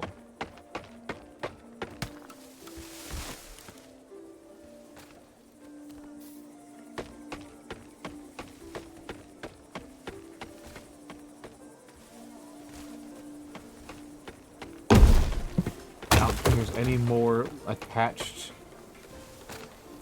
to the aqueduct I can make this thing. I think that's about as attached as I can make it. Coffee money, DJ FaZe, thank you so much. Thank you so much. That's so sweet of you. 500 bits.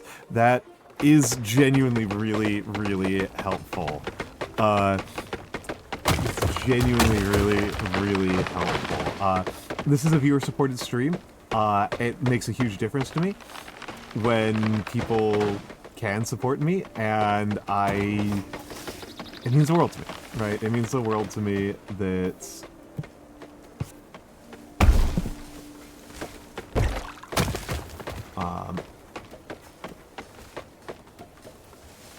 that people think I'm worth doing.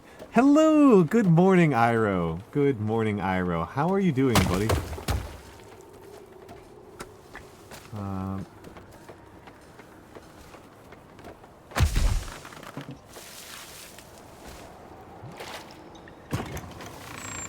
How are you doing?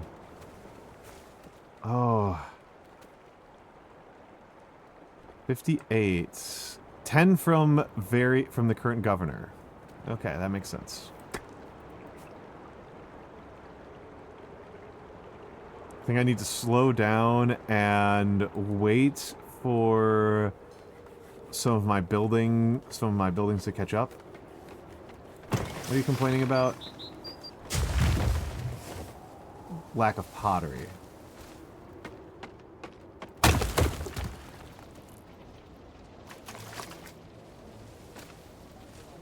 Gonna go a little bit batty here.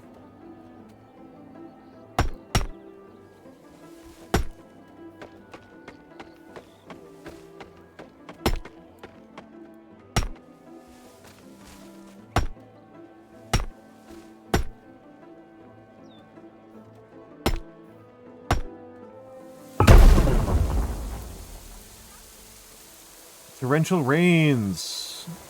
Neptune mad.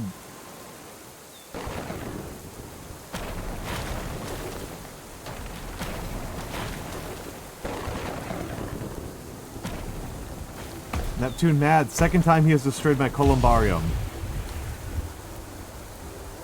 Yep, DJ FaZe. Both me and Iro share an affection for Uncle Iro. Both of us share an affection for Uncle Iro.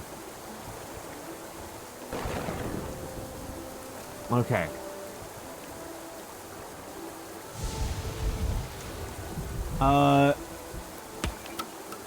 That's pretty devastating. That's pretty devastating. I wish it was easier to tell when the gods were mad.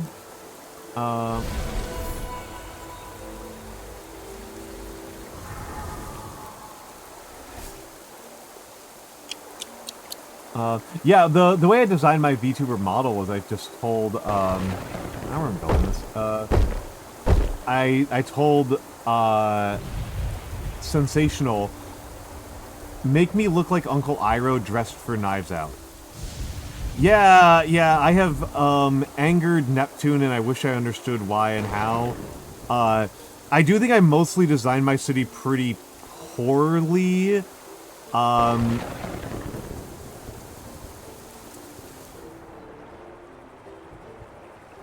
More than that, actually. This is pretty... It's recoverable because I have a ton of building materials, but I think I've just kind of designed my city really poorly. And I think I'm also very tired. I think that might actually be a pretty good place to wrap up. I am sorry you just got here, Iro, but that seems like I might be, I have streamed really hard the last couple of days. Actually, I don't know. Well, hold on. Let's let the water clear. I need these charcoal makers back up. The tax office is the biggest thing I need up. Rubble. The Undertaker can't do anything until the Columbarium is picked up. Small stockpile. Rubble. Tax office. Need the tax office up. Tax office up. Okay. I'm going to take a lesson that I learned from our Lord and Savior, Timberborn. I'm going to take a lesson from Timberborn here. And solve my problems. I think this is a problem that's... Or build housing near to their workplace. Yes, I can build more housing near to these workplaces.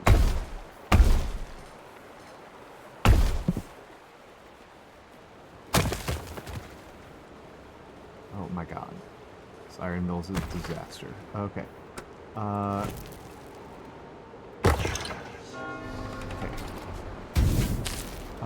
No charcoal is available. Okay. No charcoal is available. That sucks. Did I unlock luck? We need more charcoal for the winter. Yes. Large charcoal maker needs 50.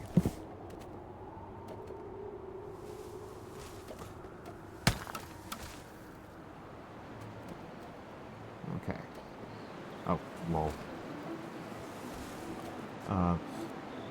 So my actual idea here, right? My actual idea here is to create a dam. Oh wait, no, that won't work very well. This is the problem. This is the problem. Well, this is the problem right here.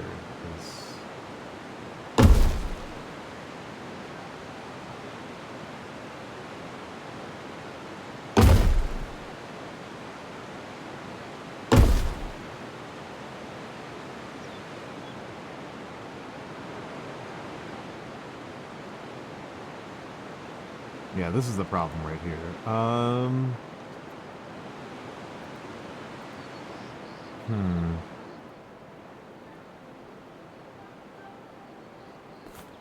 Yeah, I didn't want to... That damn project doesn't work well anyway.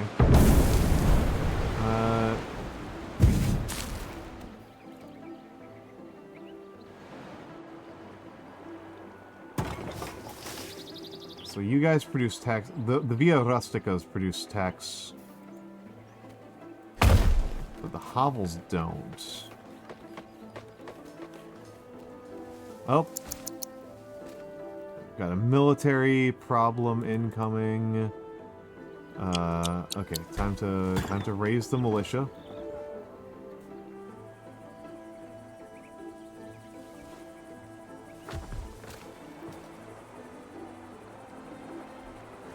You like the particular way I repeat myself? That's good, because that's not native to me. It's a skill that I worked on as a streamer. That's something that I had to, like, work on. I had to learn to repeat myself like that. To say, you know, to say things over and over again, right? To look at what I'm about to say and go, but what if I said it again? Right?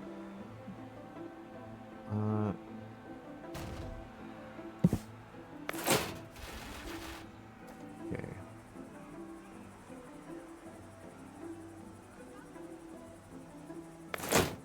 So your starting militia is actually crazy powerful. But also doesn't really matter very much. Because these guys just burn down, like, a building. Right, like, these guys are just gonna burn down a palisade.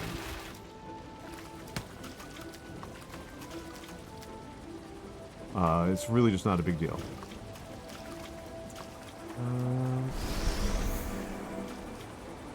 What do you got for me? I won't tolerate further disrespect. Face my wrath. Okay.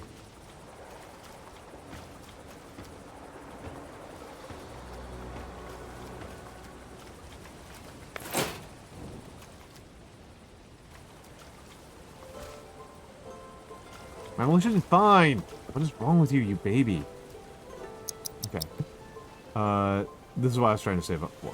The large charcoal maker.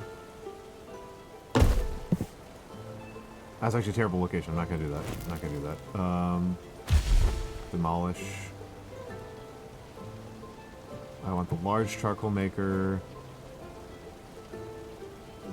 on the other side.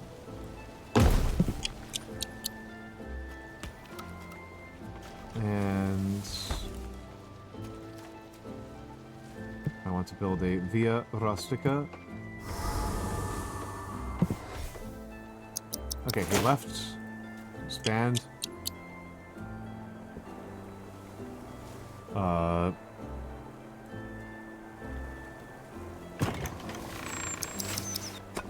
Let's see about putting down some more farms.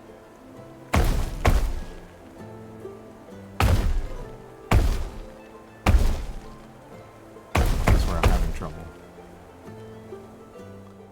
And may as well fill in the space around the Via Rusticas. Let's take a look here. Shops. Nope. Wait, what?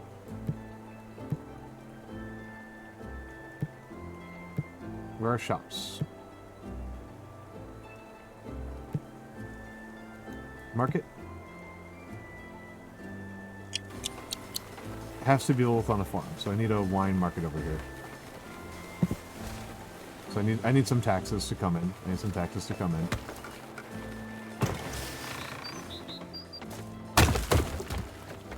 No iron ore is available. Yeah, fine.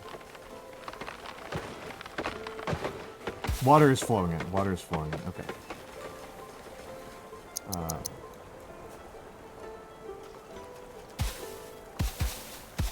Let's take a look at the tax office over here. Tax office. Is Via Rustica in here? Via Rustica is in here. It's not very efficient.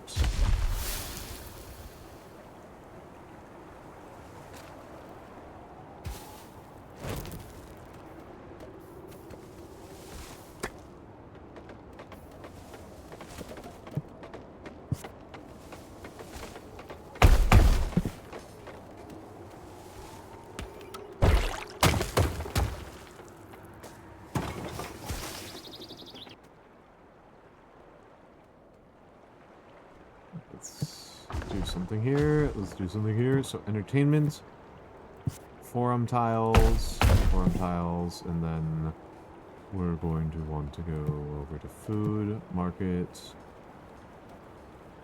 or a wine market here, and probably a pottery market, or a charcoal market.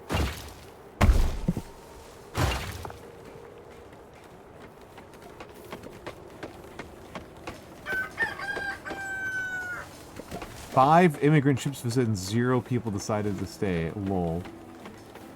Oh, my charcoal makers are picking up. So 3 to 5 versus 6 to 10. So this is about the same even without the Vulcan blessing.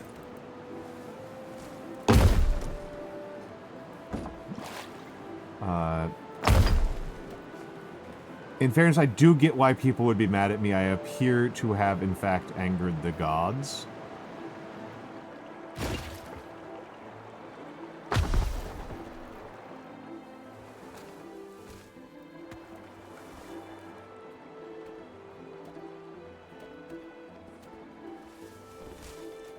minus 10 from the current governor. They do not like him. They are not fans. They are not fans.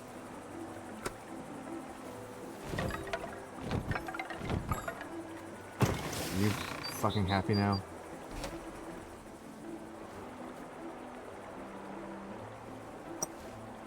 Okay. Hmm.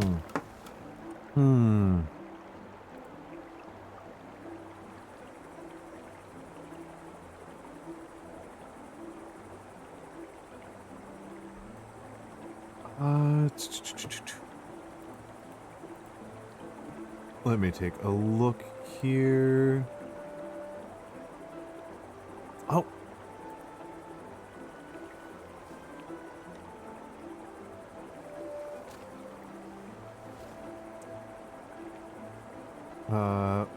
We have an obvious...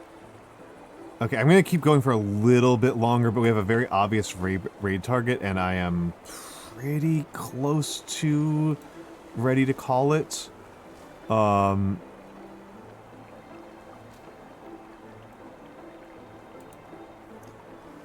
Okay, yeah, it's just a road, I don't care.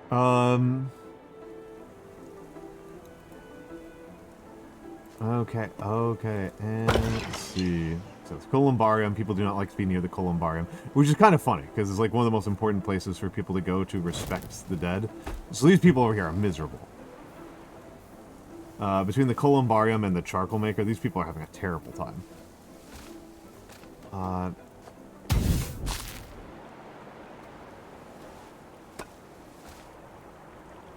Alright, let's get this iron mine built.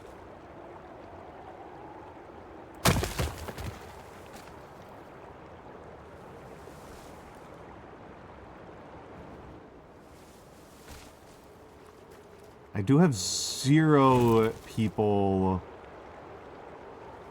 Let's think about what can I do to make people happier. My people are miserable. 54 from here. 75 in this Via Rustica. What's the difference? Oh, the quarry. The quarry. Okay. Okay.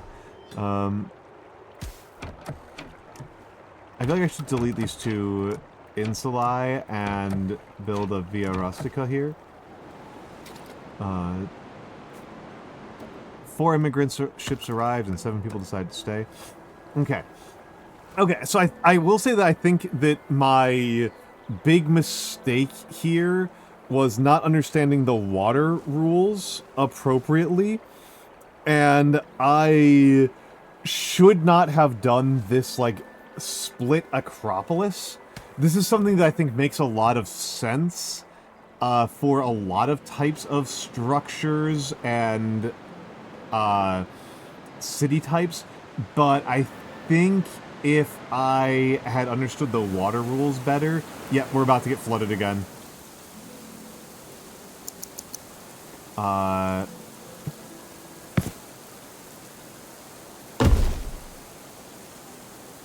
So that doesn't, like, change it. That doesn't change very much. I guess it changes how much gets spilled down there. Oh, yeah, let's do it. Let's do it. Prioritize. Prioritize that dam. People were building the dam while we're flooding.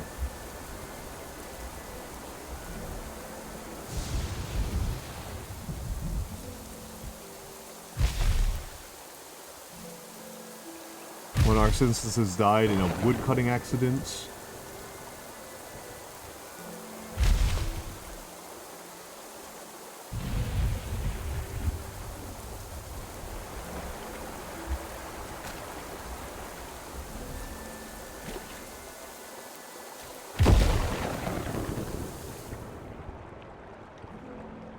Okay.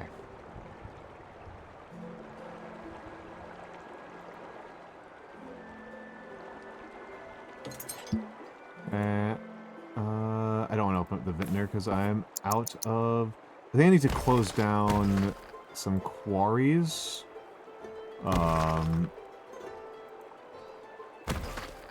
Okay, the marble quarry is closed. Open up the vintner.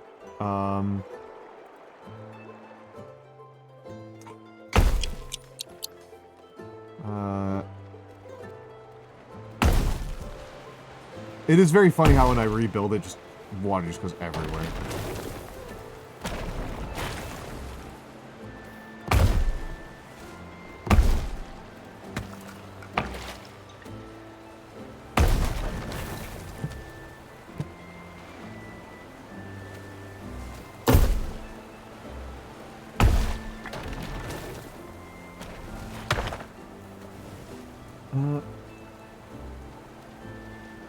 You want a wrestling sports manager game like SmackDown versus Raw for Gladiators? That's a funny idea. That's a funny idea. You know what I'm gonna do? I haven't used this play kit in forever, and it's the thing that is stopping me from. Let's go over to infrastructure. You know what? I'm gonna go over to research. Stone Bridge. And let's go over to infrastructure. Stone Bridge.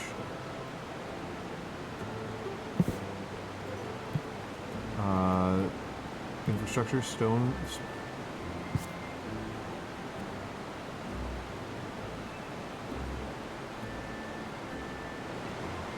Okay. Please, game, if I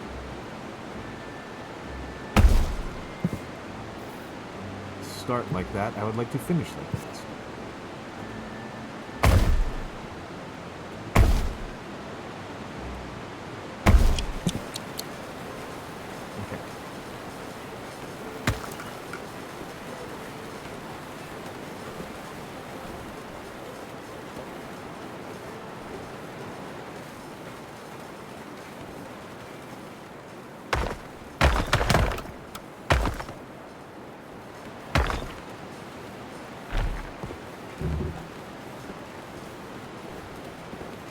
Finish this bridge, and let's get rid of this bridge, and select a governor.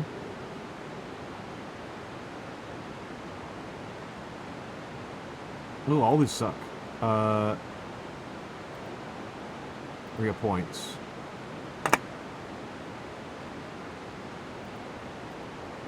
Yeah, I'm gonna take him.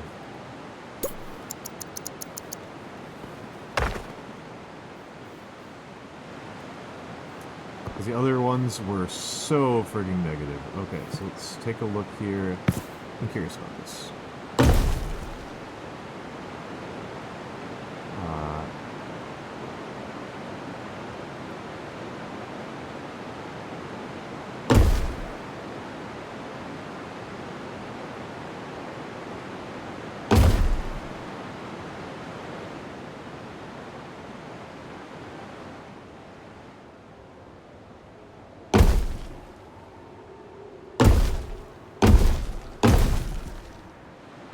Start projects. Okay.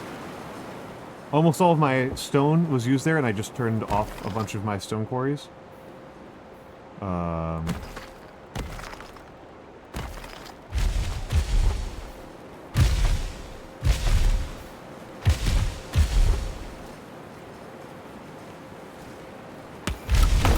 stockpile. Build hype, get sponsors, manage their workup, set up matches for festivals. I would love that. I would love that. Terrible drought is on us. Okay. Interesting. Interesting.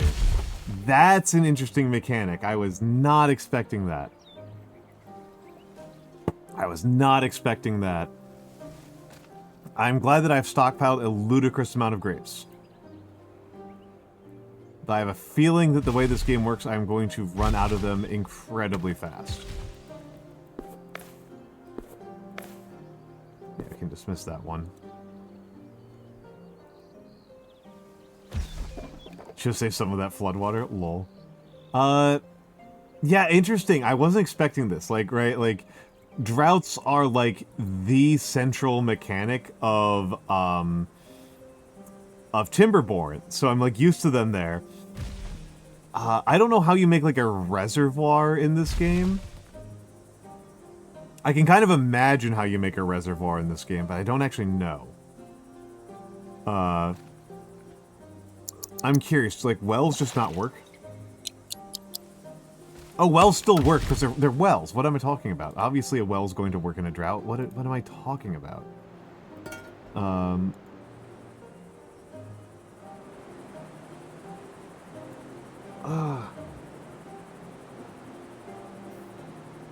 Let's take a look. Let's take a look. Well, I can think about how to... There's reservoir. That's for baths. So I can actually think pretty readily about how to make a bath, a reservoir in this game, like having thought about it a little bit more. Basically, so like with the dam system, you would basically just add some spillways. So you have a dam with a spillway so that you're not just overflowing from your spring 24/7. And then, like, that's kind of your reservoir.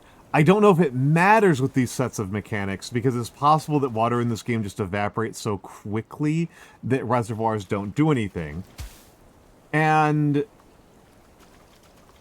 it appears that droughts...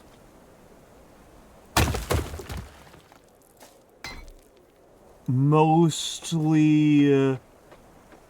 they're reducing agricultural output, it looks like. And increasing fire risk. It's increasing fire risk by, like, a lot. But it's not like... It's not like what it does in, yeah, then the drought's already over, right? It's not anywhere near as terrifying as it is in Timberborn.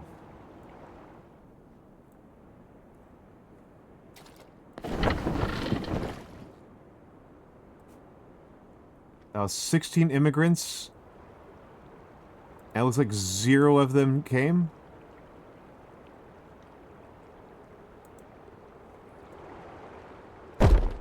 Our people are miserable, and they fear things may never get better, and they just all left. Okay, okay. This is pretty interesting. This is pretty interesting. I think if I were to play this again, I would have a bunch of ways of changing this. That would improve it pretty considerably. My way of playing, I should say. I think I could do a better job playing it pretty considerably. I honestly think part of my problem might be the tax offices.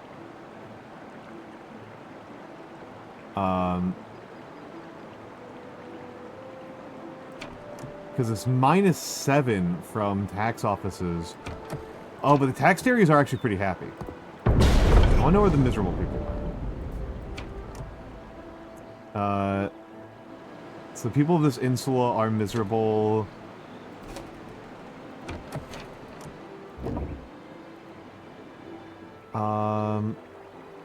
Okay, okay. So a lot of my flaw here was adjacency issues, right? This game appears to be a lot about adjacency. Honestly, I am realizing how much of this genre I have played.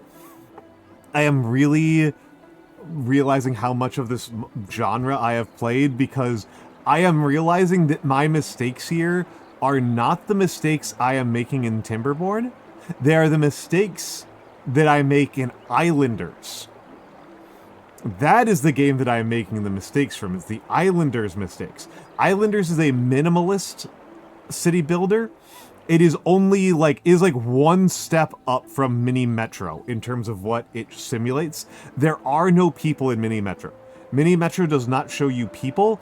It just has buildings, and buildings have radiuses, radii. Buildings have radii, and those radii lead them to Islanders rules. It's really funny it's called Islanders when there's no people in it. Like, they named it after the population. They could have just named it Islands. It's about settling on islands, but it's all of your verbs. so to speak, are adjacency. It's just adjacency. And this is where I have fucked up, right? Is that I have charcoal makers in my city center. I have colliers in my city center. I have I have hovels that are out of range of wells. This is my flaw. This is where I fucked up. I didn't know that there was a sequel for it. I didn't know there was a sequel for it. I think this was so that said, okay, folks, I think that was a good test run. I'm going to kill the game. Save and quit, I guess. I don't really care that much about New Pompeii. New Pompeii was not as bad off as it could have been.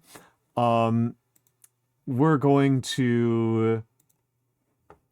I'm going to see if I can get myself back on model. Yep, there's a reason for that. You're correct, Wasteland Mad God. You are correct. And I had them right in the center of the city because I wanted Vulcan to be my main god. And Vulcan... Let's see how that looks right now. Okay. I wanted Vulcan to be my main god.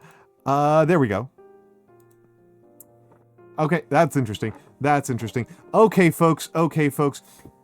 I don't have any plans for stream tomorrow. I have been streaming really hard this week.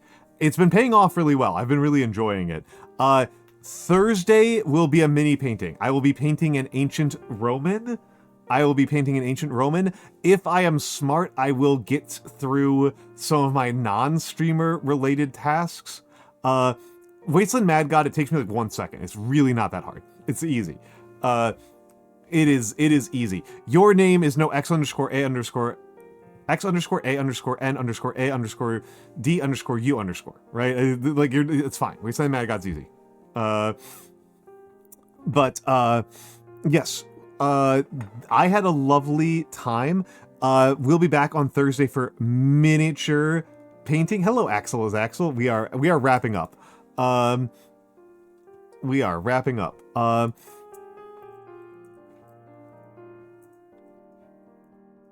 What do they have? Aqueducts? They have swords, which bringing a sword to a bomb fight might not be the